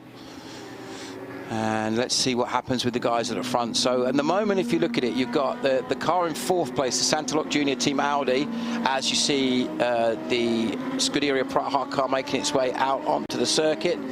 And yep, it is Joseph Kral, we thought so. And Pierre Caffer, Nico Bastian, and I think Vasily Vladikin maybe are the respective strongest drivers in those cars at the moment. The Era car, Ryan Diel and Jake Hill have been lapping pretty much at the same pace, whichever one of the guys been in the car. So I know that there's a plan to put Jake in the car again, so I doubt if there will be a huge difference in lap times between those two guys, because they certainly, I think they did an almost identical time in qualifying yesterday, and as they have been. Identical? Yeah, almost right down. Yeah, within a few hundred, so I'm slightly quicker. But yeah, so the point I'm making is that some of the teams are going to have an advantage where they put their better driver in. Yeah. Others are going to have a little bit of a disadvantage, whereas in that case with Era, they've got the two guys that are run to the end are both about the same. It's the point I was making earlier with the Proton Huber car, is that Manuel Lauk, whilst he's not a Klaus Bachler, he's a very, very good driver, and he's not a million miles off. 2:04.9, so he's like just over 2 seconds off of what Bachler was doing. As we look at Kral, it's going to be interesting to see. I wouldn't be at all surprised to see Joseph Kral either take the fastest lap or get very, very close to it. Yeah. New set of tyres, new set of Michelin tyres on there. Clearly we're seeing a little bit of an improvement in the overall conditions for the cars and drivers, and then we'll see what happens from here. So we're getting very close to seeing Vladikin, who's completed 33 laps now in that leading Audi, 34 laps in fact in the Audi, so he's getting towards pit stop time. Joseph Kral, as we saw, his teammate in the form of Denis Vasek, completed 31 laps. So I'm looking for Ryan DL's time in the car, and where is he? Oh, there he is, man. How did I not see that, Simon? That's my dear old mum used to say, you can't see for looking. Look size. 33 laps for Ryan as well. So yeah, I think that Ferrari is looking very, very close to a pit stop. That's due in for fuel soon, and I think then they will put Jake into the end, I understand. Yes, fuel in for Ryan DL now in the pit lane. So at 2:58 laps from 7th position, the Era car, 4th in class. Fuel, and I would imagine tyres, and send that car to do its thing to the end of the race. So with Ryan having done a 2:03.81, with the lap time seeming to be getting very, very quick at this late stage, a few green sectors and green laps coming up. Another fastest lap for the car that Tom Jackson's driving, the GT Racing Audi. The Audis have been strong here this weekend, haven't they? This seems to be a track that's really worked well for the various different Audis. To be honest, if you could say the same about the Mercedes. You could say the same about the Porsche. I was saying to Ben earlier, it's been one of the most competitive 24H series races we've seen for a long time. Well, you look at this, so many cars and team, and it's. I think what we've got is a good mix of ARM and Pro drivers in all of the cars. We haven't got a particular team that's got, you know, all the pros and they've gone and just pulled away, as we've seen in previous years. The Lamborghini back in. Yeah, so whatever that issue is that they're having with the exhaust potentially, or something else. It's got a pot off, hasn't it? It's got a cylinder off. Unfortunately, it's one of those ones that's a real tough one to try to do anything much significant with. Now, obviously, you know, you forget we've still got almost 2 hours left. You know, for a lot of international sports car racing, that's the majority of a race, isn't it? So you look at what the cars have been going through and what they're continuing to go through in this very demanding race because of the nature of the conditions, because it's been so blisteringly hot all weekend that, you know, the cars are having to work even harder than normal potentially. So Vladikin is in. You said that we were waiting for a stop for him. He's in now. So it's going to be interesting to see who jumps on board that car with just under an hour and 50 minutes left. Well, we're going to need one more stop from all of our runners, aren't we, if they're pitting soon? I've got a feeling, Joe. I'm really just, it's a bit of an educated guess that Solokvetsev is going to jump back in again. We'll take that. Yeah, Diana is still in the pits. Who are you with? I'm with Prime Speed Sports, the Lamborghini Huracan that you were just talking about. Unfortunately, they're going to take the car into the garage. They can't find out what the one issue. They think there's several issues now, but they can't quite pinpoint that right away. So the car is going back into the garage, and it may be terminal, they're telling me. So they're going to have another look to see what they can do. But obviously disappointed at this point, but they're going to keep trying. But at the moment, they haven't been able to establish what the actual main issue is. Yeah, it's if they have lost a cylinder, I mean, I'm not sure it'd be a good idea on an expensive piece of kit like that just to run it on 7 cylinders. Nick Foster there getting a hug from the team. That sort of pretty much says everything, doesn't it? Yeah. It says, sorry, dude, we've done everything we can. You know, you guys have driven your hearts out. They've put a lot of time and effort and investment into this event, and it's just a real shame for these guys to end their race like that. We're getting towards the point in the race where we have to consider our Spirit of the Race award. We do indeed. My nomination was that team right there, the Prime Speed Sport team. They've travelled 30 hours on an aeroplane, the majority of that team, and because they wanted to come and race with us in the 12H series. And they've showed an attitude, a very, very positive attitude that certainly caught our eyes. Back down to Di. The ERA Motorsport car has just come in, and Jake Hill was waiting to jump in from Ryan Dial, who's getting out of the car. They're just doing a quick clean-up, pit stop, get the driver's belt sorted, door is slammed shut. Very slick from these guys, as we expect and know that they can do, and off he goes. But if you stay with me, I've got Jono Lester from the Prime Speed Sport team, and I'm just waiting on camera to come back this way, if he would, so that I can speak to Jono, because obviously disappointment, Jono, that your car's in the garage. I'm assuming that potentially, looking at it, you can't find out what the issue is. No, if we did, we'd be out there. You don't have any limoncello, do you? Any what? Limoncello. I could find some, I'm sure. There's a lot of nice, seen a lot of lovely women with cigarettes around here too. I feel like one right now, but... oh my God, that's so rock and roll. Not in pit lane. No, look, it was fun. I mean, I still got the best job in the world, right? So I'm always going to get out of a car with a smile on my face either way, because I love what I do. But, you know, obviously we're here to get a result. We've come a long way from New Zealand to do this. And our guys, well, you've probably seen, they never give up. This is the sort of Kiwi way. So we had some contact with one of I think the vortexes earlier in the race, which caused a wheel bearing failure, so we had to change an axle, wheel bearing. We think something's got through to some wiring. So about halfway through my stint, we were trucking along well, actually having a lot of fun out there, probably getting in the way of guys we were a few laps down on, but it's just a lot of fun being able to race people, because we haven't been able to do that much from this car yet. I think we're slowly starting to figure it out. But look, we don't want to cause any further damage to the machine, given we have extra races coming up. So it's obviously pragmatic for us to pull it out now and come back better next time, and hopefully see you all again. We hope to see you again as well, of course. Disappointing as it is, this is the thing with endurance racing. Unfortunately, you're not going to get down to the last hour and a half. I think we're nearly at now. But looking at the team performance, obviously you guys were just giving it all. And every time we come up here to watch the pit stops, the crew that you've got, we're doing a fantastic job. But how would you describe this circuit here at Paul Ricard?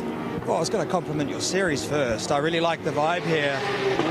Earlier in my career, I was doing Super Taikyu in Japan. Got a similar kind of, you know, of course competitive, but more of a family-friendly vibe. And so, you know, we have dozens of people here, all from New Zealand and some people from France, and people all over the world have come to support us. And this is a beautiful place to race. We thought we had nice tracks at home in terms of the location, but I think this almost trumps Highlands, so sorry, Tony. But this is, yeah, it's been a great week. wouldn't mind if it was a little bit cooler, but no, we've had an awesome time, and hopefully you'll be seeing us in Spain in a couple of months. Looking at the Lamborghini Huracan on this circuit, did the characteristics work here as a race car? Not initially, no. No, we thought we were in trouble yesterday. We've been very slow down the straights, and that's actually been a characteristic we've been suffering with this particular car since we've actually bought it about a year ago. Your scrutineers have been kind to us to give us a BOP brake to sort of close the gap. We are still getting driven away from down the straights, but mechanically the platform we've got now is pretty pleasant to drive. So we might not have the legs, but it's excellent on braking. The mechanical grip's really good. So I was still able to find our strengths and race people. You'd think being a V10, it'd be one of the rockets down the straight, but of course in BOP racing, you know, there's always some ebb and flow. But definitely that stint I just did, maybe a little bit of red mist after the wheel bearing sort of came alive a bit. Nick was the same. I think the two of us, when we get angry, we go quicker. We need to learn how to tune that at all times, but that's again why it's one of my best mates. It's why we love racing together, love this team, all the people. We're a family, and so like I say, I'm still upbeat. We're out of the race, but I love what I do and love all these guys. Yeah. Well, listen, it's great to have you here in the 24-hour series. We definitely look forward to seeing you next time out, for sure. Thank you very much. Yeah, great interview there, and it's what a great attitude those guys have got. As you were saying, My nomination. Yeah, they've come halfway around the world. New Zealand, you know, Jono talked about the circuits there. I've been lucky enough to go to a couple of them down there, and the atmosphere, the vibe is fabulous. The tracks are great, and people love their motorsport. As we were saying earlier, you know, you look at the Kiwis over the years that have been so significant in international motorsport, whether it's F1, Indy cars, sports car racing, whatever it might be. So yeah, good to see Jono and Nick and the rest of the guys over. Fabulous stuff. So a couple of changes, as we heard. We've got now Ayrton Redon into the lead. The Andrei Solokovtsev, I can never pronounce that. Solokovtsev. There we got there in the end. Dropped down to 5th after his stop. Leading the AM class still, 5th overall. Overall lead now, Ayrton Redon in the Redon with Lauk, Kaffer and Bastien all in the PA class, Pro-Am class, 1st, 2nd and 3rd, with Kral 4th in that class now, running 7th overall. Pablo Buguera still sitting in there in the E2P racing car, and I think that he is going to be closed down on by Josef Kraut fairly soon. Now, here's an interesting scenario we've got. We've got the car of Manuel Lauk now. Oh, running wide there, the 69 car, the Continental Racing car running very, very wide. Now, that, as I said, that is Solokovtsev, who's the Amish of Am, if that makes sense. He's the one with the least experience, I think. So let's have a little look and see exactly what happened there, whether he was just being helpful. Did he just get on the brakes too late? Yeah, I think he just missed his apex, didn't he? The brakes just didn't get the car slowed enough. Remember that they're braking from maximum speed there, and you just have to miss your braking point by a metre, Simon, as you know, and you are way, way off from your apex. Exactly, and I would suggest that potentially that's that. He had a faster car coming up behind him, who just basically distracted him just as he was getting on the brakes. It could have well been that situation. I see Kaffer absolutely flying in that car, up to 3rd at the moment, and into the pits now. So yeah, is this just fuel, or are we going to see a drive? I've got a feeling that Kaffer can do some more drive time. I don't think he's done that much so far. I know certainly he was out at the beginning, as we see the tatty but still beautifully coloured Sempershoe car. He's been through it, hasn't it, that car today? Kaffer's done 31 laps, so this would be his 32nd for Pierre Kaffer, and just under an hour and 40 to go. And the Sebelju car still with the tank tape on the front. It's getting towards that time for consideration for the Spirit of the Race award. My nomination is for the Kiwis, the Prime Speed Sport team. We just saw Diana speaking to Jono, and it's for the attitude, really. I don't know how many of those splitters Sebelju has gone through. I think they've just taken that off. And is that a new one that's gone on there, Simon? I think so. It might be. Yeah. I mean, as a collective, as the category, there's just been Porsche spares guys are going to be absolutely loving it. They've made a few quid out of those. Yeah. Oh, there's a bit of tape to keep this one on. I know a few years ago, Jake did a couple of Carrera Cup races, had a bit of an off, a relatively minor off, knocked a mirror off, and that was about 600 quid. So I'm pretty sure someone told me that they were £2,000. Yeah. And the amount of those splitters that we lose in any kind of race. So back to the Spirit of the Race award. I want to nominate the Spirit because they've showed great spirit coming all the way from New Zealand. They love the series. We love them. We hope they'll come back soon. That's my nomination. Any thoughts, Simon? Yeah, I think that would be an absolutely great shout. I personally, just on my opinion, I've been so impressed by both the attitude and the application of the guys from Viper Nisa Racing after a really unfortunate off in qualifying. They've gone away, have sourced a car, got it rebuilt, got it ready, and run it very, very quickly, considering none of them had even sat in thing before this morning, and have been lapping pretty quickly. So, yeah, I think either of those teams would be worthy winners of that particular award for this weekend. So, well, Ben's coming due back off his break in about 10 or 15 minutes, and we'll get his nomination. Remind him for his nomination, and then we'll be announcing that award with about an hour or so to go. And doing the presentation, actually. So that's coming up. Last round at Misano was won by the Venture team, the Matthew George driven car at the moment leading GT4. And the rationale behind that was being the only car in GT4, it just could have tootled around at 6-7 tenths and not really challenged itself. However, the team went about it and optimised everything about their race at Misano, to the point where they even got themselves a penalty for going over driver time allowance, which was again just pushing that envelope with regards to using your drivers, just pushing the envelope. Nothing to lose by incurring the penalty, of course, so it wasn't that much of a push, but just exploring the outer edges of the regulations. And I thought that was a great attitude. So we're not necessarily looking at the spirit of a race with regards to dealing with adversity. The Sebelju car, if it was a tank tape award, the award for the most use of gaffer and tank tape, then they would win that hands down. But it's not necessarily about that.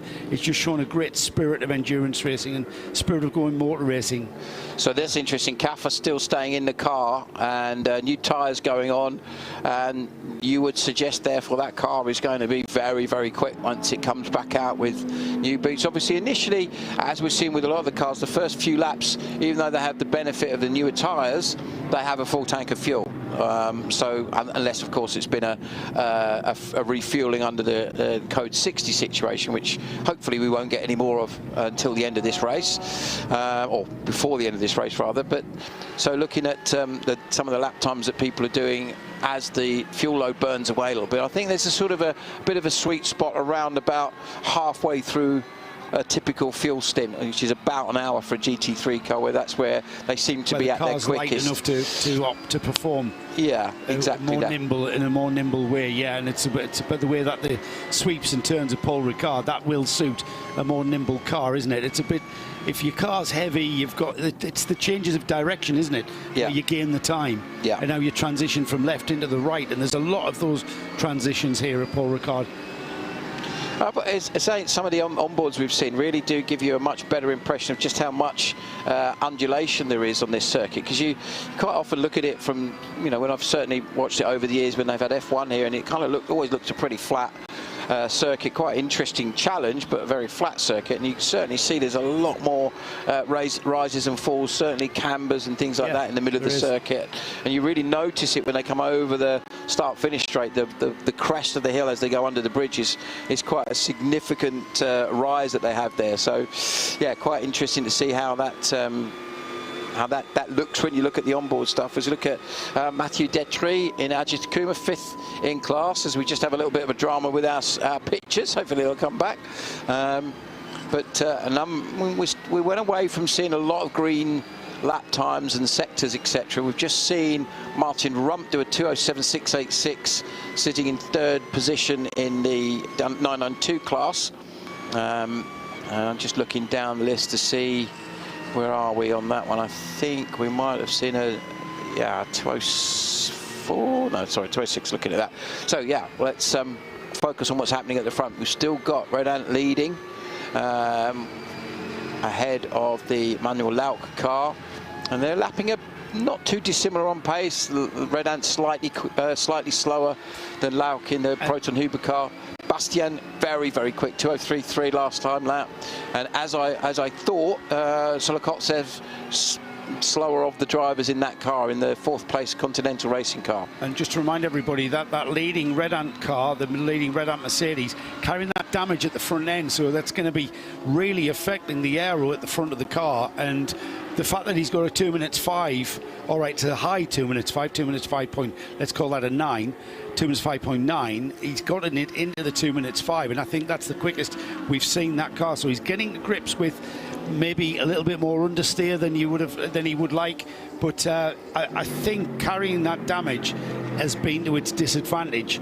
The 93 is still being driven with aplomb. They've kind of wrung that car's neck, and you see the way that they've just, you know, they're clattering the curbs, they're optimizing every entry and exit, and they're just using the car, and every inch of that car's performance has been absolutely stretched.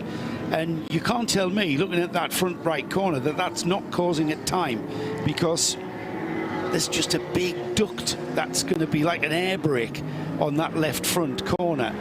And he just scythed through the slow traffic there, the 992 cars we've discussed being very quick on the straights, and he's lacking a bit of performance in the corner, and he's going to need the Krohn car, the bright green car of Tracy Krohn. I think it's, yes, it is Tracy Krohn at the wheel of that car, who made way and allowed the leader through, quite rightly. Yeah, and you're right, Joe, that's definitely going to be costing them some performance with that missing piece of bodywork. How much, hard to say really, but we'll have to see what that does lap times wise. 2:05.9 last time through. Yeah, I mean, when you look at some of the lap times in the cars immediately behind this, guys like Kral in a low 2:03s, a couple of others in a low 2:04s. Yeah, so pulling 2 seconds. Nearly 2 seconds, Bastien, yeah. Just seen that one of the other cars in the top 6, Pablo Beguera, the E2P car, has just come in for fuel. So that may allow Kral to move ahead of him. The rest of the guys at front, they're all slightly, you know, looking at their sort of lapping, not massively dissimilar. So only really, if you take the top 9 cars, which are all GT3 cars, the only car that's really a little bit away from the pace is was the Beguela driven car at 2:08, and also Solokotsev 2:07.691. So, you know, they're the two that were lacking a little bit on pace, but all of the other cars running near the front are lapping in a very similar sort of lap time. 992 class being led by the Holmgaard car. That is flip-flopping between Holmgaard and Mullner at the moment for the lead of 992. And that's the pit stop phase that we see taking effect. That's going to become a little bit easier to predict now. We're getting towards the final fuel window for the 992 class cars. Jonas Holmgaard at the wheel of the car now, 10th overall in that car, about 1 minute and 40 ahead of the Red Camel car, the number 909, 11th overall. Luke Broik is at the wheel, and it's Martin Rum back at the wheel of the 921 numbered Mullner car, who is a little bit further back, I think about a lap back off the 2 cars ahead of it, but that's because it's already pitted. So that's the top 3. And then we've got the 2 Unit Racing cars. That's in amongst the 992s, because they've had a bit of a character building race. Has Unit Racing, and both of their entries, the 71 and the 72. And then just outside of the top 3 in 992, but sitting in the 992 ARM class in second, is Ajith Kumar Racing. Matthew Detry in the 901 now in 15th overall.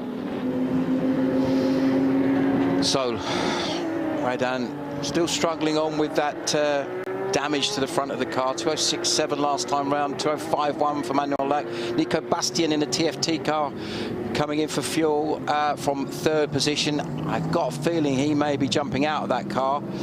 We've also seen Baguera come in, and is that the car? Yeah, there is Baguera. There it is. Pit apron. I think is that Sainero jumping on board, Di? Can you see? I think it's Oliver Campos. Okay, cool. So getting into that one. So that's the ETP Racing, Aston Martin Vantage, GT3. They're just driver changing now, pitted in P7. I thought there was an issue there, but there isn't. They're just putting new tyres on, talking to the driver, strapping the new driver, Oliver, in. But they're sort of quite relaxed. They're not rushing, but they've dropped that down pretty quickly. And away he goes. So they were all pretty happy with that pit stop there. Yeah, decent stop there, and that's going to mean, I think, with Campos in the car, they're going to be strong towards if he's staying into the end. The big round of applause we could hear in the background from the team. Now, that's not their final stop. No. They are going to need to stop again. We've got just under 90 minutes remaining, now and 28 to be precise. So that car will need another pit stop. So we're going to need another solid pit stop from them. I think what it is, Joe, they've got a great crew here. Every time the car has come in, and they're working really well as a team. So they're just really sort of supporting each other and really enjoying being part of this event for sure. So we look at the Bastien car that's been in. I wonder who's going to be coming back out, and that's we see the Viper Niza car. Wonderful job by these guys over the course of the race. Got to grips with a car that they'd never even sat in before. This driver, Dominic Hang, has been really impressive in terms of some of the lap times he's been putting in. And so we're starting to see, once again, some quicker laps, a few green sectors coming up. Martin Rump in the 992 class looking very strong in the first sector with a green sector there, which obviously tells it his personal best. With the gap at the front now, Redan and Lack, looking at their lap times, they're not massively dissimilar. 2:05.7 for Redan in the lead, 2:05.0. I think we are going to be needing a fuel stop for that Redan car very soon. He's done just over an hour in the car and a tyre age of 30 laps, which would suggest that both tyres and fuel are quite likely to be something they're going to need. Bastien's in the pits now to see where he's going to come out. Would suggest possibly that Kral may get ahead of him. There is Josef Kral, who's been super strong all weekend. It's probably the most impressive performance from him individually for a while. He's always been a very quick driver, but really seems to be getting that car working so well this weekend. And the other drivers in and around there, so Renan Lauk, Solokotsev, he's still lapping a little bit. He's gone a bit quicker than of late, so he started to consolidate. Kaffa stayed in the car. He's doing 2:04s in 4th position. So overall, we've got the lead, obviously, as the Ayrton Redan car, leading by 48.5 seconds over Manuel Lauk, and Redan is in. Now, is that going to give us, and in fact, it will certainly give us a new leader. Manuel Lauk will be taking over the lead of the race. Benjamin Pack now on board the TFT Racing Mercedes AMG. As we welcome back to the booth, a little bit of a wobble there for Benjamin Pack just as he comes out, as we welcome back to the booth. Ben Constanduros, all getting quite interesting. Well, it's always been interesting, but even more interesting. It's been a while since you've commentated, Simon. Have you got back into it yet? I've had a bit of time, haven't I? That's, I had plenty of time to think about it on the way down here, that's for sure. Yeah, as well. Not that have I mentioned it, because it took me 13 hours to drive down. Have I mentioned that at all? Well, yeah, I mean, spirit of the race. Spirit of the race, there you go. Spirit of the race. Driving from Kent to... Just been trying to make a beer plan for a post-race. So or a little bit of a race to get to the bar before it shuts. Oh, well, you know, anything could happen. So... you want to do the podiums, do you? You know... Anything to help my mates out. Oh, yeah. Here we go. Let's see where the possible... 33 really is the stint that we can do. So they either need to wish upon a star and get themselves a code 60 to be able to make that 36 laps, or they are going to have to do a splash and dash at the end. Within the next 10 minutes or so, 15 perhaps, I think we can legitimately see last pit stops from. We can already register our last pit stops for our 992 competitors because they have the ability to go longer. But I'm not sure this is fantastic news for Red Ant Racing, whereas it's much better news for Proton Huber competition, who came in, they're about halfway through their stint, and the Scuderia Praha team, they're about halfway through their stint. So they definitely need only one more stop. Yeah. I suppose you could also say the Simpson Motorsport and the Santalot cars only need one more stop. But TF Racing, they've dropped down because they've just done a stop. And yeah, this is not great for Red Ant. This is really handing it to Proton Uber.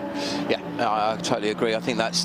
But the only thing I will say is that again, we had a thorough look at the drive time earlier, and I wonder. Let's have a look at whether they still need to put either Valenvine or Drysdale back in that car before the end. Well, I kind of totally agree with you, and I think I may be reading the regulations wrong. Red Ant Racing coming into the pits as expected. A closer look at that damage on the front left corner, which is not causing too many issues by the looks of things.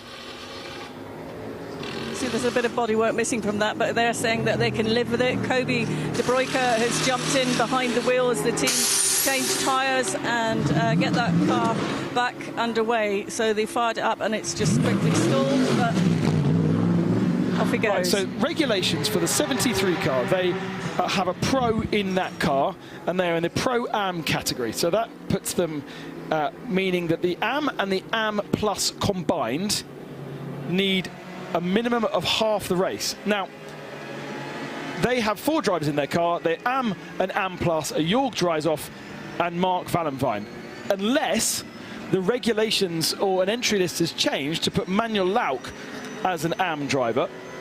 Manuel Lauk is a semi-pro, I think. Is a semi-pro, exactly. Yeah. Manuel Lauk's a semi-pro, so he doesn't get included in that 50% needed by the Am and the Am Plus, right? No, doesn't, no. So I don't know how they're going to do this. Because the ERA lineup is almost the same. It has a pro, a semi-pro, and 2 Ams. Okay, so Jorg Drysoff, Mark Valenvine are Am drivers, and they've only done 3 hours and 15 minutes between them. They cannot now get to that half. I might be reading it wrong, and if there are people out there listening who want to correct me on the chat, then feel free to do so. But I feel as though something's not right there, and it might be me, because it is late in the day. Diana, down in the pits, go for it. I've got Ayrton Red Ant, who's just jumped out of the Red Ant Racing car. Ayrton, how are you managing the car? There's a bit of damage on the front. Is it causing much? Is it causing you many challenges? Yeah, it gives me a bit of understeer, but means that the rear is quite good, so I could have some fun with it. But of course, try to manage as good as possible. Don't lose too much time by sliding too much on the front and killing the tires. But we'll see where we end up. Did you enjoy that stint? Was it the most difficult one of the weekend? I prefer the other one, not sliding around. Yeah, it's at that point now, isn't it, where everything's sort of, you're watching and feeling everything, I guess. You're looking for all those changes so you know how to react. Yeah, of course, yeah. We're now that close to the end, so now every second, every pass, everything that you can do matters. So try to do as best as we can, but we'll see where we end up. What's the traffic like now? Are you having to sort of navigate through the traffic, or are you quite content that you're managing that? Now it was much better than the first stint I had. It was much worse. I think some cars already retired, and now it was actually quite enjoyable. Great stuff. Thanks for chatting. Thank you very much.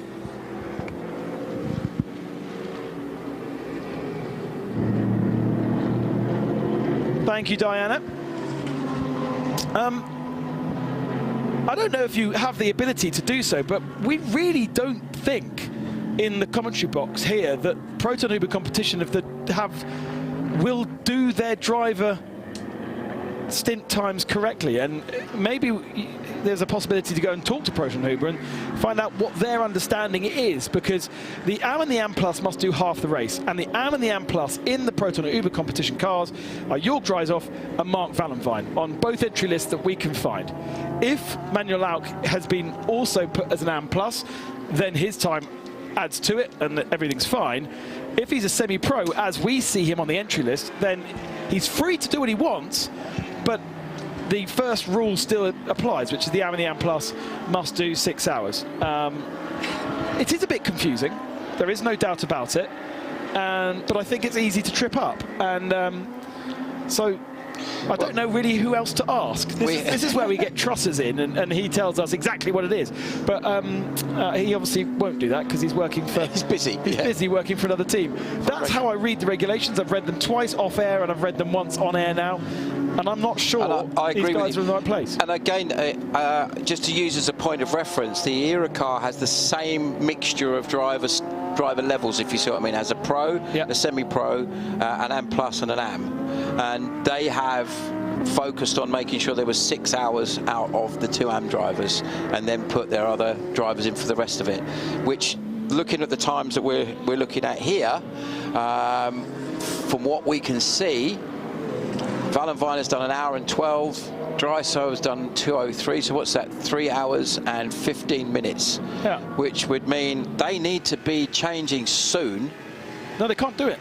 They wouldn't get to. They wouldn't get to 6. No, it's true. They needed to do it on that last pit stop. The only thing that we can think then is they've changed Manuel Laut's status. Yeah, exactly. That's all it could be, because otherwise, or they've made a fairly monumental mistake in terms of calculating things. Now, it's not unheard of. We had this happen with Kessel Racing and Mugello, where not exactly a miscalculation, but they didn't put an AM driver in that they'd nominated, and they got a 4-lap penalty quite late on. And it got, well, it's a fairly good reason for not he'd left the circuit. Exactly, he'd gone shopping or something, didn't he? So, but the point I was making is that I think that you know, a team of that level, Pro and Huber, they wouldn't. You'd be amazed if they made that kind of a tactical error, or a strategy error, whatever you want to call it. I'd expect them to be cleverer than me. Yes, yes, absolutely. Yes, I would agree exactly. So thank you. New tyres on for Jake Hill. Just done fuel. Jake staying in till the end of the race.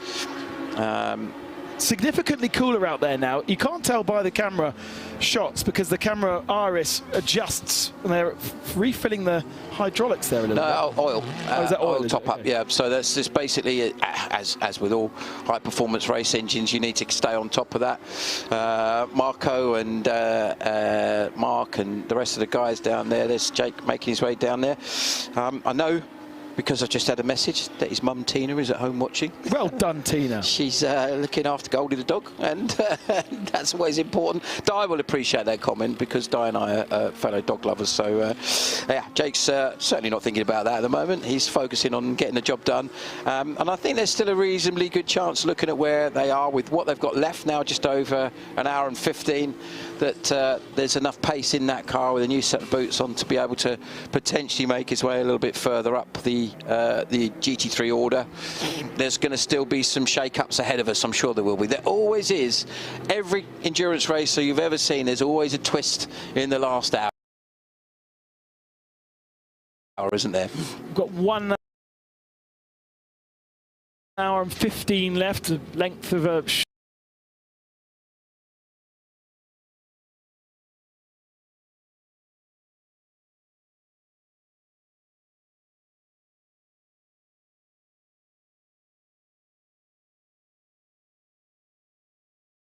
last pit stop for that car. Unfortunately, early on problems mean they're down in 10th position in 992. Philip Hambrecht takes the wheel for the final stint, so at least it will be pedalling. They're fighting over 9th and 10th with HRT, who have also had quite a few issues in this race. He's been pretty strong, hasn't he, Hambrecht, in that car. When the cars run smoothly, he can run in the 992 cars. So going to be quite interesting to see how that shakes out. There's still the top 3 running, first, second and third in order in 10th, 11th and 12th overall. Holmgaard in the Holmgaard Motorsport car ahead of Luke Breukers in the Red Camel car and Martin Rump in the Mullner car. And yeah, that's starting to shake things up as we get into the twilight of the race. Yeah, so much cooler. The lights now coming on the circuit, and there is a little haze over the sky this evening, which we didn't have last night. So intense, the heat all the way through, but tonight there's a bit of a haze over the the sun, and so it's nice and cool, and it just feels like there's a little bit of humidity in the air, so it's perfect for that sort of golden hour that we spoke about a little bit earlier. And we might not get that really beautiful sun set that we would usually get unless the cloud is a little bit clearer elsewhere. But there is a look as the camera sort of struggles with the light. It's not quite sure its iris, its eye, how to adjust the light. So you end up with a slightly overexposed car in the foreground, and there's nothing much we can do about that until it gets a bit darker. But down the inside, the Jutta Racing 71 of Tim Muller aboard that car, 10th in GT3, 4th in GT3 AM.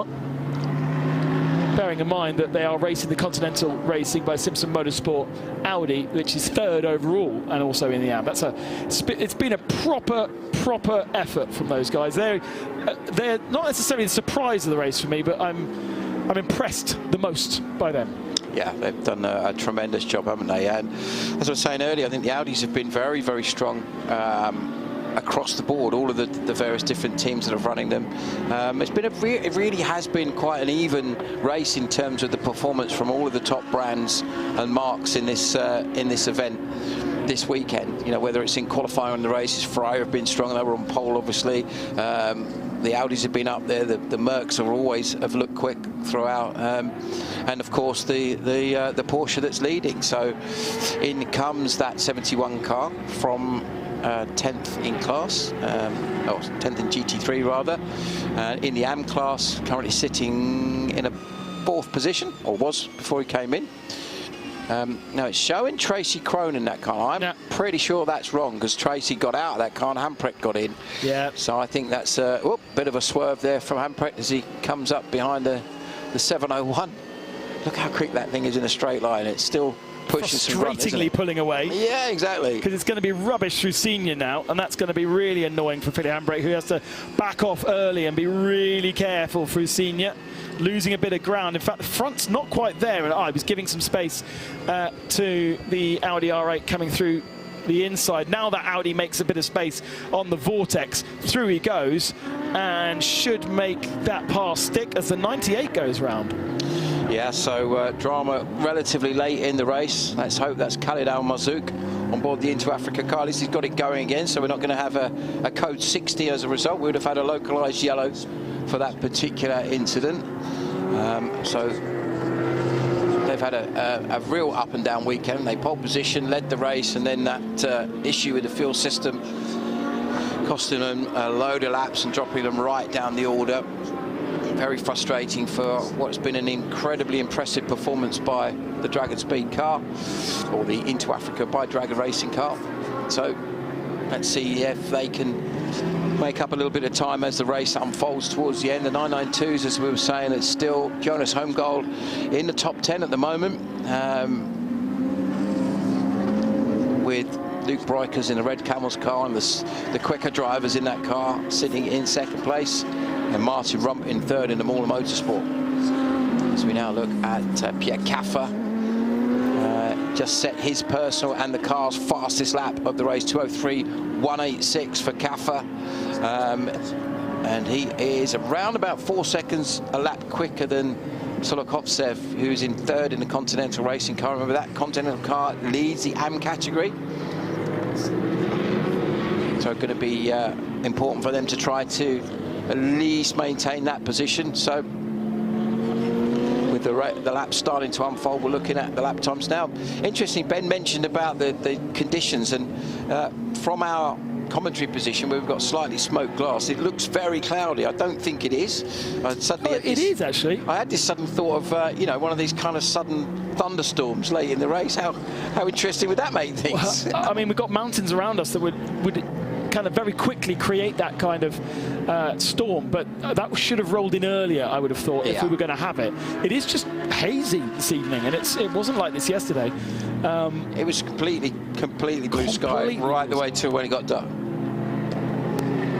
Very nice, and windier. The wind has picked up a little bit, so the dust is flowing around quite a lot. Remember, we had the dust situation, I think, during qualifying.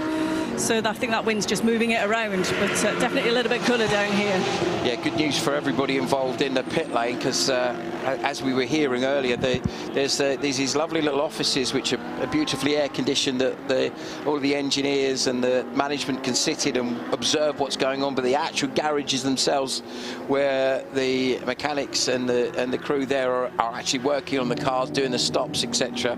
Other than some fans, I wandered down into one of the garages earlier, and there's these two huge fans, and all they were really doing is just moving hot air around. It wasn't actually cooling anyone down at all, which was frustrating to say the least. But yeah, just one of those things, unfortunately, with the nature of it being 30+ degrees all day today, and no doubt that's going to be there's going to be a lot of drivers that will, and crew members that will sleep very well tonight, I think. And us. And us indeed, yes. Reporting from the pits, Diana saying that Proton Huber are happy with their strategy, but apparently didn't want to divulge. So still leaves us a bit confused as to why they are doing what they're doing. As I said, the only way we can possibly make a reasoning is that Manuel Lauk has become an AM and he's being included in the drive time. And that has then allowed Lauk's drive time to be added to Drysdorf's and Wallenwein's, and then they're good. That literally can be unless they're saying they're happy nice with to be told, isn't it? Yeah, but you know, you do just wonder, don't you, sometimes what you know, how they can change that.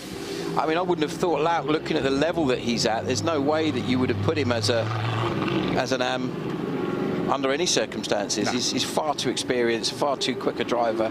You know, if you look at the lap times that he's currently doing, 2:04.9, that's not an AM driver's time. You know, I think the quickest AM drivers are sort of 3 seconds realistically off of the semi-pros, let alone the real, you know, full pros, as it were. So yeah, I'm going to be surprised if that changes. That hasn't changed some other way, basically. So we're into the window now where we can have our last pit stops of the day, and they can get themselves to the end in all classes, and therefore we are owed a pit stop from everybody. Now the pit stops will be different lengths on this last stint, because some cars will come in with more fuel than others. Therefore, we have to really pay attention to the length of the pit stop. Pretty much driver change, tyre change, depending on if they want to, will be the same, and temperature goes down. Maybe you can get away with a double stint if it's a shorter double stint, if you're not doing a full double stint on the tyre. And if you're doing that, then your pit stop will be shorter because you'll be less time in refueling. So this is really going to shake out. And Red Ant Racing, for instance, they need to give us another pit stop, but it's going to be a very short one. It's going to splash and dash. They won't change tyres. They will come straight back out onto circuit and won't change drivers. Continental Racing by Simpson Motorsport, almost a full service will be needed for that car. Proton Uber Competition definitely will need a full service to get themselves to the end of the race. Yeah, absolutely. So, looking at the lap times that have been pumped in, we've just seen another fastest lap for the car, for Pierre Caffa, 2:03.064. There's a couple of cars lapping in the 2:03s near the front. Also, Josef Kral, 2:03.6, Benjamin Pack, 2:03.2. So, yeah, those guys lapping pretty quickly there. And it's going to be probably a close run thing between any of those guys as to who gets into that final place on the podium. Solokotsev is lapping at 2:10s.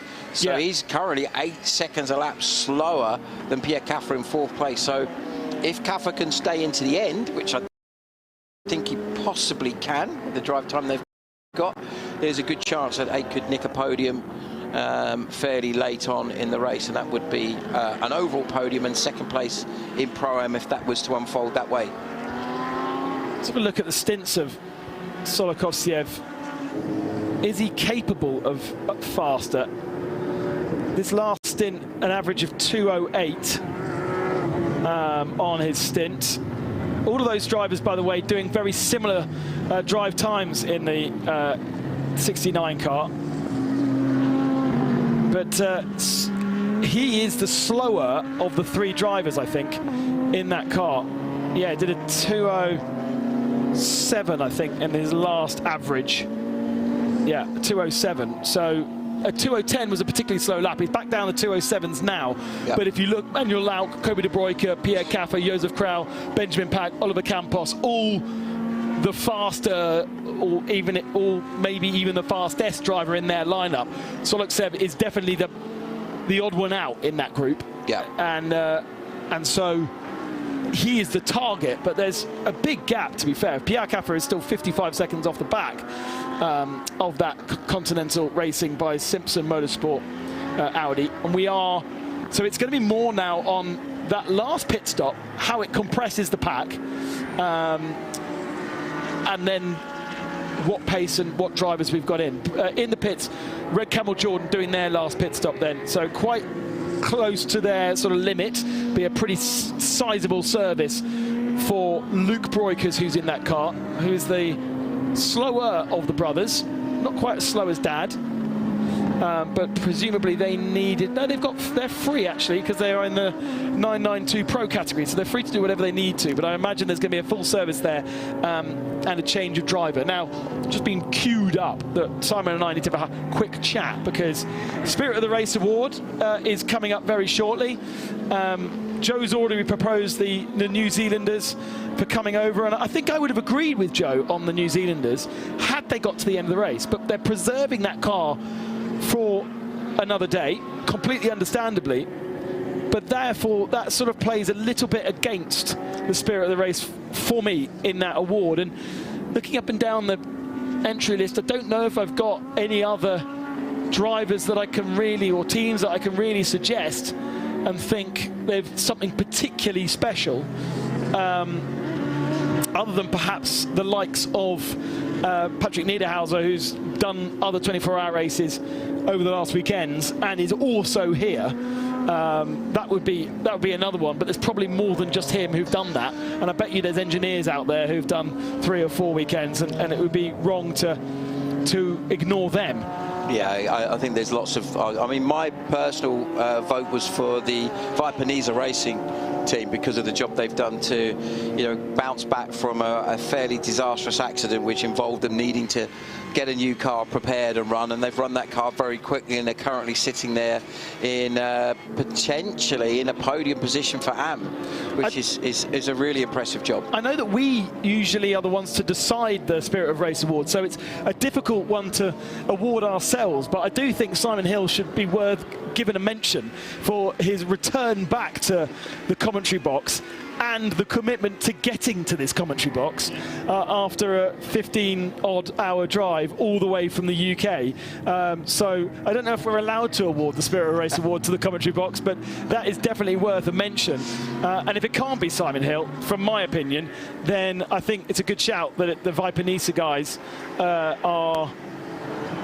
they're equal to the New Zealanders, because it's travelled a long way. It's a team from Malaysia that comes over every weekend and does this, but they are going to get to the end, and I think that's the differentiator.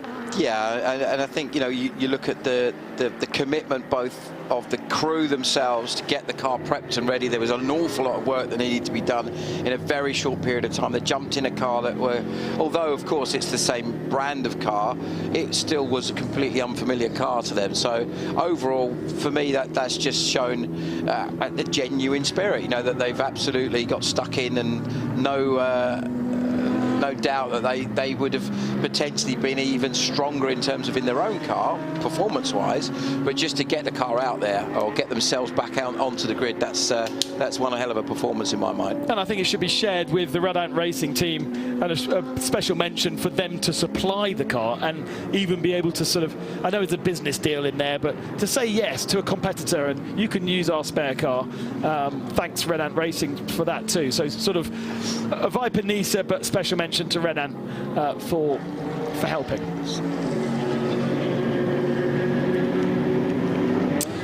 I think Luke de Broekers has just got out the Red Ant Racing machine, but we've lost Diana. She'll be back with us in a few seconds' time. Oh, she is back, right. You're going to chat to Luke? I am, yes. Luke's standing right next to me. He's just jumped out of the car, obviously had to have some water, but Luke, that's a tough day today at the office. Yes, it was. Especially the first stint we have had was very tough, I think, for everybody. Now just had the second stint. The sun has gone away and it's much cooler, and it's very enjoyable to drive now. It's been quite an interesting race. It certainly challenged everyone as a driver and the team, sort of coping with all the elements that it's brought up. But how would you describe the race so far for you guys? Yeah, with this heat, it's typically a race where you don't want to make any mistakes. That's the most important part. Especially my first stint, I was just driving laps. I was not looking at the times, because you can only lose time in such situation. So for now we did all right. Strategy-wise, we had some bad luck, good luck, and let's see where we end up. Yeah, I mean, obviously, after qualifying, you ended up, because of that issue, you didn't have qualifying, but starting at the back of the grid. So you must be sort of proud of yourselves with the work that you've done. Yes, especially, and also the team, they did a great job rebuilding the engine, putting in a new one. Everything works perfectly, so a big thumbs up to them. Okay, so a well-deserved rest now, is it, Luke? Yes, will do. Thank you so much. Beer and rest. Where are they going to end up? Fabian Dance in the car. Podium potentially, and again, that's another team you could quite easily say spirit of race for. You know, these guys as well done a great job, as they always do. Venture, super committed, very consistent. You know, strong pace. And obviously, you know, they've had some competition this weekend. Admittedly, the BMW trounced them. Yeah, the Hamo for Motorsport with the Hoven family on board have done a solid job, but just not on the pace. Oh dear, the gentleman trying to get the tear off the windscreen was having a nightmare there, and his compatriot simply just ripped it off. Much taller compatriot, I would say. But that was there's been a few comical moments in the pit lane. We saw a man, one of the engineers or one of the mechanics, walking backwards, not Adventure, another team, tripping over the tyre and landing in it, which was good aim. Well, fortunate, at least he landed in it fairly safely. Could have been quite unpleasant otherwise, you know. Motorsport is dangerous, as they say. Motorsport is dangerous. So, you know, clearly this young man has found a nice spot to enjoy the breeze. We can see, again, you just saw the shot of the Venture car in the pits, and it does suddenly look very gloomy and very dark. I don't think it was at all. I think it's just that we have got the sun has gone behind some clouds now, and potentially that's just eased that temperature down and taken a little bit of pressure as Redan starts to carve his way through. De Broekers, rather, in the Redan car, carves his way through. So let's look at this now. What's going to be really interesting now is this going to be this final part of the race in terms of who stops. Are there any driver changes going to be required? Are these guys going to run to the end?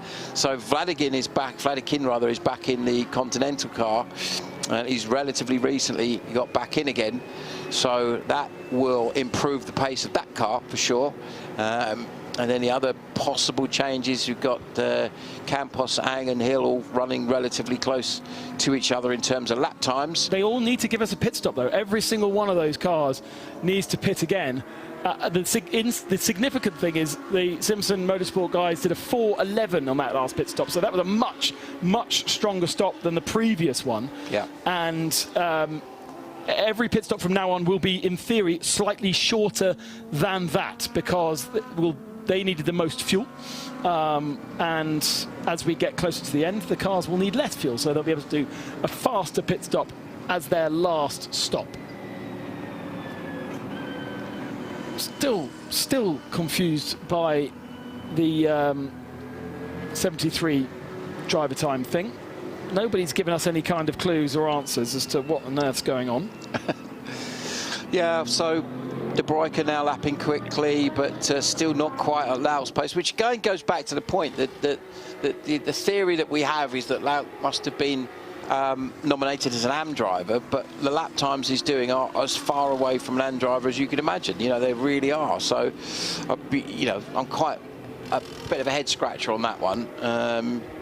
But the lap times generally seem to have sort of stabilised a little bit now. Jesus, look at the state of the bonnet. Are doing everything to get that car to the end without any more dramas. More tape. More tape. Go, go, go. 888, that is. Stéphane Perrin was in that car. Have they done a driver change? Not quite sure, but a full service for Seb Lejoux. They're fourth in AM. They're being beaten by the 910 partner car at the moment. And so that's, I think, potentially why there's so much So freneticness, if that's a word, down there. Stefan Perrin in the back has shot, so he is out of the car. There has been a driver change for the last stint. But I think there's a decent competition going on between those two for the last podium on the 992 and Podium. I don't think they're under pressure from anybody else. But will it be Giovanni Scamardi or Paul Meyer on the last step? So Holmgaard in for fuel at the moment, our leader in 992. Jonas Holmgaard is still in that car, so it'll be interesting to see if there is a driver change with just 53 minutes and 20-something seconds left.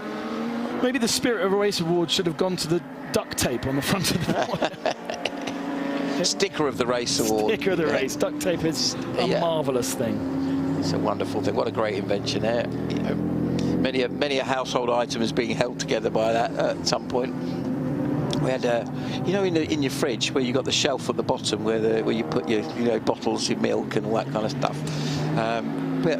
Got broken the other day. One of those silly accidents. Duct tape.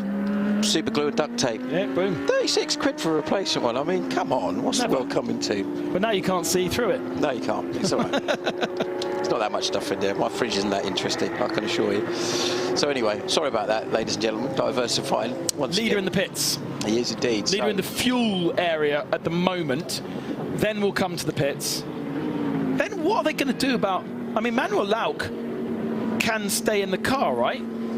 He've already been in the pits for 2 minutes. If our theory that he's now officially an AM driver, then yes, correct.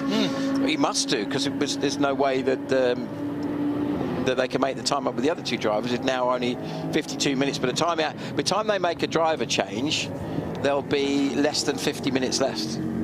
But if that was the case. I must be reading these rules wrong, because Oliver Campos is back in the E2P Aston Martin.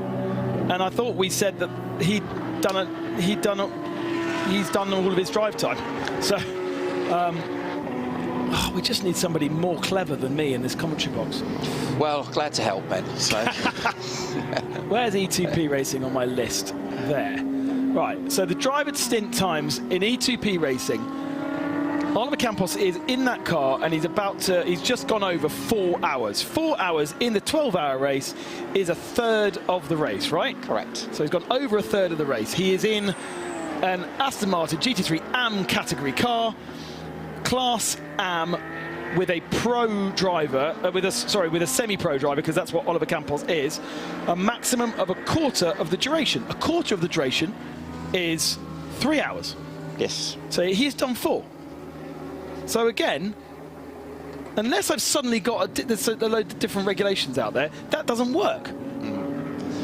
Well, we're all a little bit head-scratchy on this one, and we're sorry, folks, listening in that we can't be more decisive on this one, but we've read and reread and understood all of various things that we think, and at the moment, unfortunately, there's still a little bit of that uncertainty in there. What we are sure about at the moment is that Lauck or that car will be coming back out again. That's what we're absolutely certain of. And at the moment, it looks like De Bruyker, because of A, his pace, and B, where they are relative to Lauck in terms of after the fuel. So as De Bruyker goes past, Lauck is in the background. I think that will be a change potentially for the lead. So looking at that, 39.9 seconds is what it was shown as the gap as they crossed the line, but that was before. And Mark Vallenvine is back in the car. So that's an interesting change. That's going to pay into Kobe De Bruyker's hands. Absolutely. Because he was nowhere near the pace of either Lauck or, of course, Bachler. And De Bruyker has been the quickest guy in the Red Ant car. Kaffer is the quickest guy in the Santalot car.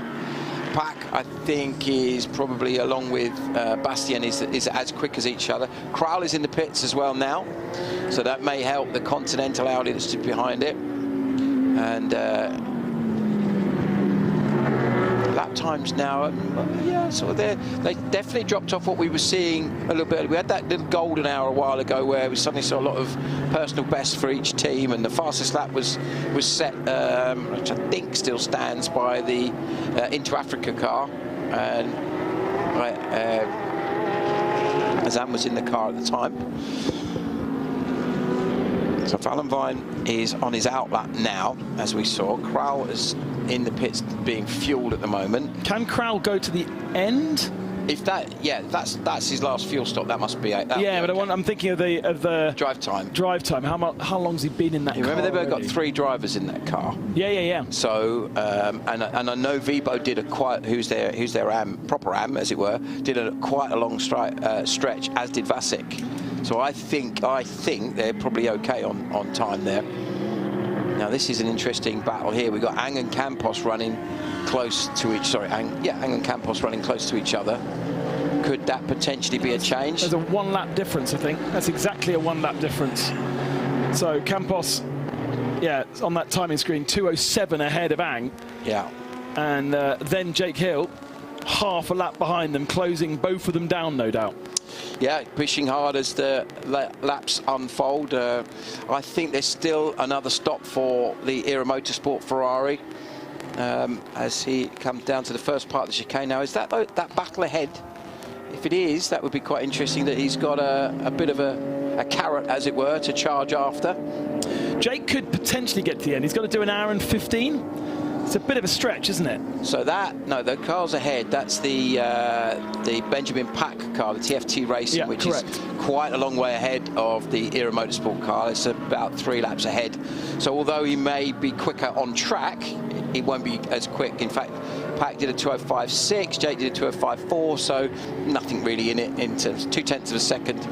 But Pack is in a bit of traffic. Pack is in the pack, Pack is in the pack. Indeed, yeah. I mean, a minute and a half behind Pierre Caffer. He's going to have to hope that pit stop is short for Benjamin Pack. He's 18 laps into a stint, so he's actually got real flexibility in when they do that last pit stop, because they've got at least another 12 laps in it. We are predicted to have another 20 laps of the race, so they do need to do a pit stop, but they don't need to do it until very, very late, and they can wait. They'll either wait for a code 60 and then they'll do it around that because they only need 25% fuel, or they'll just do it late and do a splash and dash. But Ben Pack can go really long here in his chase. The other thought is obviously when a lot of the times where we've seen stops, especially with driver changes, they've also done tyres. Yep. Now, if you're just doing fuel and you just then drive straight through, the pit from the fuel stop to the pit out is about, I think, 40 seconds. Did we work that out? Something like that. So that will save you a good, almost a minute, I think, when you actually work that out, work that back, factor it in, as it were.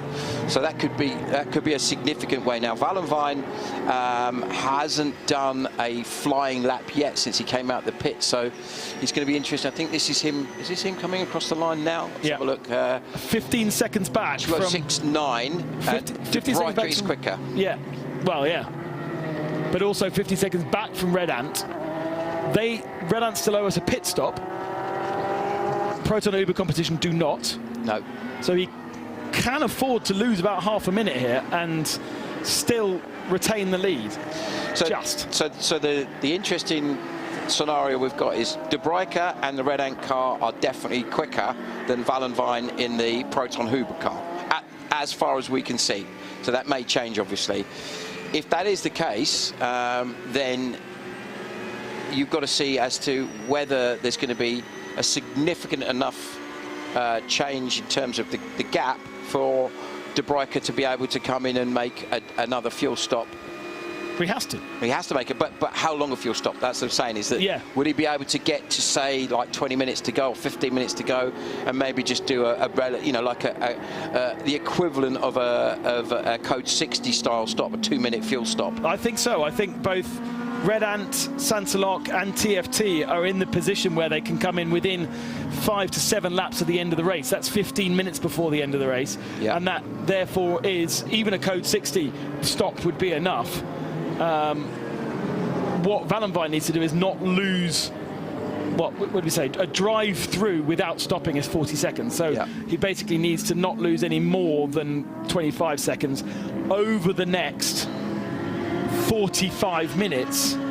So he needs to basically not lose 2 seconds a lap, which kind of is at the moment. At the moment, he's losing almost exactly that. In fact, slightly over. Last time round, it was 2.2, and in fact, De Broeker's just had a slower lap that lap. He must have had a bit of traffic, because he's only just under 1.8 seconds quicker than Valenvijn. But Valenvijn might be getting into his groove now. He hasn't driven for quite some time. Obviously, the track conditions have evolved significantly. It's cooler. There is a lot of rubber down. The lap times now look like they've stabilised. Like what was, you know, a 2:02 or a 2:03, that was a really, really good lap. In fact, Pack has just done a 2:03.6. As has Kaffer, but the rest of the guys at the front, the other, you know, the remaining GT3 cars in the top 10 are all like lapping at 2:05s, 2:06s for the quicker drivers, the pros and semi-pros that are in the cars at the moment. Crowell's just done a very, very fast first sector. So that would be and those are the lights tires at the back of the shot of Joseph Crowell chasing down Oliver Campos for 6th position. Campos stuck behind Dominic Ang, who is actually a lap behind. Full beam lights on the Aston Martin. No lights yet on for the Mercedes ahead of him. I'm pretty sure the switch should be in the same place as their previous Mercedes. But Oliver needs to get a wiggle on, to get past Dominic Ang and get a wiggle on, because he's getting chased down by Joseph Crowell. He's also being chased down by Jake Hill. And 45 minutes to go, could be losing a couple of positions. And at the moment, they're second in AM, so they're in a really strong position. They might not care as much about the Pro-Am car of Joseph Crowell, but for sure they're going to be, and actually Jake Hill's in Pro-Am as well. So maybe it doesn't matter too much to them, but overall, it's a nice place to be. It is definitely the strongest run of things that this Aston Martin has had as well. Yeah, so that sits there in second, the Oliver Campos car in AM class, and Ang, in fact, in third, with Vladikin still leading for the Continental race. Now, his lap times are very similar to Campos's, 2:05.3 for Vladikin, 2:05.1 for Campos, 2:05.5 for Ang, and then Jake slightly slower on that last lap with in a bit of traffic. So, yeah, going to be that little group of cars are all lapping at a very similar pace. So traffic, fuel stops, tyre life, driver performances. It was so easy for Joseph Crowell down the inside of turn 1. Just sent it, didn't he? The door was fully open, and Oliver Campos is not happy in these conditions. He was much stronger at the start of the race than he is now in that Aston Martin, whereas Crowell is wringing the neck out of his Ferrari. Big gap of 2 minutes to Vladikin ahead, and in 45 minutes, that's probably too much of an ask for Joseph Crowell. But Crowell doesn't owe us a pit stop. Vladikin doesn't owe us a pit stop. The top 4 do, and Kaffer is in the pits perhaps slightly earlier than he needed to be. He could have waited a couple of laps, but it's going to be a pretty significant stop, probably around the 3-minute mark. And that will drop him into this battle. I think this is going to drop him in to Crowell and Campos. Yeah, it certainly will, I think. But the pace is there in that car. The Santalot car in Kaffer's hand has been super quick, 2:02.988, its fastest lap. Interestingly, Crowell has been lapping very close to the quickest lap that car, and he has done. He's only a couple of tenths off, less than a couple of tenths off. He's done a 2:03.139, and the best lap for him in the car is a 2:02.940.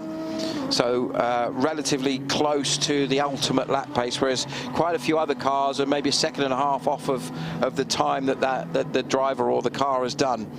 And so I think De Broeker, 2:04.8, that's a strong lap time. He's now pulled out the gap to just over 18 seconds from Valenvijn, but isn't absolutely dropping him. So you're going to look at see when that fuel stop comes. Will Valenvijn need to make a short stop as well? I think there is a possibility. No, I don't think so. I think they're good now, because they pitted only 20 minutes ago. Yeah. So they pitted, no, even after that. They pitted with 45 minutes to go, so that car should be able to go to the end. Definitely. So that will be, Ang is in for fuel as well, so that's potentially going to drop him back behind Jake, and out of the, he's still going to be in the top 3 in AMs, because quite a long way ahead of the 4th place car in AM is Nicolas Michelin in the GT Racing Audi, just ahead of his teammate Tom Jackson in the other GT car as well. So another race meeting that I completely forgot was happening this weekend. It's the 25 hours of Spa in the Fun Cup, is it not? And what's the fact about one of the drivers in that? He's also done the 3 24-hour races. Yeah, Matteo Drudi. Yeah, which is pretty impressive, isn't it? Simon, come on. To cross that last weekend. I know. But I just thought I'd tee you up for that. It was a nice easy one, wasn't it? But that's what a crazy thing is it? You think he's done three of the greatest races in the world, and with no disrespect to the Fun Cup, it's a great fun race, as the name suggests, but you wouldn't put it in the same class as the Le Mans, Spa and the Nürburgring. But he's still out there doing it, whether it's for a bit of fun or whether it's part of his contract, I don't know, I can't imagine. But I know Ian James from Heart of Racing speaks incredibly highly of him. When he got pole position at Le Mans, I texted Ian to say well done, and he said, yeah, this kid's a bit special. So I remember him in Porsche Super Cup, and he was blisteringly quick from the outset in that, just a really, really special young driver. And he once rescued me from Frankfurt Airport, where my hire car hadn't been hired and therefore was just a car, and it was not mine. Oh, really? And I needed to get from Frankfurt to the Nürburgring, and I saw him and I said, I know you're going to the Nürburgring, you've got a race suit bag and a helmet bag. And I did know him, but not particularly well. And I said, can you give me a lift? And off we went 2.5 hours later. So also a lovely bloke, but not here this weekend. Yeah, busy blasting around in the Fun Cup cars. One day I will tick that silly race off my list. I've done a lawnmower race, and I've done a Citroen C1 24 hours, and I've done a Smart 4.2 Cup. Was the lawnmower the one in Sussex? Yeah. Yeah, Whisper Green. Whisper Green, that's it. Yeah, I've always liked the look of that. It looks pretty good. But as my wife Tina will attest, I am absolutely rubbish with a lawnmower. So I regularly get criticised for my lack of skill, and Jake usually criticises that as well when it comes to anything to do with. I mean, how can you mess up mowing a lawn? Well, I manage that now. Is that a problem for the Norma? The Nova, sorry. That could be. He went very wide out of L'École or Mistral corner, and I think he maybe just kicking up the sand, and therefore it looked like there was a problem. But he is going slowly. One final pit stop for Nisa Racing, and now trying to clean off their tyres. I think he's had a bit of a moment, hasn't he? In fact, he's been in the gravel. There's been a little thing developing just as we're chatting. They obviously lost radio contact with the driver, so they've been on the wall trying to get him to come in and go for fuel first, come in, and they're also doing a driver change, and they've changed all tyres, and they did that pretty quickly, but it's been going on for the last few minutes where they clearly had no radio contact, and we're just gone back to basics of the board on the pit wall. Yeah, you're talking about Viper Nisa Racing, I think, whereas we were talking about Nova, which was off my apologies, I in thought the you heard gravel me say Viper. On the exit of L'École, and that's what we saw, and then we saw the gravel kicking off out the back of the car. So a little moment for Sebastian Page. And some joyous and happy faces down in the Malaysian crew with their final pit stop out of the way. Dominic Ang, I think looks like he stayed aboard that car.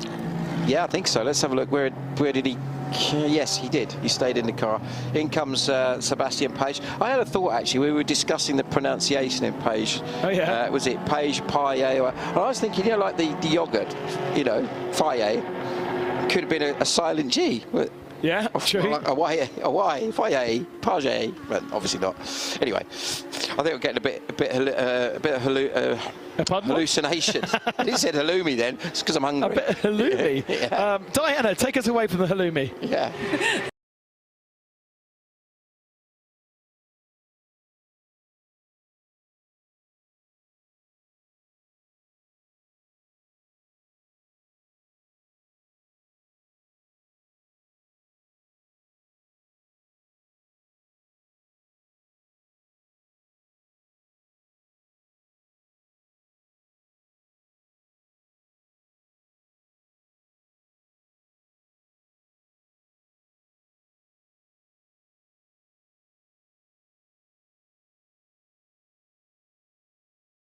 I will do. So we're staying with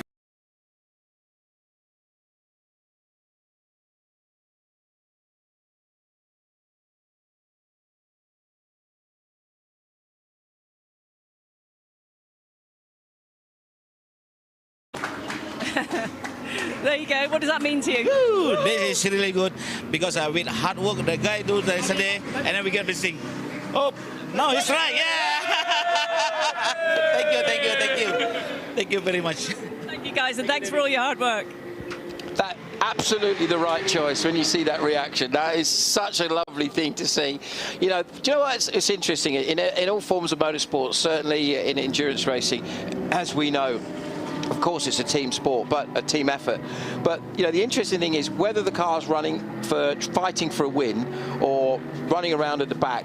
The level of effort and commitment that the crew put in is absolutely exceptional. There is no group of people like a race team in terms of pulling together and finding that extra bit even when it's really against all odds. So you couldn't wish for a better reaction than that from those guys and girls that have worked absolutely tirelessly to give their driver and their team the best chance of getting a solid result. So, you know, it's possible, looking at where they are, that a podium in AM is on for them as well, and that would be, in my opinion, thoroughly deserved. Sibuta on our chat and Balash Toth say that team is a vibe. Been looking for the vibe, and the team's got that vibe. Or a vibe, even.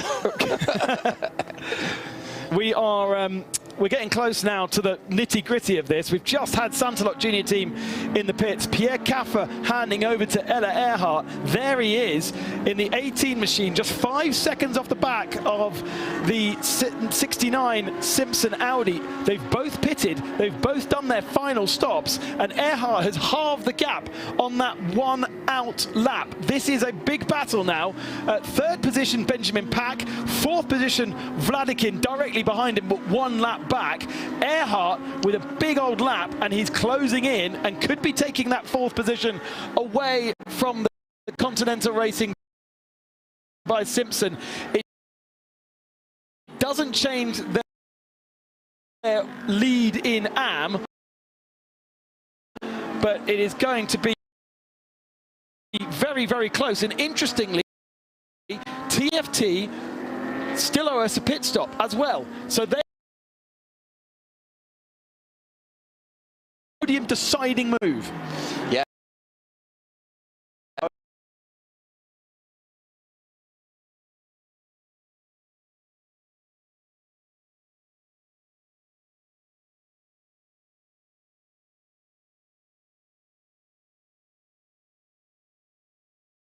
.60 style stop with maybe you know, a couple of minutes in fuel, and then you would leave the set of tyres on that you've got, leave the driver in unless you have to change because of driver time.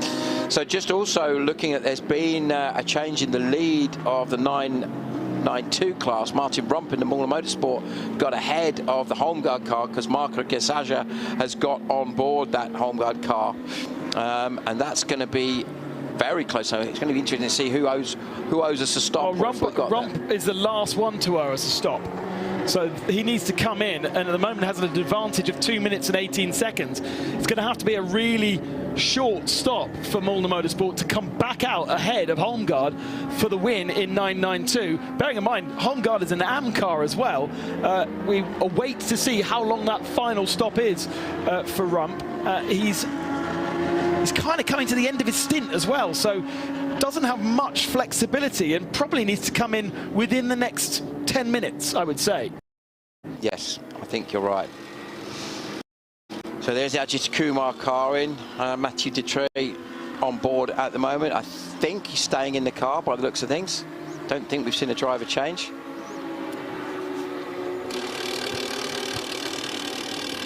Down in second in the AM category, we're going to have Ajith Kumar on the podium, which is going to really give us a great atmosphere, although concern on the right front.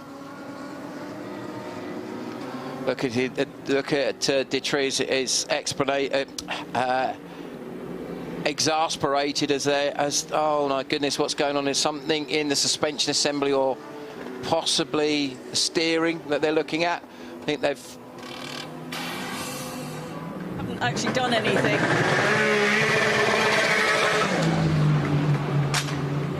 That was leaving the pits with They've decided some purpose. to let that one go. Sort of sounded a bit clutch slippy as well when he left, because there wasn't a lot of wheel spin, but there was a lot of revving. There was an awful lot of revving, wasn't there? So, yeah, that's taken the last bit of life out of those clutch and drive shaft assemblies on those cars. That's the other thing that's amazing, isn't it? When you think a Porsche Carrera Cup car is designed for sprint races. Yeah. And you know, technically, there's very little difference between that and the cars we're running here that are running for 12 and obviously 24 hours. Back. That's been a really good last motorsport car. It's at a 2:04.6. So I think he was pacing himself, and now he's being told you need to get a move on. And so Ella Earhart only took 0.3 of a second out of him on that last lap. Problem is, Vladikin's being held up here by the TFT Mercedes, and there's the Sebnaju Porsche in the mix as well. Gets on the flashers, but we are expecting Benjamin Pack into the pits, but maybe not for another 3 or 4 laps, even 5 laps. So he actually, if he does feel like he's being slowed up here, he needs to clear the traffic and be aggressive with it. Gets past the 888, but look how much better the 888 is out the corner.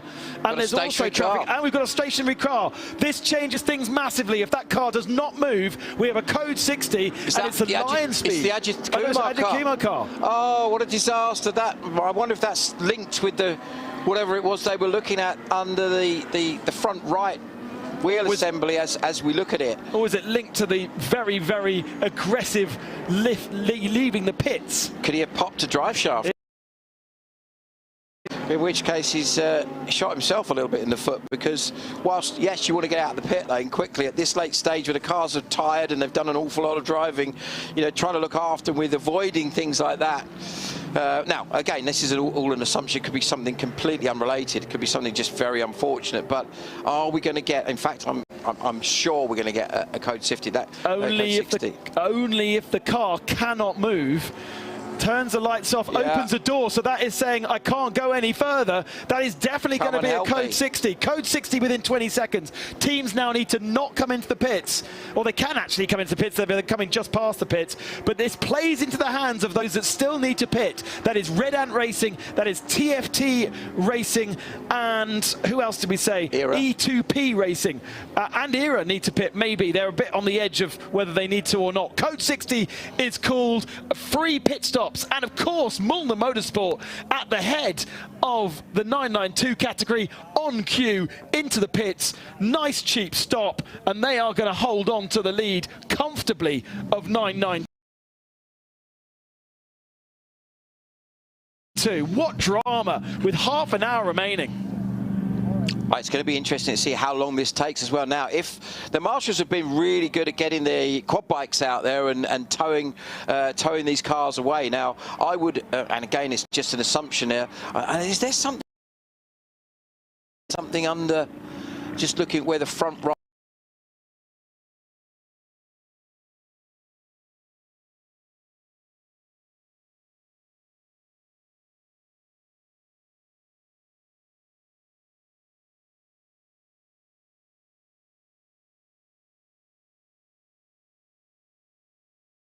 Who else is going to start? I mean, spoke French. Yeah, sorry. Je suis de l'or. Unfortunately, my French is more Del Boy French. It's like a la mode Rodney and things like that. And so, yeah. Well, so Pack comes into the pits with a decent 2.5 minute advantage over Vladikin.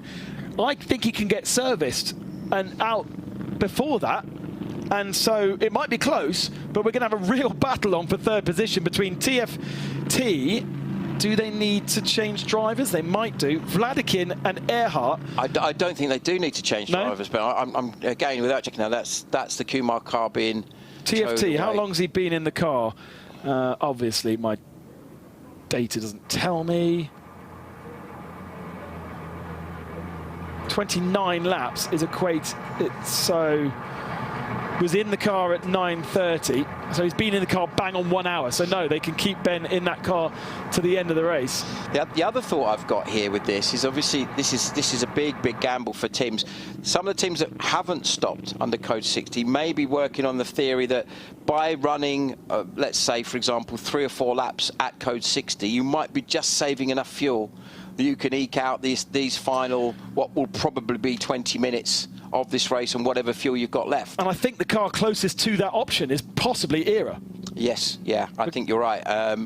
Now, if they get that right, then well, let's have a look at Jake's drive time. He's done 24 laps. 24 laps and 1 hour and 19.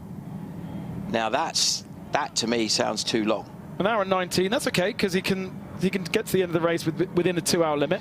Yeah, but on fuel. Oh no, he's been in the car because he's obviously, when I say 1 hour and 19, I'm thinking, when did he stop last for fuel? They stopped last for fuel at 8:45, so they'd still got to do 1 hour and 15. Yes.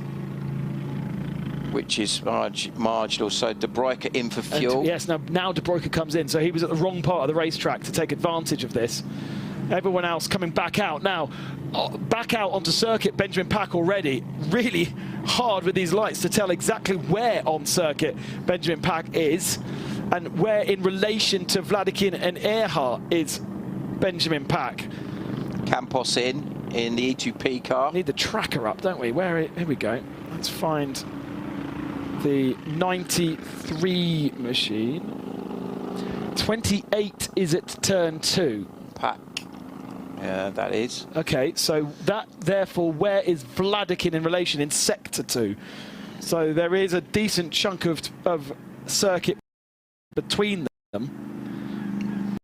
There is Vladikin. He's coming through the chicane at the moment, and Pack is coming into turn 3. So Pack holds on by half a lap. Yeah. Half a lap when it could have been, well, a loss of 3rd position. Thanks to the code 60, thanks to this last final dice. And Kobe De Bruyckers now comes out of the fuel area. And he is going to fall behind Mark Vallenvine, who is going to inherit the lead.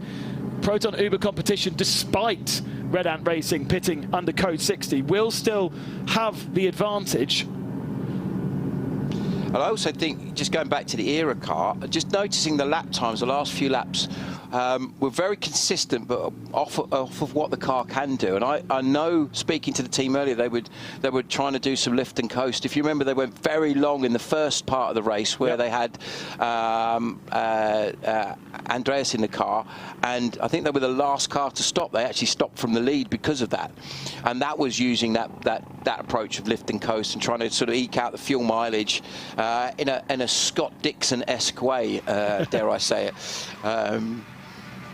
So look at that, the light really has gone away, hasn't it now? Look what's happening here. Classic situation here. Mark Vallenvine is on the 60 limit. He's absolutely not allowed to overtake other cars during code 60. But the problem is, yeah, he's doing 56, 57 kilometers an hour. Could just see on the dash there was a couple of times it just clicked over 60 Ks. Now that's an interesting, because I don't know if they're allowed maybe like a percentage, you know, like... Well, it depends on the team. I remember talking to a team at Le Mans, and then they were saying we're setting it at 57, 58 because we're not comfortable with setting it closer. And other, Nürburgring, for instance, some cars don't even have a limiter. Maybe because this car doesn't usually do this, maybe the Nova doesn't have a limiter. It's the driver trying to find 60 Ks. Yeah, could be. But it's Mark Vallenvine's losing time here. Vallenvine, what can he do? He's doing 60. As we saw from the onboard that he's doing 60 Ks or give or take. He obviously feels like he can go a little bit faster consistently than the Nova is allowing him to. And on the flashes consistently go and get out the way. So where are they relative to one another? Well, it's 32-second gap. Yeah, so Vallenvine is in the 73 car. Back straight. He's on the back straight. And we're looking at where De Bruycker in the 93 car is. Is that him there? And look, it's bouncing between 60 and 55. So it's not staying consistently on 60. And we are going to go back to green now, and he can overtake now. Oh, look at the acceleration of the Nova. Bye-bye. He's not going to be easy picking. was a bit late, I think, coming off of the limiter, wasn't he? So this is going to be really interesting. We've got less than 20 minutes to go. Who has been the fuel whisperers? Who have managed to make that stop and make it work? And already a change for 4th position. Earhart ahead of Vladikin as soon as they went back to green. Earhart himself had Vladikin completely lined up and made the move stick. So the 18 car up to 14th position. Vladikin drops, sorry, the 18 car up to 4th position. Vladikin drops to 5th. Kral in 6th. He would have wanted more laps to try and chase those guys down. And we will start to shake out the gaps with the rest of the field once we're back up to full racing speed again. Everyone has now done their final pit stops in 992. The 921 continues to lead for Mulner Motorsport, a decent chunk ahead of Holmgaard, who pitted before the last Code 60, and then Red Camels Jordan in 3rd position, 1 minute back. That's going to close down, I think, when we get the next sector times registered through.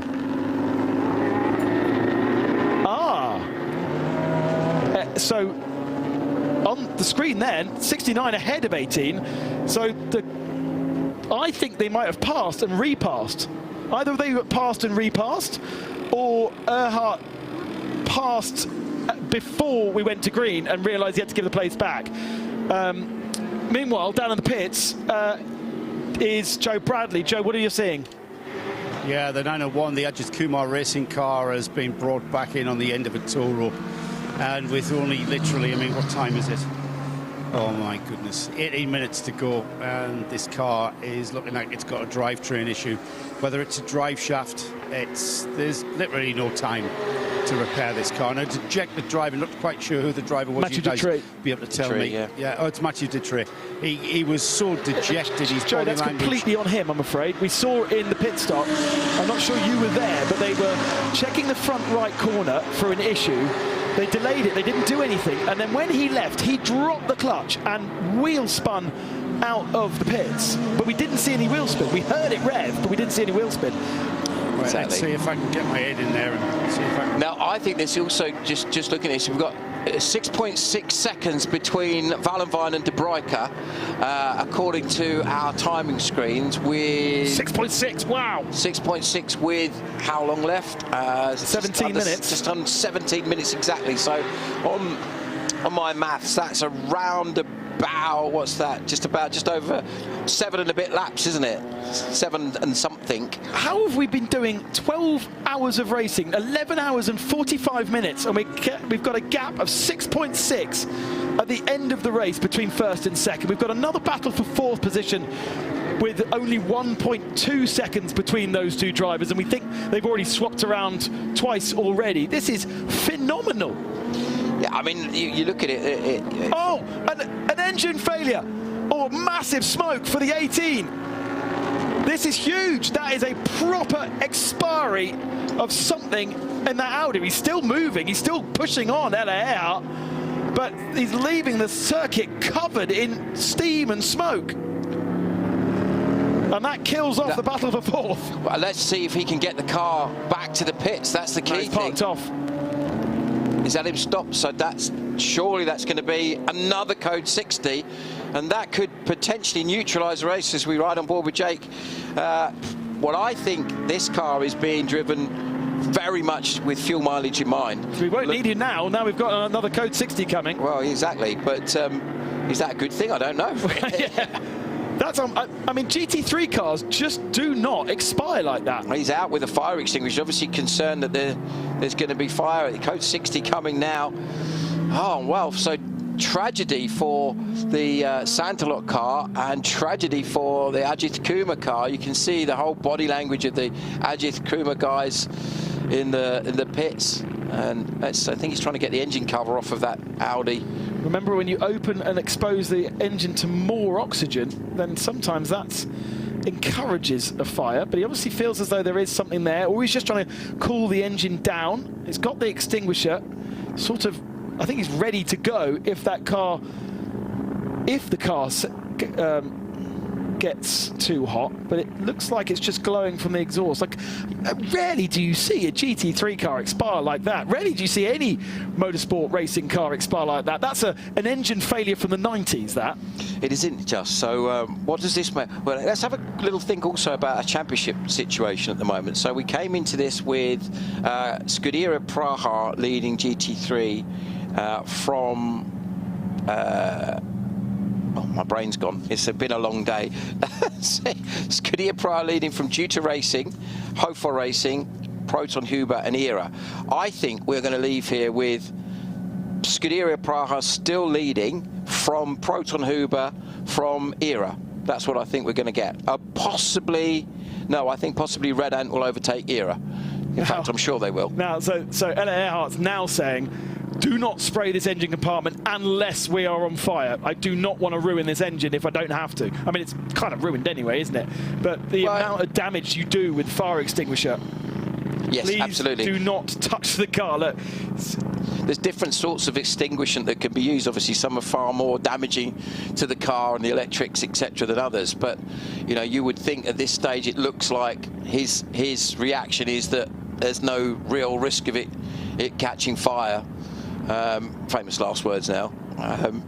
But let's have a look at what this is likely to do for the balance of the race. Now, I think that if they can tow that car out the way, we might get something like 7 or 8 minutes left. He's done an incredible job. Not only has he parked it beside an unmanned fire area, so there's areas around the circuit where the fire extinguisher is placed, but there isn't actually any attendants or marshals there. On the halfway along the Mistral, it's open enough to be able to tow that car behind the wall. And he's jumped out. He's got the extinguisher. He knows exactly what to do. I mean, absolute pay rise for Ella Earhart. Yeah, completely. Now, what's really interesting is just before that code 60 was thrown, the lead gap between Wallenwein in the Proton Huber car and De Bruyker in the Red Ant Mercedes had come down to under 6 seconds, 5.83 seconds. Now, obviously, looking at this is interesting. I think they could.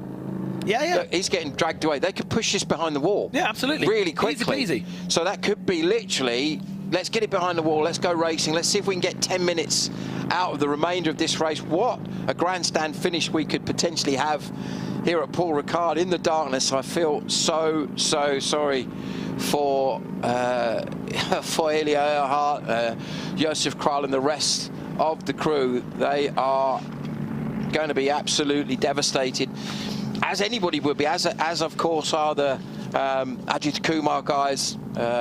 But please let's get this car moved so that we can see a grandstand finish. 5.8 seconds at the end of 12 hours. What a finish we've got. And this is the Lion Speed Porsche with Josef Garcia aboard. Flames coming from the left rear. Is that brake or is that exhaust?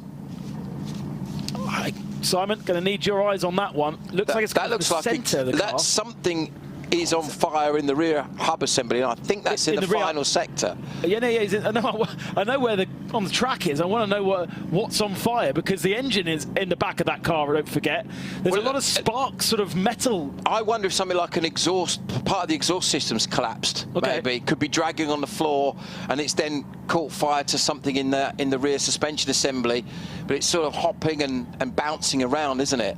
It's hot, and I mean, there's bits of molten something coming out of that car. Back safely. I hope, first importantly, I hope the car and driver are going to be okay. But also, I hope it can be done. Let's see if we get a better angle of it as it comes through this final section. It feels like it's sort of exhaust, actually. Is he aware? I mean, the team maybe said to him, just be careful, there's something. They can't really see. Just be careful, you're completely on fire. Is he on the start-finish straight? Yeah, Did he not come in? No, he didn't come in. And the car sounds all right. But something is going to go catastrophically stop. Boom, there's another massive chunk of something coming out. That to me looked like something like an exhaust system that got exceptionally hot and dropped away. Look at that, there's bits of car on fire on the pit straight like candles. But you know, you get the end of races and they have a firework display, don't they? Usually, we are having a firework actually display. Having an axe. Look at that! You couldn't make that up. What is that? What possibly could be? That could be the inside of the exhaust. You know, we're like the bits of the exhaust system that falls apart and catches fire, because that's lots of bits of something, isn't it? And the sparks suggesting that. Oh, no, we're not going to get this race finished under green, are we? Now he's stopped, but he's not stopped in an easier. And he stopped, and the flames have gone out. He's turned the engine off, and it's cooled down.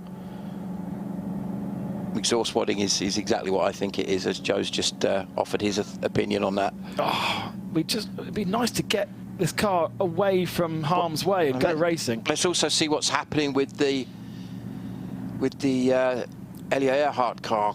Has that been able to be pushed behind the barriers we hoped? I mean, that's no longer the concern, I would have thought. This is more pressing. Oh, these guys. But that's interesting. The gap's gone up to 15 seconds. Yeah, because they're going slower. Yeah. My tiny little brain can't compute that. That's a hard one after 11.5 hours. Because they're going slower, the time, distance and speed. It'd be a hard one for me after 1 hour. With the way my brain is at the moment. But yeah, it's, my goodness me. It takes longer to get to that point when you're going at a slower speed. That's why the gaps increase. Right, so let's have a little look at what this potentially is going to do for. So the Detroit car means that. There is the gap. So there's your gap. Now with 8 minutes left, and I'd be surprised if we can go. Is that? Yeah. Is that the car? Yeah, they're safe. That's behind the barrier. There's a completely safe for the Audi. The question mark is where the Porsche is. And if we can get that car in a safe enough position to go racing before the end. 7.5 minutes after a 12-hour straight through in 30+ degrees. And we had a gap of just 5 seconds for the lead of the race. Right, let's go. Okay, we can push this out. Come on, let's go racing, folks. Let's get at least 5 or 6, at least a couple of laps to finish this superb event off. And be full attack from Kobe De Bruyke in the Renault Racing Mercedes in second position. The gap was 5 seconds. He's chasing down Mark Vallenven, who is the AM in the Proton Uber competition. Porsche ahead of him. And okay, with only 5 minutes remaining, that's really hard work. But Code 60 procedure will end within 1 minute. We are going to have 2 or 3 laps left here. It's going to be some pretty stonking laps from Kobe De Bruyke to make this happen. Well, we're not wishing Proton competition any bad luck, but we want to see a race to the flag. So there's our leader coming in, is in the final sector. So if this goes green before he crosses the line, I think we're going to get 3 laps of racing.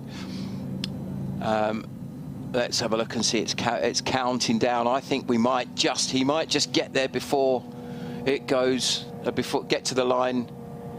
And it goes green then. Let's have a little look. Green, there we go. Let's go, right. So he did get there in time. Right, watch out for the Mercedes. How hard can he push? Is there going to be any mistakes? Watch those brakes glow. The floor skid across the tarmac, setting sparks flying. Mark Vallenvine just needs to keep a calm and cool head. No mistakes now from Proton Uber competition. We've been going 11 hours and 55 minutes. We started the program at 9:30 this morning. It's been a big, hot day, and we've got a sprint race to finish. There is our second place car, the Red Ant car. De Bruyke's has been really strong throughout this race. He's got to give it everything he's got. Remember, they had a little bit of damage at the front of the car, but looking at the lap times previously, when we were last green, it certainly didn't seem to have significantly affected them. But with just 5 minutes to go, you just almost feel like there's going to be another twist. It's got that sort of vibe, hasn't it? Just waiting for the sector to come through for that difference between the first and the second to be updated. It can't be 10 seconds because it was 5 seconds before the Code 60, unless Vallenvine has managed to take that much time cruising around at 60 kilometers an hour. Do you know what? I think it might be. I think Kobe de Broeke might have lost that much time under the code 60. Look to the top of the screen. Where is the Porsche? Can't see it. It's not there. It was in shot before. At the first part, the first code 60, when the Audi stopped. Just that camera angle, then it looked like the car had stopped, the prototype car. It just looked the way it showed, but 10.4 seconds. Looking at the sectors, there's not enough difference between them. The lights aren't great on that Porsche. They are half. They're more daylights rather than night lights. I think de Broeke is going to be about a second quicker than Valenvine on this lap. And Valenvine, if he drives intelligently, doesn't need to take any risks. Obviously, there's been the Earhart car's now dropped out. That's moved the Era car up into 7th place and 4th in Pro-Am. Don't know how he's done that. Valenvine also has potentially better tyres, worth noting. 2 seconds taken out of him, but God, if it had been 2 seconds from a 5-second gap, that would have been better. The Mercedes GT4 car in the way. Redan having to go the Redan car rather having to go very, very wide there. Oh, you can feel the tension in the car. He's like giving it everything he's got with such a short amount of time. 8.4 seconds now with what I think is going to be 2 laps maybe. So unless there's a disaster for Valenvine, unless he has a huge mistake, gets caught in traffic or a mechanical, I can't see there's any way that de Broeke can take that amount of time out of him with what remains of this race. Any other change is likely to happen? No, not really. Can't really see it because all the other cars are all too spaced out. Amazingly, this is the closest battle on circuit, and they are on the same piece of track. I don't really think that Porsche has got night lights on. You would change the lights for day and night depending on the aero setup. It's because putting better night lights on affects the performance of the car, and I think they've gone with the daylights, and that is not a lot of light for Mark Valenvine to deal with when he's picking out apexes of corners such as Senior and Busek. Lost 0.8 of a second in Sector 1. But then he gained it back in Sector 2 where he had clear air. So I think they're going to be nip and tuck. This lap, I don't think the gap's really going to change. And we are going to get 2 laps out of it, I think, because Valenvine has got lots of traffic ahead of him as well. He's going to get to the line before 2 minutes and 2 seconds is up, but he's got 3 cars to get past, and he gets on the flashes to try and get past what looks to be a Vortex for one. One of the due to Alvis. Yeah, and a GT3 Audi and another Vortex, and it's been kind to him so far. Just the GT3 Audi getting in the way just a little bit and pulling away even on the outs coming out of the corner. There's Patrick Niederhauser back in the pits, who missed out on the Spa 24-hour victory 1 week ago. He didn't start Nürburgring because they had a shunt in the super qualifying, the super pole lap, and he's still behind the Audi. Now cut through on the exit of turn 2, gap down to 5.5. They've said this is the last lap of the race, so unless there's a disaster for Valenvine, there's no way that that's going to change. Especially as there's vortexes in the way now for Kobe de Broeke. Valenvine has done a very solid last part of this race, really kept his cool, although not as experienced as some of his drivers, his co-drivers in that car. Certainly has got enough experience. Look at the tension and the stress on the Pro and the Huber guys. Yeah, Job Drysdale is very much involved in the commercial side of what's happening with this team. He's just sitting there with his fingers, toes and everything else crossed. Of course, that was Klaus Bachler, not Niederhauser in the pits. Yes, and Niederhauser in a different car. De Broeke 5.5 behind. I think that's the gap. I think, is it? Oh no, it's not. No, that's the Lamborghini ahead. That's the Lamborghini ahead. No, I think yes, that's Valenvine. And there is that the Red Ant car. That's one of those 2 cars is the Red Ant car. Yeah, I think the second of them. Yeah, it's just too big a gap on the last lap. 40 seconds to go. I'm surprised they've called this the last lap, because I'm sure that Valenvine is going to get to the flag before the end of 12 hours. If I was Valenvine, I'd have just breathed out of it, just keep it so you didn't have to do an extra lap. And this is probably the way, this will be now where he could do it, because he has enough space.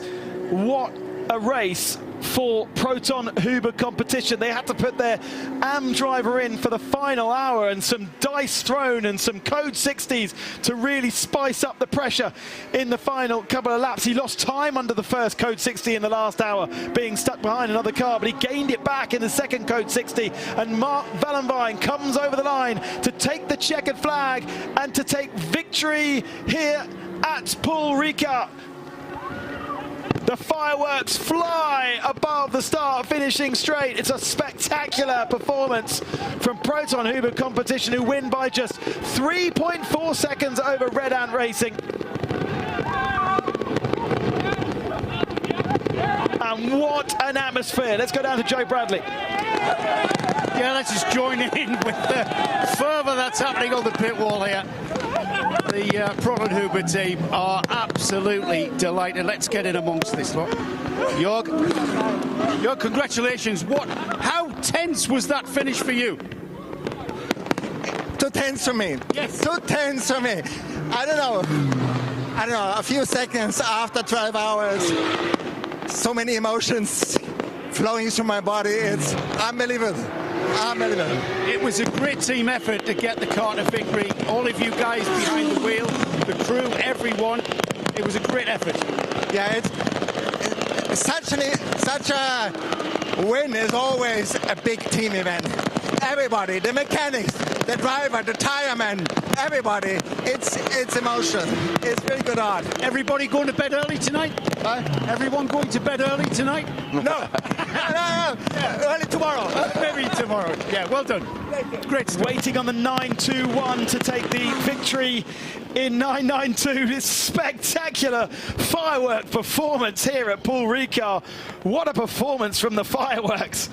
What a performance from Proton Huber competition, and what a performance from Mulner Motorsport. They're one of the last cars to take the checkered flag. The fireworks, unfortunately, look like they finished before Martin Rump gets to the line. The gap is going to be around a minute and a half. And already on the telephone being congratulated with that victory. Klaus Bachler didn't have the last lap, the fastest lap of the race in the end. It was taken off him, but he was one of the very fastest out there on track.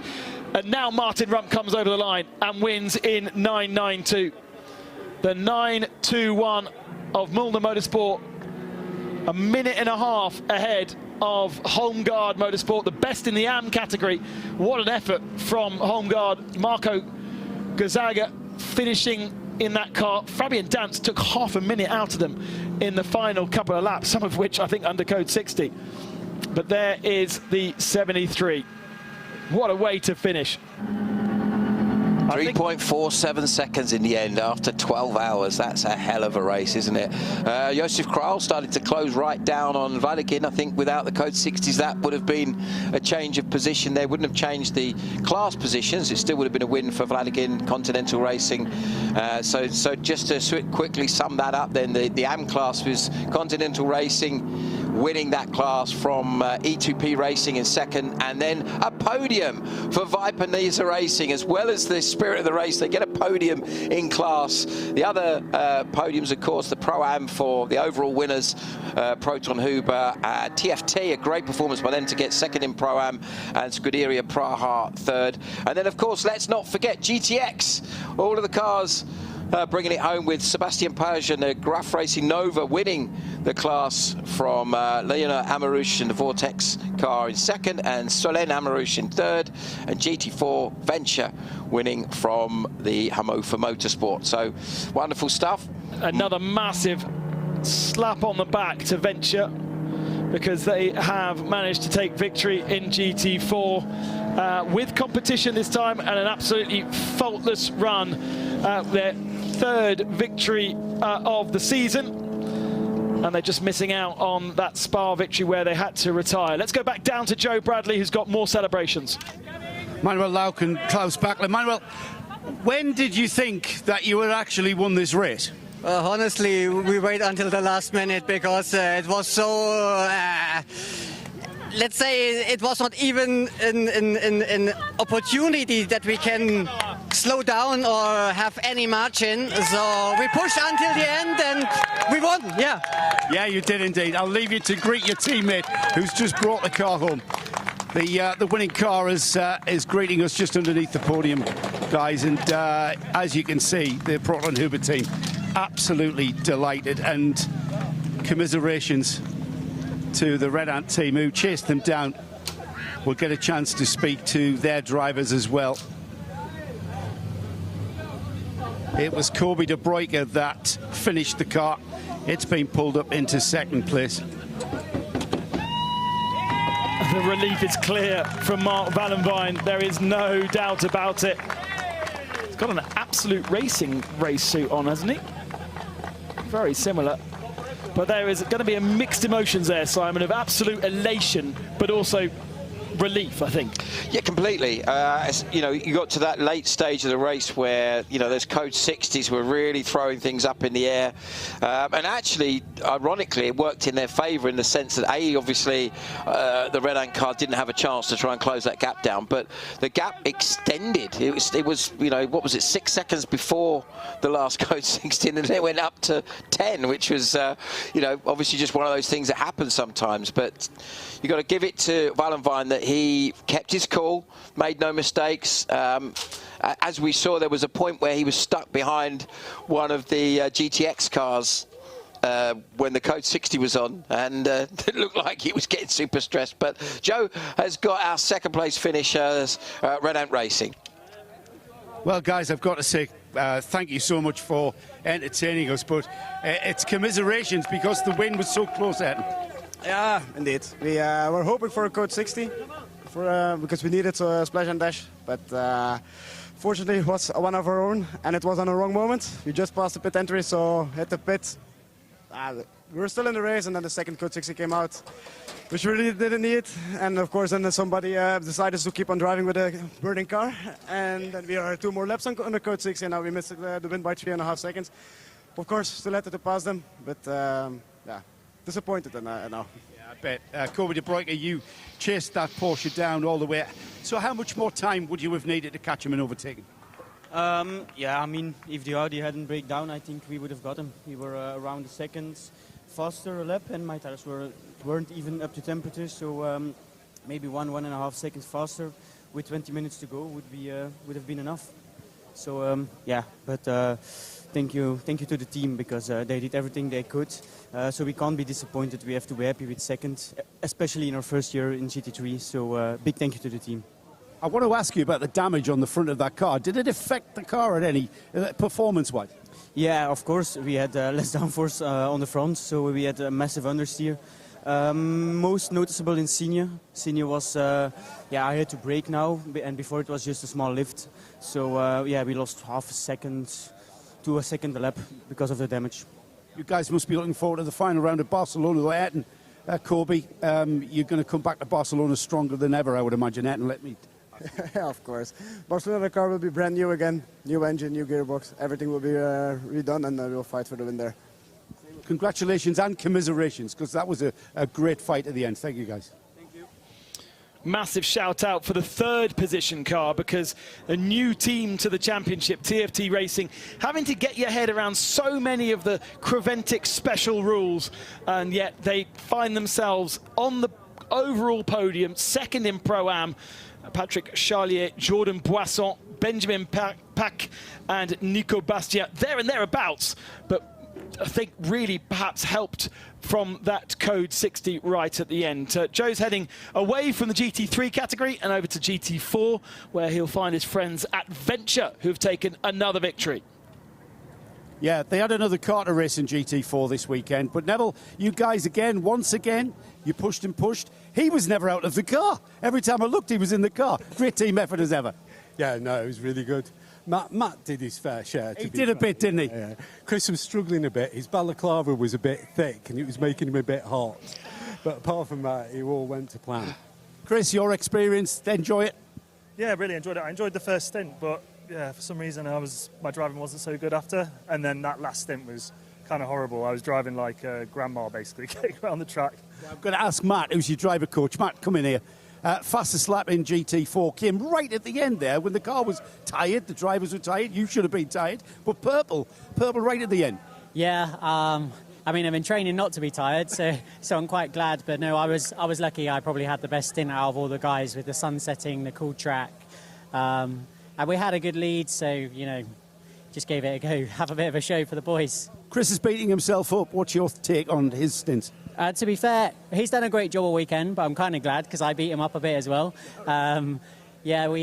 It's been really difficult and a big experience for the guys. The heat, dealing with the traffic, which even though the track's so big, has actually been really difficult this weekend, especially being the people getting overtaken. But no, they did a great job, really. Another amazingly executed job by the team. Yeah. Great stuff. Looking forward to Barcelona. Stay with me, guys, because I've got the 992 class winners. I want to talk to Martin Rump. I know you guys did your job, but this guy, you're a superstar, mate, in that car. Congratulations on the win. You guys, I think, the Muldner car just seemed to dominate the class all race, Martin. First of all, thank you very much for the great words. This will take some time to sink in. For sure, Muldner has been great all season. We've had our share of bad luck. As much as you can have in this sport. We came here, we had basically zero prep. We had a broken wheel nut in the free practice, only one lap in, one set of brakes done, and then straight to qualifying. It was like we came here, we showed up, and then we conquered it. So I'm so proud of the team. I'm so proud of Julian and Walters. They've been waiting for it for long, and now we finally have the first win of the season. Great team effort, because all of your teammates put in a sterling stint as well. I know I'm giving you all the glory, but they did a bit as well, didn't they? Well done, guys.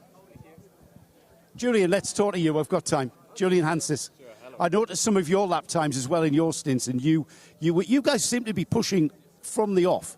Yeah, this is what we always do. Yeah, it was great fun. Muldner gave us a fantastic car, even though we had not a lot of time in free practice, so no free practice at all, but still the car was mega. We had so much fun, and you know, it's also a little bit the competition between the teammates and getting the times against, but it was great fun. I enjoyed every lap of it. Well, we enjoyed watching you guys. Congratulations, great class win. 992 class winners, Muldner Motorsport. Yeah, super competitive category. You could argue in some respects almost more competitive than GT3, because obviously they're identical cars. Absolutely. In terms of the you're going to see, as we've just seen, the GT3 class, such a difference in the different configurations of cars, but lap times were so similar with all the top drivers in those categories. But this always did look like you're going to get some twists and turns, and obviously we did feel desperately sorry for the guys at Ajith Kumar for losing out on the podium so late in the day, and similarly a fabulous job by the guys at Santalok for their first race for some time in this category, in this event rather, and to lose out on what looked like a solid top four finish. I think maybe even, correct me if I'm wrong, might have been for a chance of a podium in class. Yeah, I think so. I think they were very much on course for chasing down that fourth position, and it should have been third had they not had a code 60. The code 60 then meant that the battle for third became the battle for fourth, because TFT Racing wouldn't lose as much time pitting on that last pit stop. So a little bit of luck their way, certainly nothing that was planned for. And in the end, the Santalok car finished in 12th position. Let's have a look at the provisional results then after 12 hours of Paul Ricard here, the 5th edition of the Michelin 12 Hours of Ricard, and it is Proton Huber competition who win by just 3.4 seconds over Red Ant Racing's Mercedes, with a new team, TFT Racing, on the podium in 3rd spot. 4th position for the best AM category GT3 car, which is Continental Racing by Simpson Motorsport Audi. And then Scuderia Praha in 5th spot. 2nd in AM, E2P Racing, a much stronger showing from the Aston Martin GT3 car than we've seen before. And then just missing out on a Pro-Am podium, the Era Motorsport Ferrari, 7th overall. An AM podium for Viper Nisa Racing and a Spirit of Race award in a rented Ant Mercedes that they built overnight before this race, with 9th position going to the best of the 992 category cars, the Mulder Motorsport Porsche. Best AM 992 was Holmgard, and they were 2nd overall, 10th overall, 2nd in 992, just 37 seconds ahead of the 3rd in 992, which is Red Camel's Jordan. The rest of the GT3 and 992 category cars, all the way down to 23rd position, where we then pick up the GTX category car. And the winner in GTX, the Nova. At the end, Santalot Racing will be classified in 12th position there, even though it says they're missing. Don't need to take the checkered flag, if I remember the rules correctly. They just need to complete 70% of the distance. And likewise, Ajith Kumar Racing with that problem with the drive in the end, finishing in 20th spot. That is 4th in 992 AM. In the last 15 minutes, we also lost a 3rd car, don't forget, with the Lion Speed Porsche setting on fire. They will classify in 21st position. And as I said, in GTX, the Nova takes GTX win ahead of the 3 Vortexes.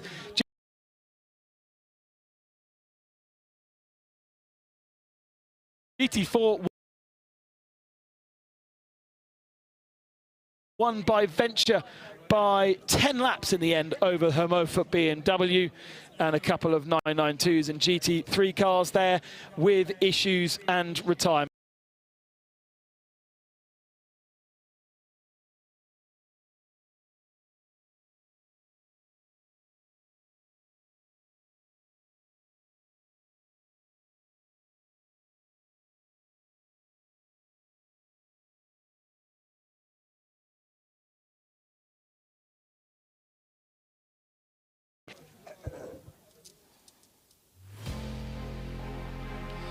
Ten o'clock in the morning, bright sunshine, and we're about to go racing with 32 competitors into turn 1. A frantic turn 1 where everyone's shuffling themselves to get the best spot. We had a vortex facing the wrong direction. We had another vortex completely missing the first 2 curves and starting to establish a rhythm through the early laps. We went 4.5 hours without a code 60. The first of the dramas was floppies, actually, and that led to overheating cars. The Ferrari there running out of fuel, effectively, and then a vortex overheating, and it just started to unravel the race from those first 4 hours. A big lose from the Viper Nissan Mercedes round at the challenging senior. And that was the RAFA Racing Mercedes demise into the wall. RD Sainz Lamborghini just stopping as it came out of the pit lane. But there were plenty more stories in the pits where maladies and issues befell various cars. Patrick Niederhausen with a bit of contact to the front end, not quite as bad as the Seblejoux racing car, which was being held together by tape. Lamborghini retired after engine damage. A strong showing the first time for Prime Speed Sport. At the head of the field, though, it was Proton Competition and Red Ant Racing. We thought we'd get to the end without a code 60, but we had 2 within the last 15 minutes, and it changed the face of the race and allowed Mark Vallenvine aboard the Proton Huber Competition Porsche to take the victory, just 3.4 seconds ahead of the Red Ant Racing Mercedes. Fireworks were absolutely stunning over the start and finishing straight. The relief, the celebrations, huge down in Parc Ferme. Mulder Motorsport taking the victory in 992, and the GT4 category won by Venture Mercedes. Graf Racing's Nova taking victory in GTX.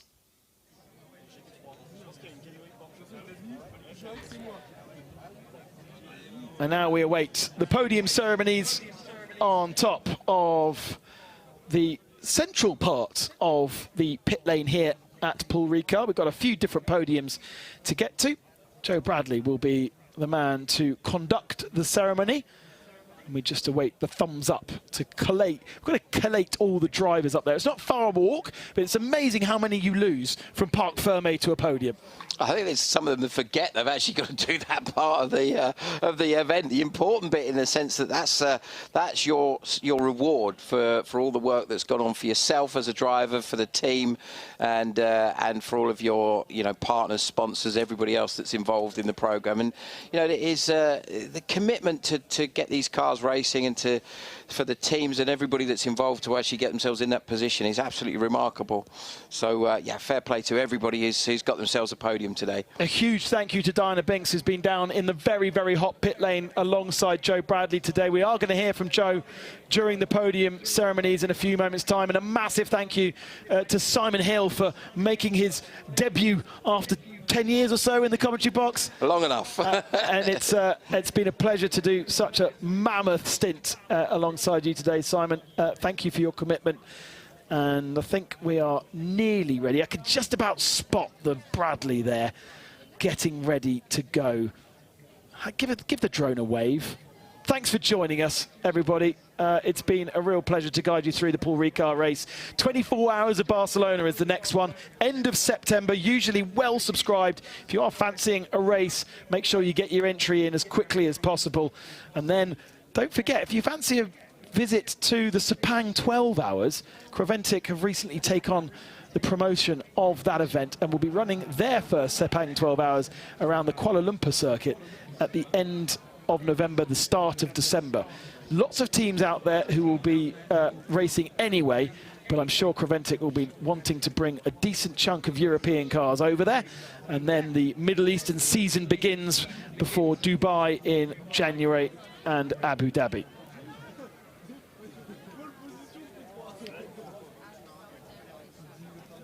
Just awaiting the final drivers.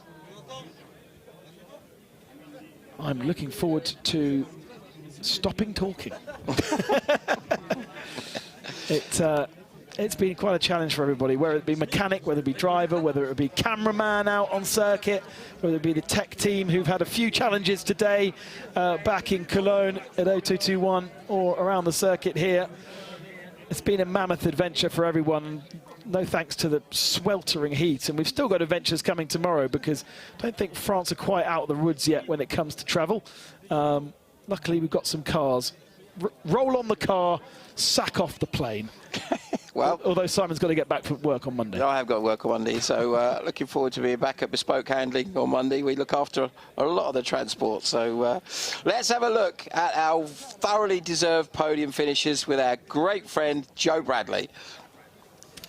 Welcome to the podium, everybody. We've got our overall winners about to be presented to you. And first, may I present in third place, it's the TFT Mercedes of Patrick Chalet, Jordan Boisson, Benjamin Pack and Nico Bastian.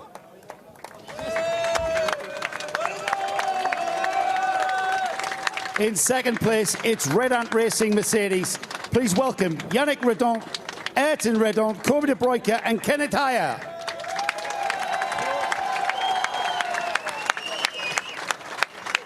And the winners of the 2025 Michelin 12 Hours of Paul Ricard in P1 Proton Huber Competition Porsche, please welcome Jörg Dressioff, Manuel Lauch, Klaus Bachler and Mark Wallenwein.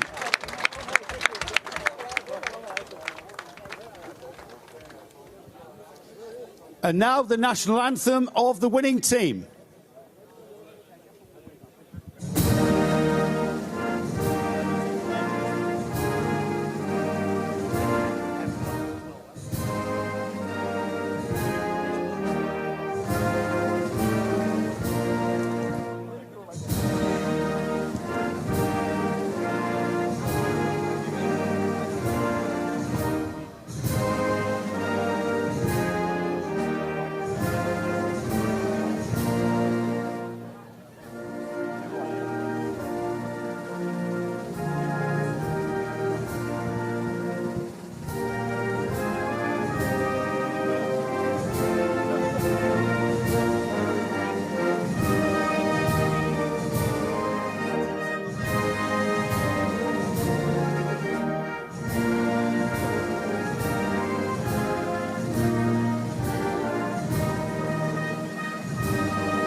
The winners, everybody, the Michelin 12 Hours of Paul Ricard for 2025. And please welcome to the podium our presenters for the trophies and the awards. Please welcome Anna Dudenko and Pierre-Alexis Tetat, who are from Michelin.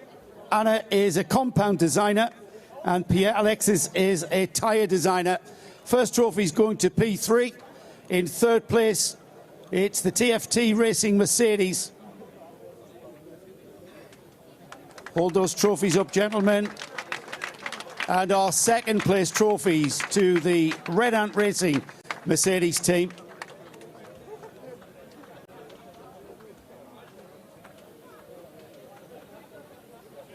And next will be our winners' trophies, of course. The winners of the 12 Hours of Paul Ricard, the Michelin 12 Hours of Paul Ricard for 2025.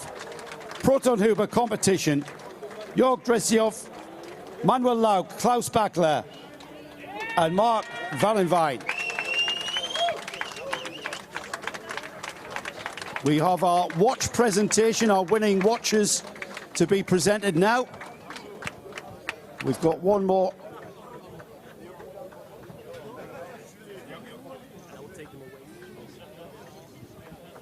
So our Omologato watches to our winners.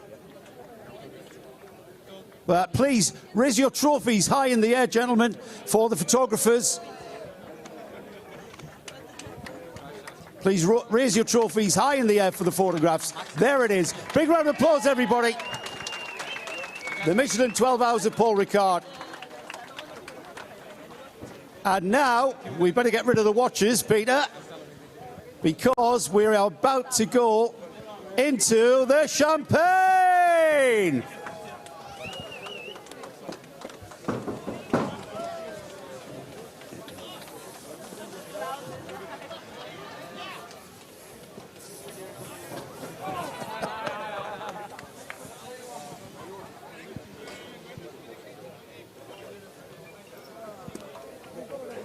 '25 Michelin 12 Hours of Paul Ricard. Our winning team, Proton Huber Competition Porsche.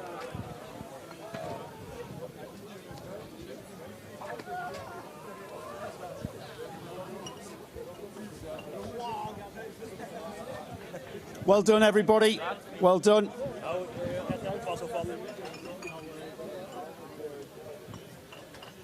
Our next trophy presentation will be for the GT3 Pro-Am class. So if you can just gather your trophies, please, and make your way. I'm sure we're going to see some of you again.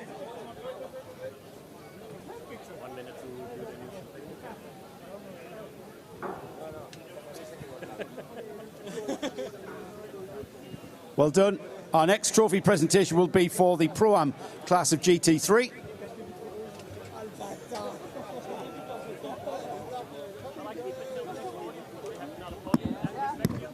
We'll just replenish the champagne.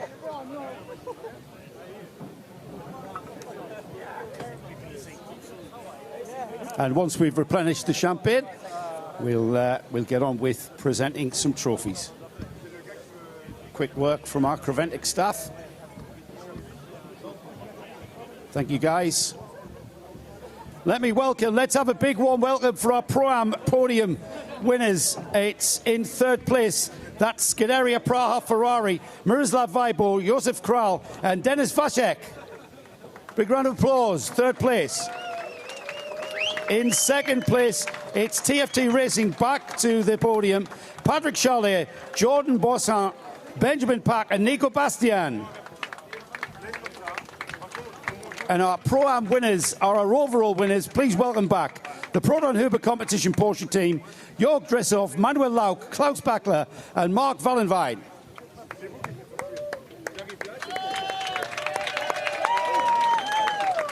Well done, guys. Please welcome back to the podium to present our trophies to our Pro-Am winners. Anna Dudenko and Pierre-Alexis Tetas from Michelin. Third place to Scuderia Praha. Miroslav Weibo, Josef Kral, and Denis Vacek.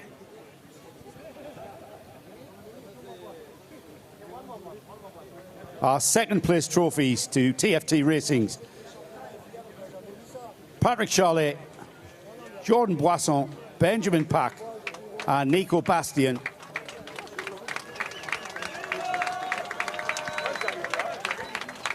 And the Pro-Am class winners, our overall winners, of course, Proton Huber Competition, Jörg Dressov, Manuel Lau, Klaus Bachler and Mark Wallenweid.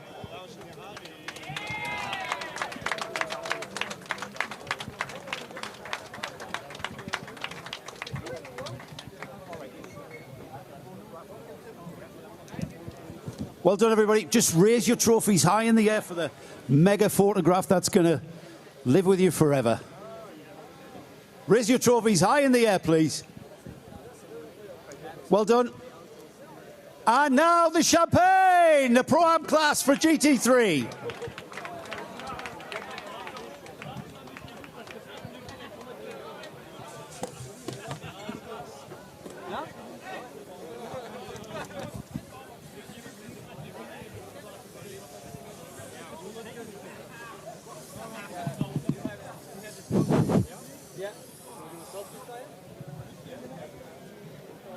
Well done. Congratulations, everybody. Our GT3 Pro-Am winners. Scuderia Praha in third, TFT Racing in second, and Proton Huber Competition are winners of Pro-Am, and, of course, the overall winners of the Michelin 12 Hours of Paul Ricard. We'll replenish our champagne. Our next trophy presentation will be for the GT3 AM class.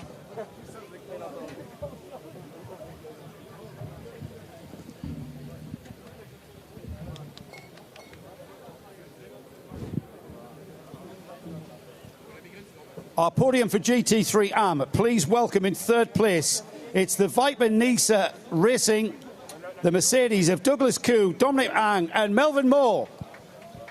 Big round of applause. And in second place in GT3 AM, it's E2P Racing, Pablo Boguera, Antonio Sierro and Oliver Campos. And the winners of GT3 AM, it's Continental Racing by Simpson Motorsport. Please welcome Vasily Vladikin, Andrei Shulokotsev and David Pagosian.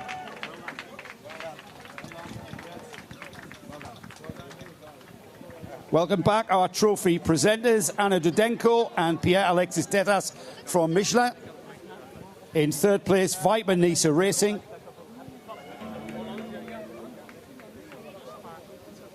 Douglas Koo, Dominic Ang and Melvin Moore. Third place trophies being presented.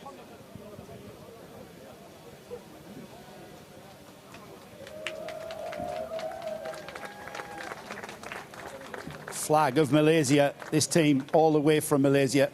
Great result for the Viper Nisa team, who had to get another car after an accident, and what a result it is for them. E2P Racing, their Aston Martin in second place for Paulo Boguera, Antonio Siniero and Oliver Campos. And our winners, the winners of GT3 AM, Continental Racing by Simpson Motorsport, Vasily Vladikin, Audrey Solukotsev and David Pagosian, our GT3 AM winners. And a Molgato watches to the winning drivers. And we've got a huge trophy coming next, the GT3 AM trophy.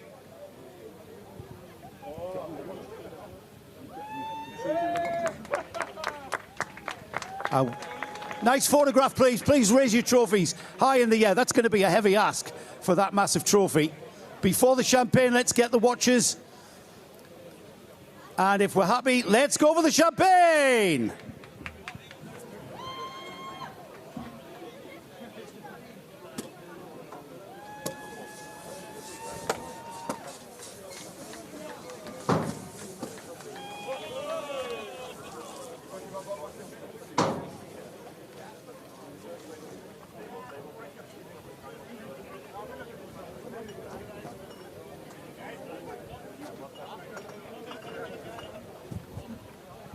Congratulations, our GT3 AM podium here.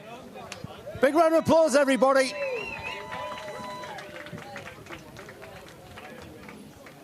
Well done, GT3 winners.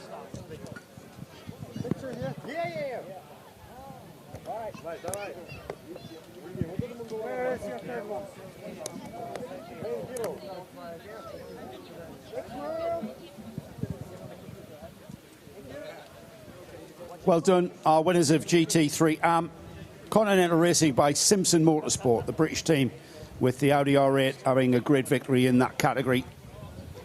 Next up is the GTX, our special GT cars.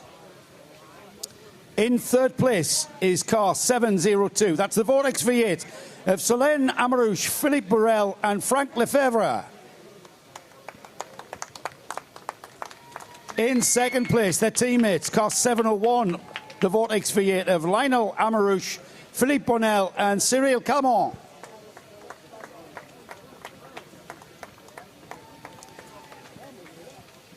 And the winners of GTX, please welcome car 709, RAFA Racing's Nova, Eric Trullier, Louis San Juan and Sebastian Page.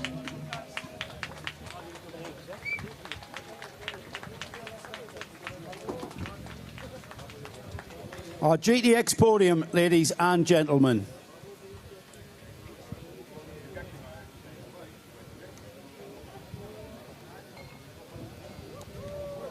So first, our third place trophies, once again, Anna Dodenko and Pierre-Alexis Terras, with our third place trophies to the Vortex team, car 702.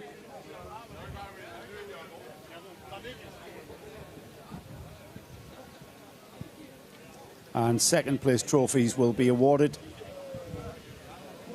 to their teammates, the 701. It was a class of attrition, GTX. But the teams battled on, fixed their cars, and here we are about to celebrate the GTX class, the special GT car podium, with number 709. That's the RAFA Racing Nova. Great to see this car being brought along to compete here this weekend. Eric Trullier, Louis San Juan and Sebastian Page. We've got watches to present to the winning drivers. Homologato watches, the partner watch of the 24H series. And another huge trophy about to come out. There it is. The Michelin 12 Hours of Paul Ricard trophy for GTX class. Please lift your trophies high in the air, please, ladies and gentlemen, for the photograph. And then Peter will dive in and get the watches. And then, when we've retrieved the watches, we're done with them getting splashed with champagne. Please, the champagne, ladies and gentlemen.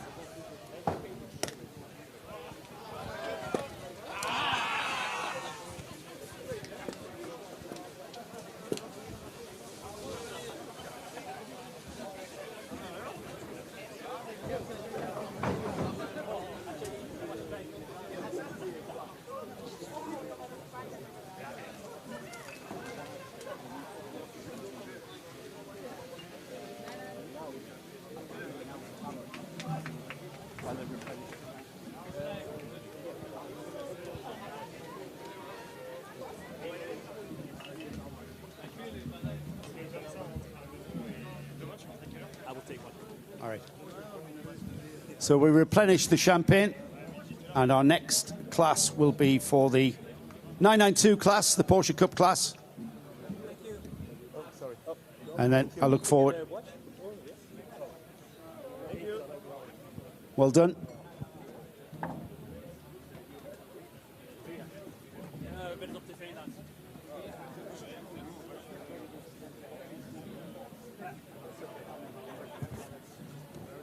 So please welcome onto the podium. Yep, we're about ready with the champagne. Well done. Our 992 winners in third place then. It's the Red Camel Jordan's Porsche. Please welcome Ivo Breukers, Luc Breukers, Rick Breukers and Fabian Dance. In second place is Holmgaard Motorsport, Magnus Holmgaard, Jonas Holmgaard, Patrick Steen Rasmussen and Marcus Gasaga.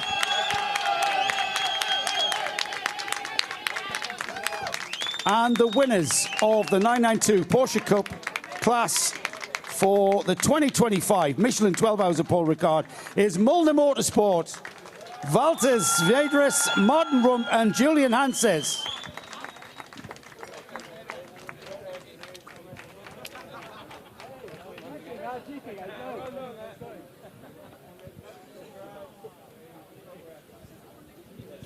And once again, our trophy presenters, please welcome back Anna Dudenko and Pierre-Alexis Terras from Michelin.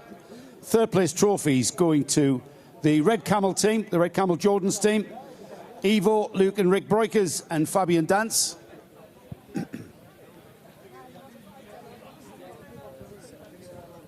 And our second place Porsche 992 class, Holmgaard Motorsport, Magnus Holmgaard, Jonas Holmgaard, Patrick Steen Rasmussen and Marco Gasaga. But the winners, everybody, it was quite a strong run for the Mulder Motorsport Porsche of Valdes Vedres, Martin Rump and Julian Hanses, the winners of 992. And we're about to present our watches. We'll be able to get a look at the watches. Let's have a look at the watches. Here we go. A beautiful Omologato watch being presented to all of our winning drivers as we present the class trophy for the 12 hours of Paul Ricard. And the watches already presented. And Peter will retrieve the watches so we don't damage them with the champagne. Nice photograph, all the trophies in the air. And once again, Ivo, as ever, is the first with the champagne.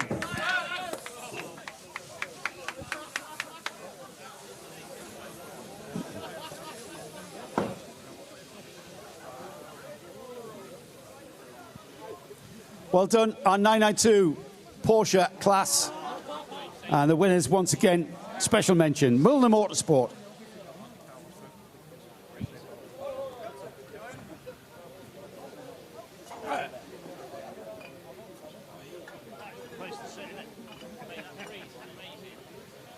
Well done, guys. Well done, our 992. We've got our 992 AM class coming next. We'll just replenish the champagne for that. And a big round of applause from the crowd. Oh. Always. Slippery bottles of champagne thrown from a great height, very hard to catch.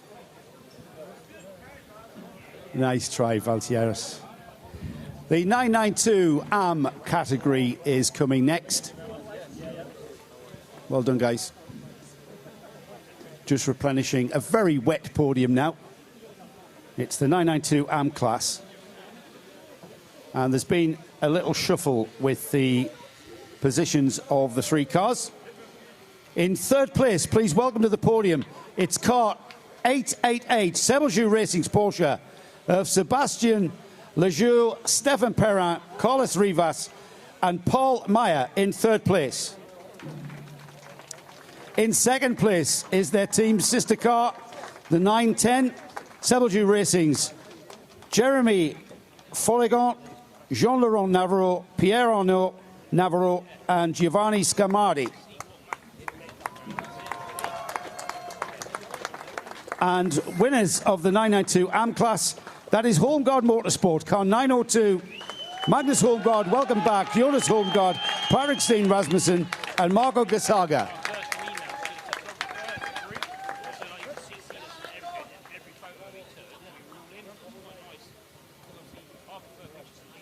Congratulations to our 992 AM winners. And once again, please welcome back our trophy presenters, Anna Dudenko and Pierre-Alexis Terras from Michelin. Third place to the number 888 Sebelju Racing Porsche. And in second place, it's the number 910, the 910 of Sebelju. Sebelju, double podium for them in this category.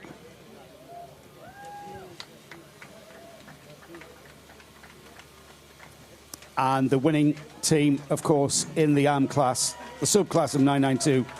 Very hard fought, the 992 AM class. Home Guard Motorsport, car 902.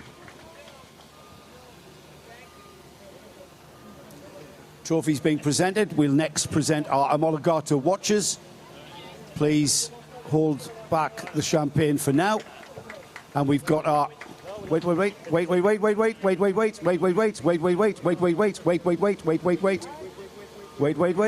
Story of your life. Be premature, no. So the team trophy, and now the photographs. Peter dives in and gets the watches.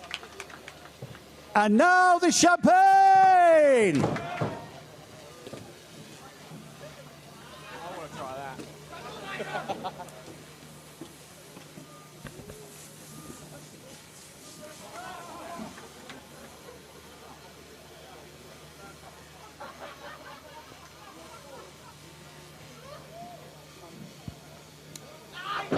Well done, our 992 AM class.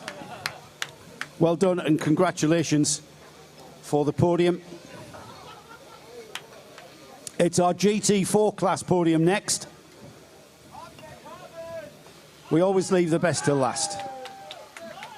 Well done. And we replenish the champagne for our final presentation of this year's 12 Hours of Paul Ricard.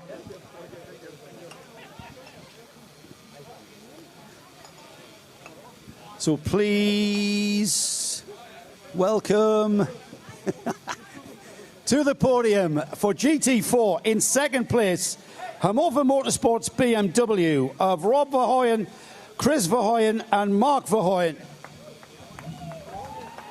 Well done, guys. And the winners of the Michelin 12 Hours of Paul Ricard for GT4 is the Venture Mercedes of Neville Jones, Christopher Jones and Matthew George.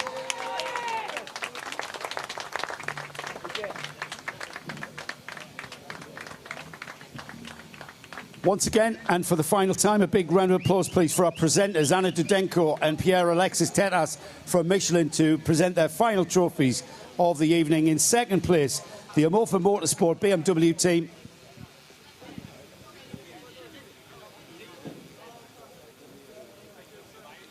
Awarded their second place trophies, and now the winning trophies for GT4. It's the Venture team, the British team, with us all season since round one in Mugello. And it's the Venture team of Neville Jones, Christopher Jones and Matthew George on the podium with some team members, I think. We've got our Omologato watch presentation too. And of course the GT4 class trophy, which is going to be a bit tricky getting in the overhead on the plane home. Please, if you could just, that's it, raise your trophies high in the air for the photograph. Let's get the watches so they don't get damaged. And now the GT4 champagne!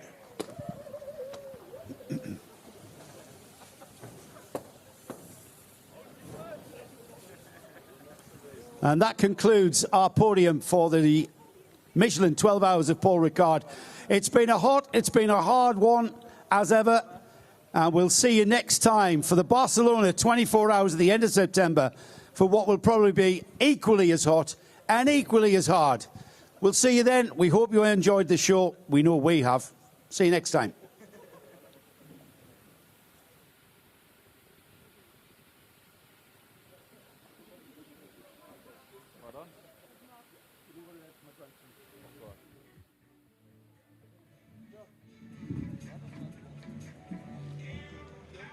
Quality healthcare at affordable price. Holidays nale, adu namma GT Holidays da. South India's #1 travel brand. Archie Badam Drink. Archie Badam Drink. Onna vaangana, one free.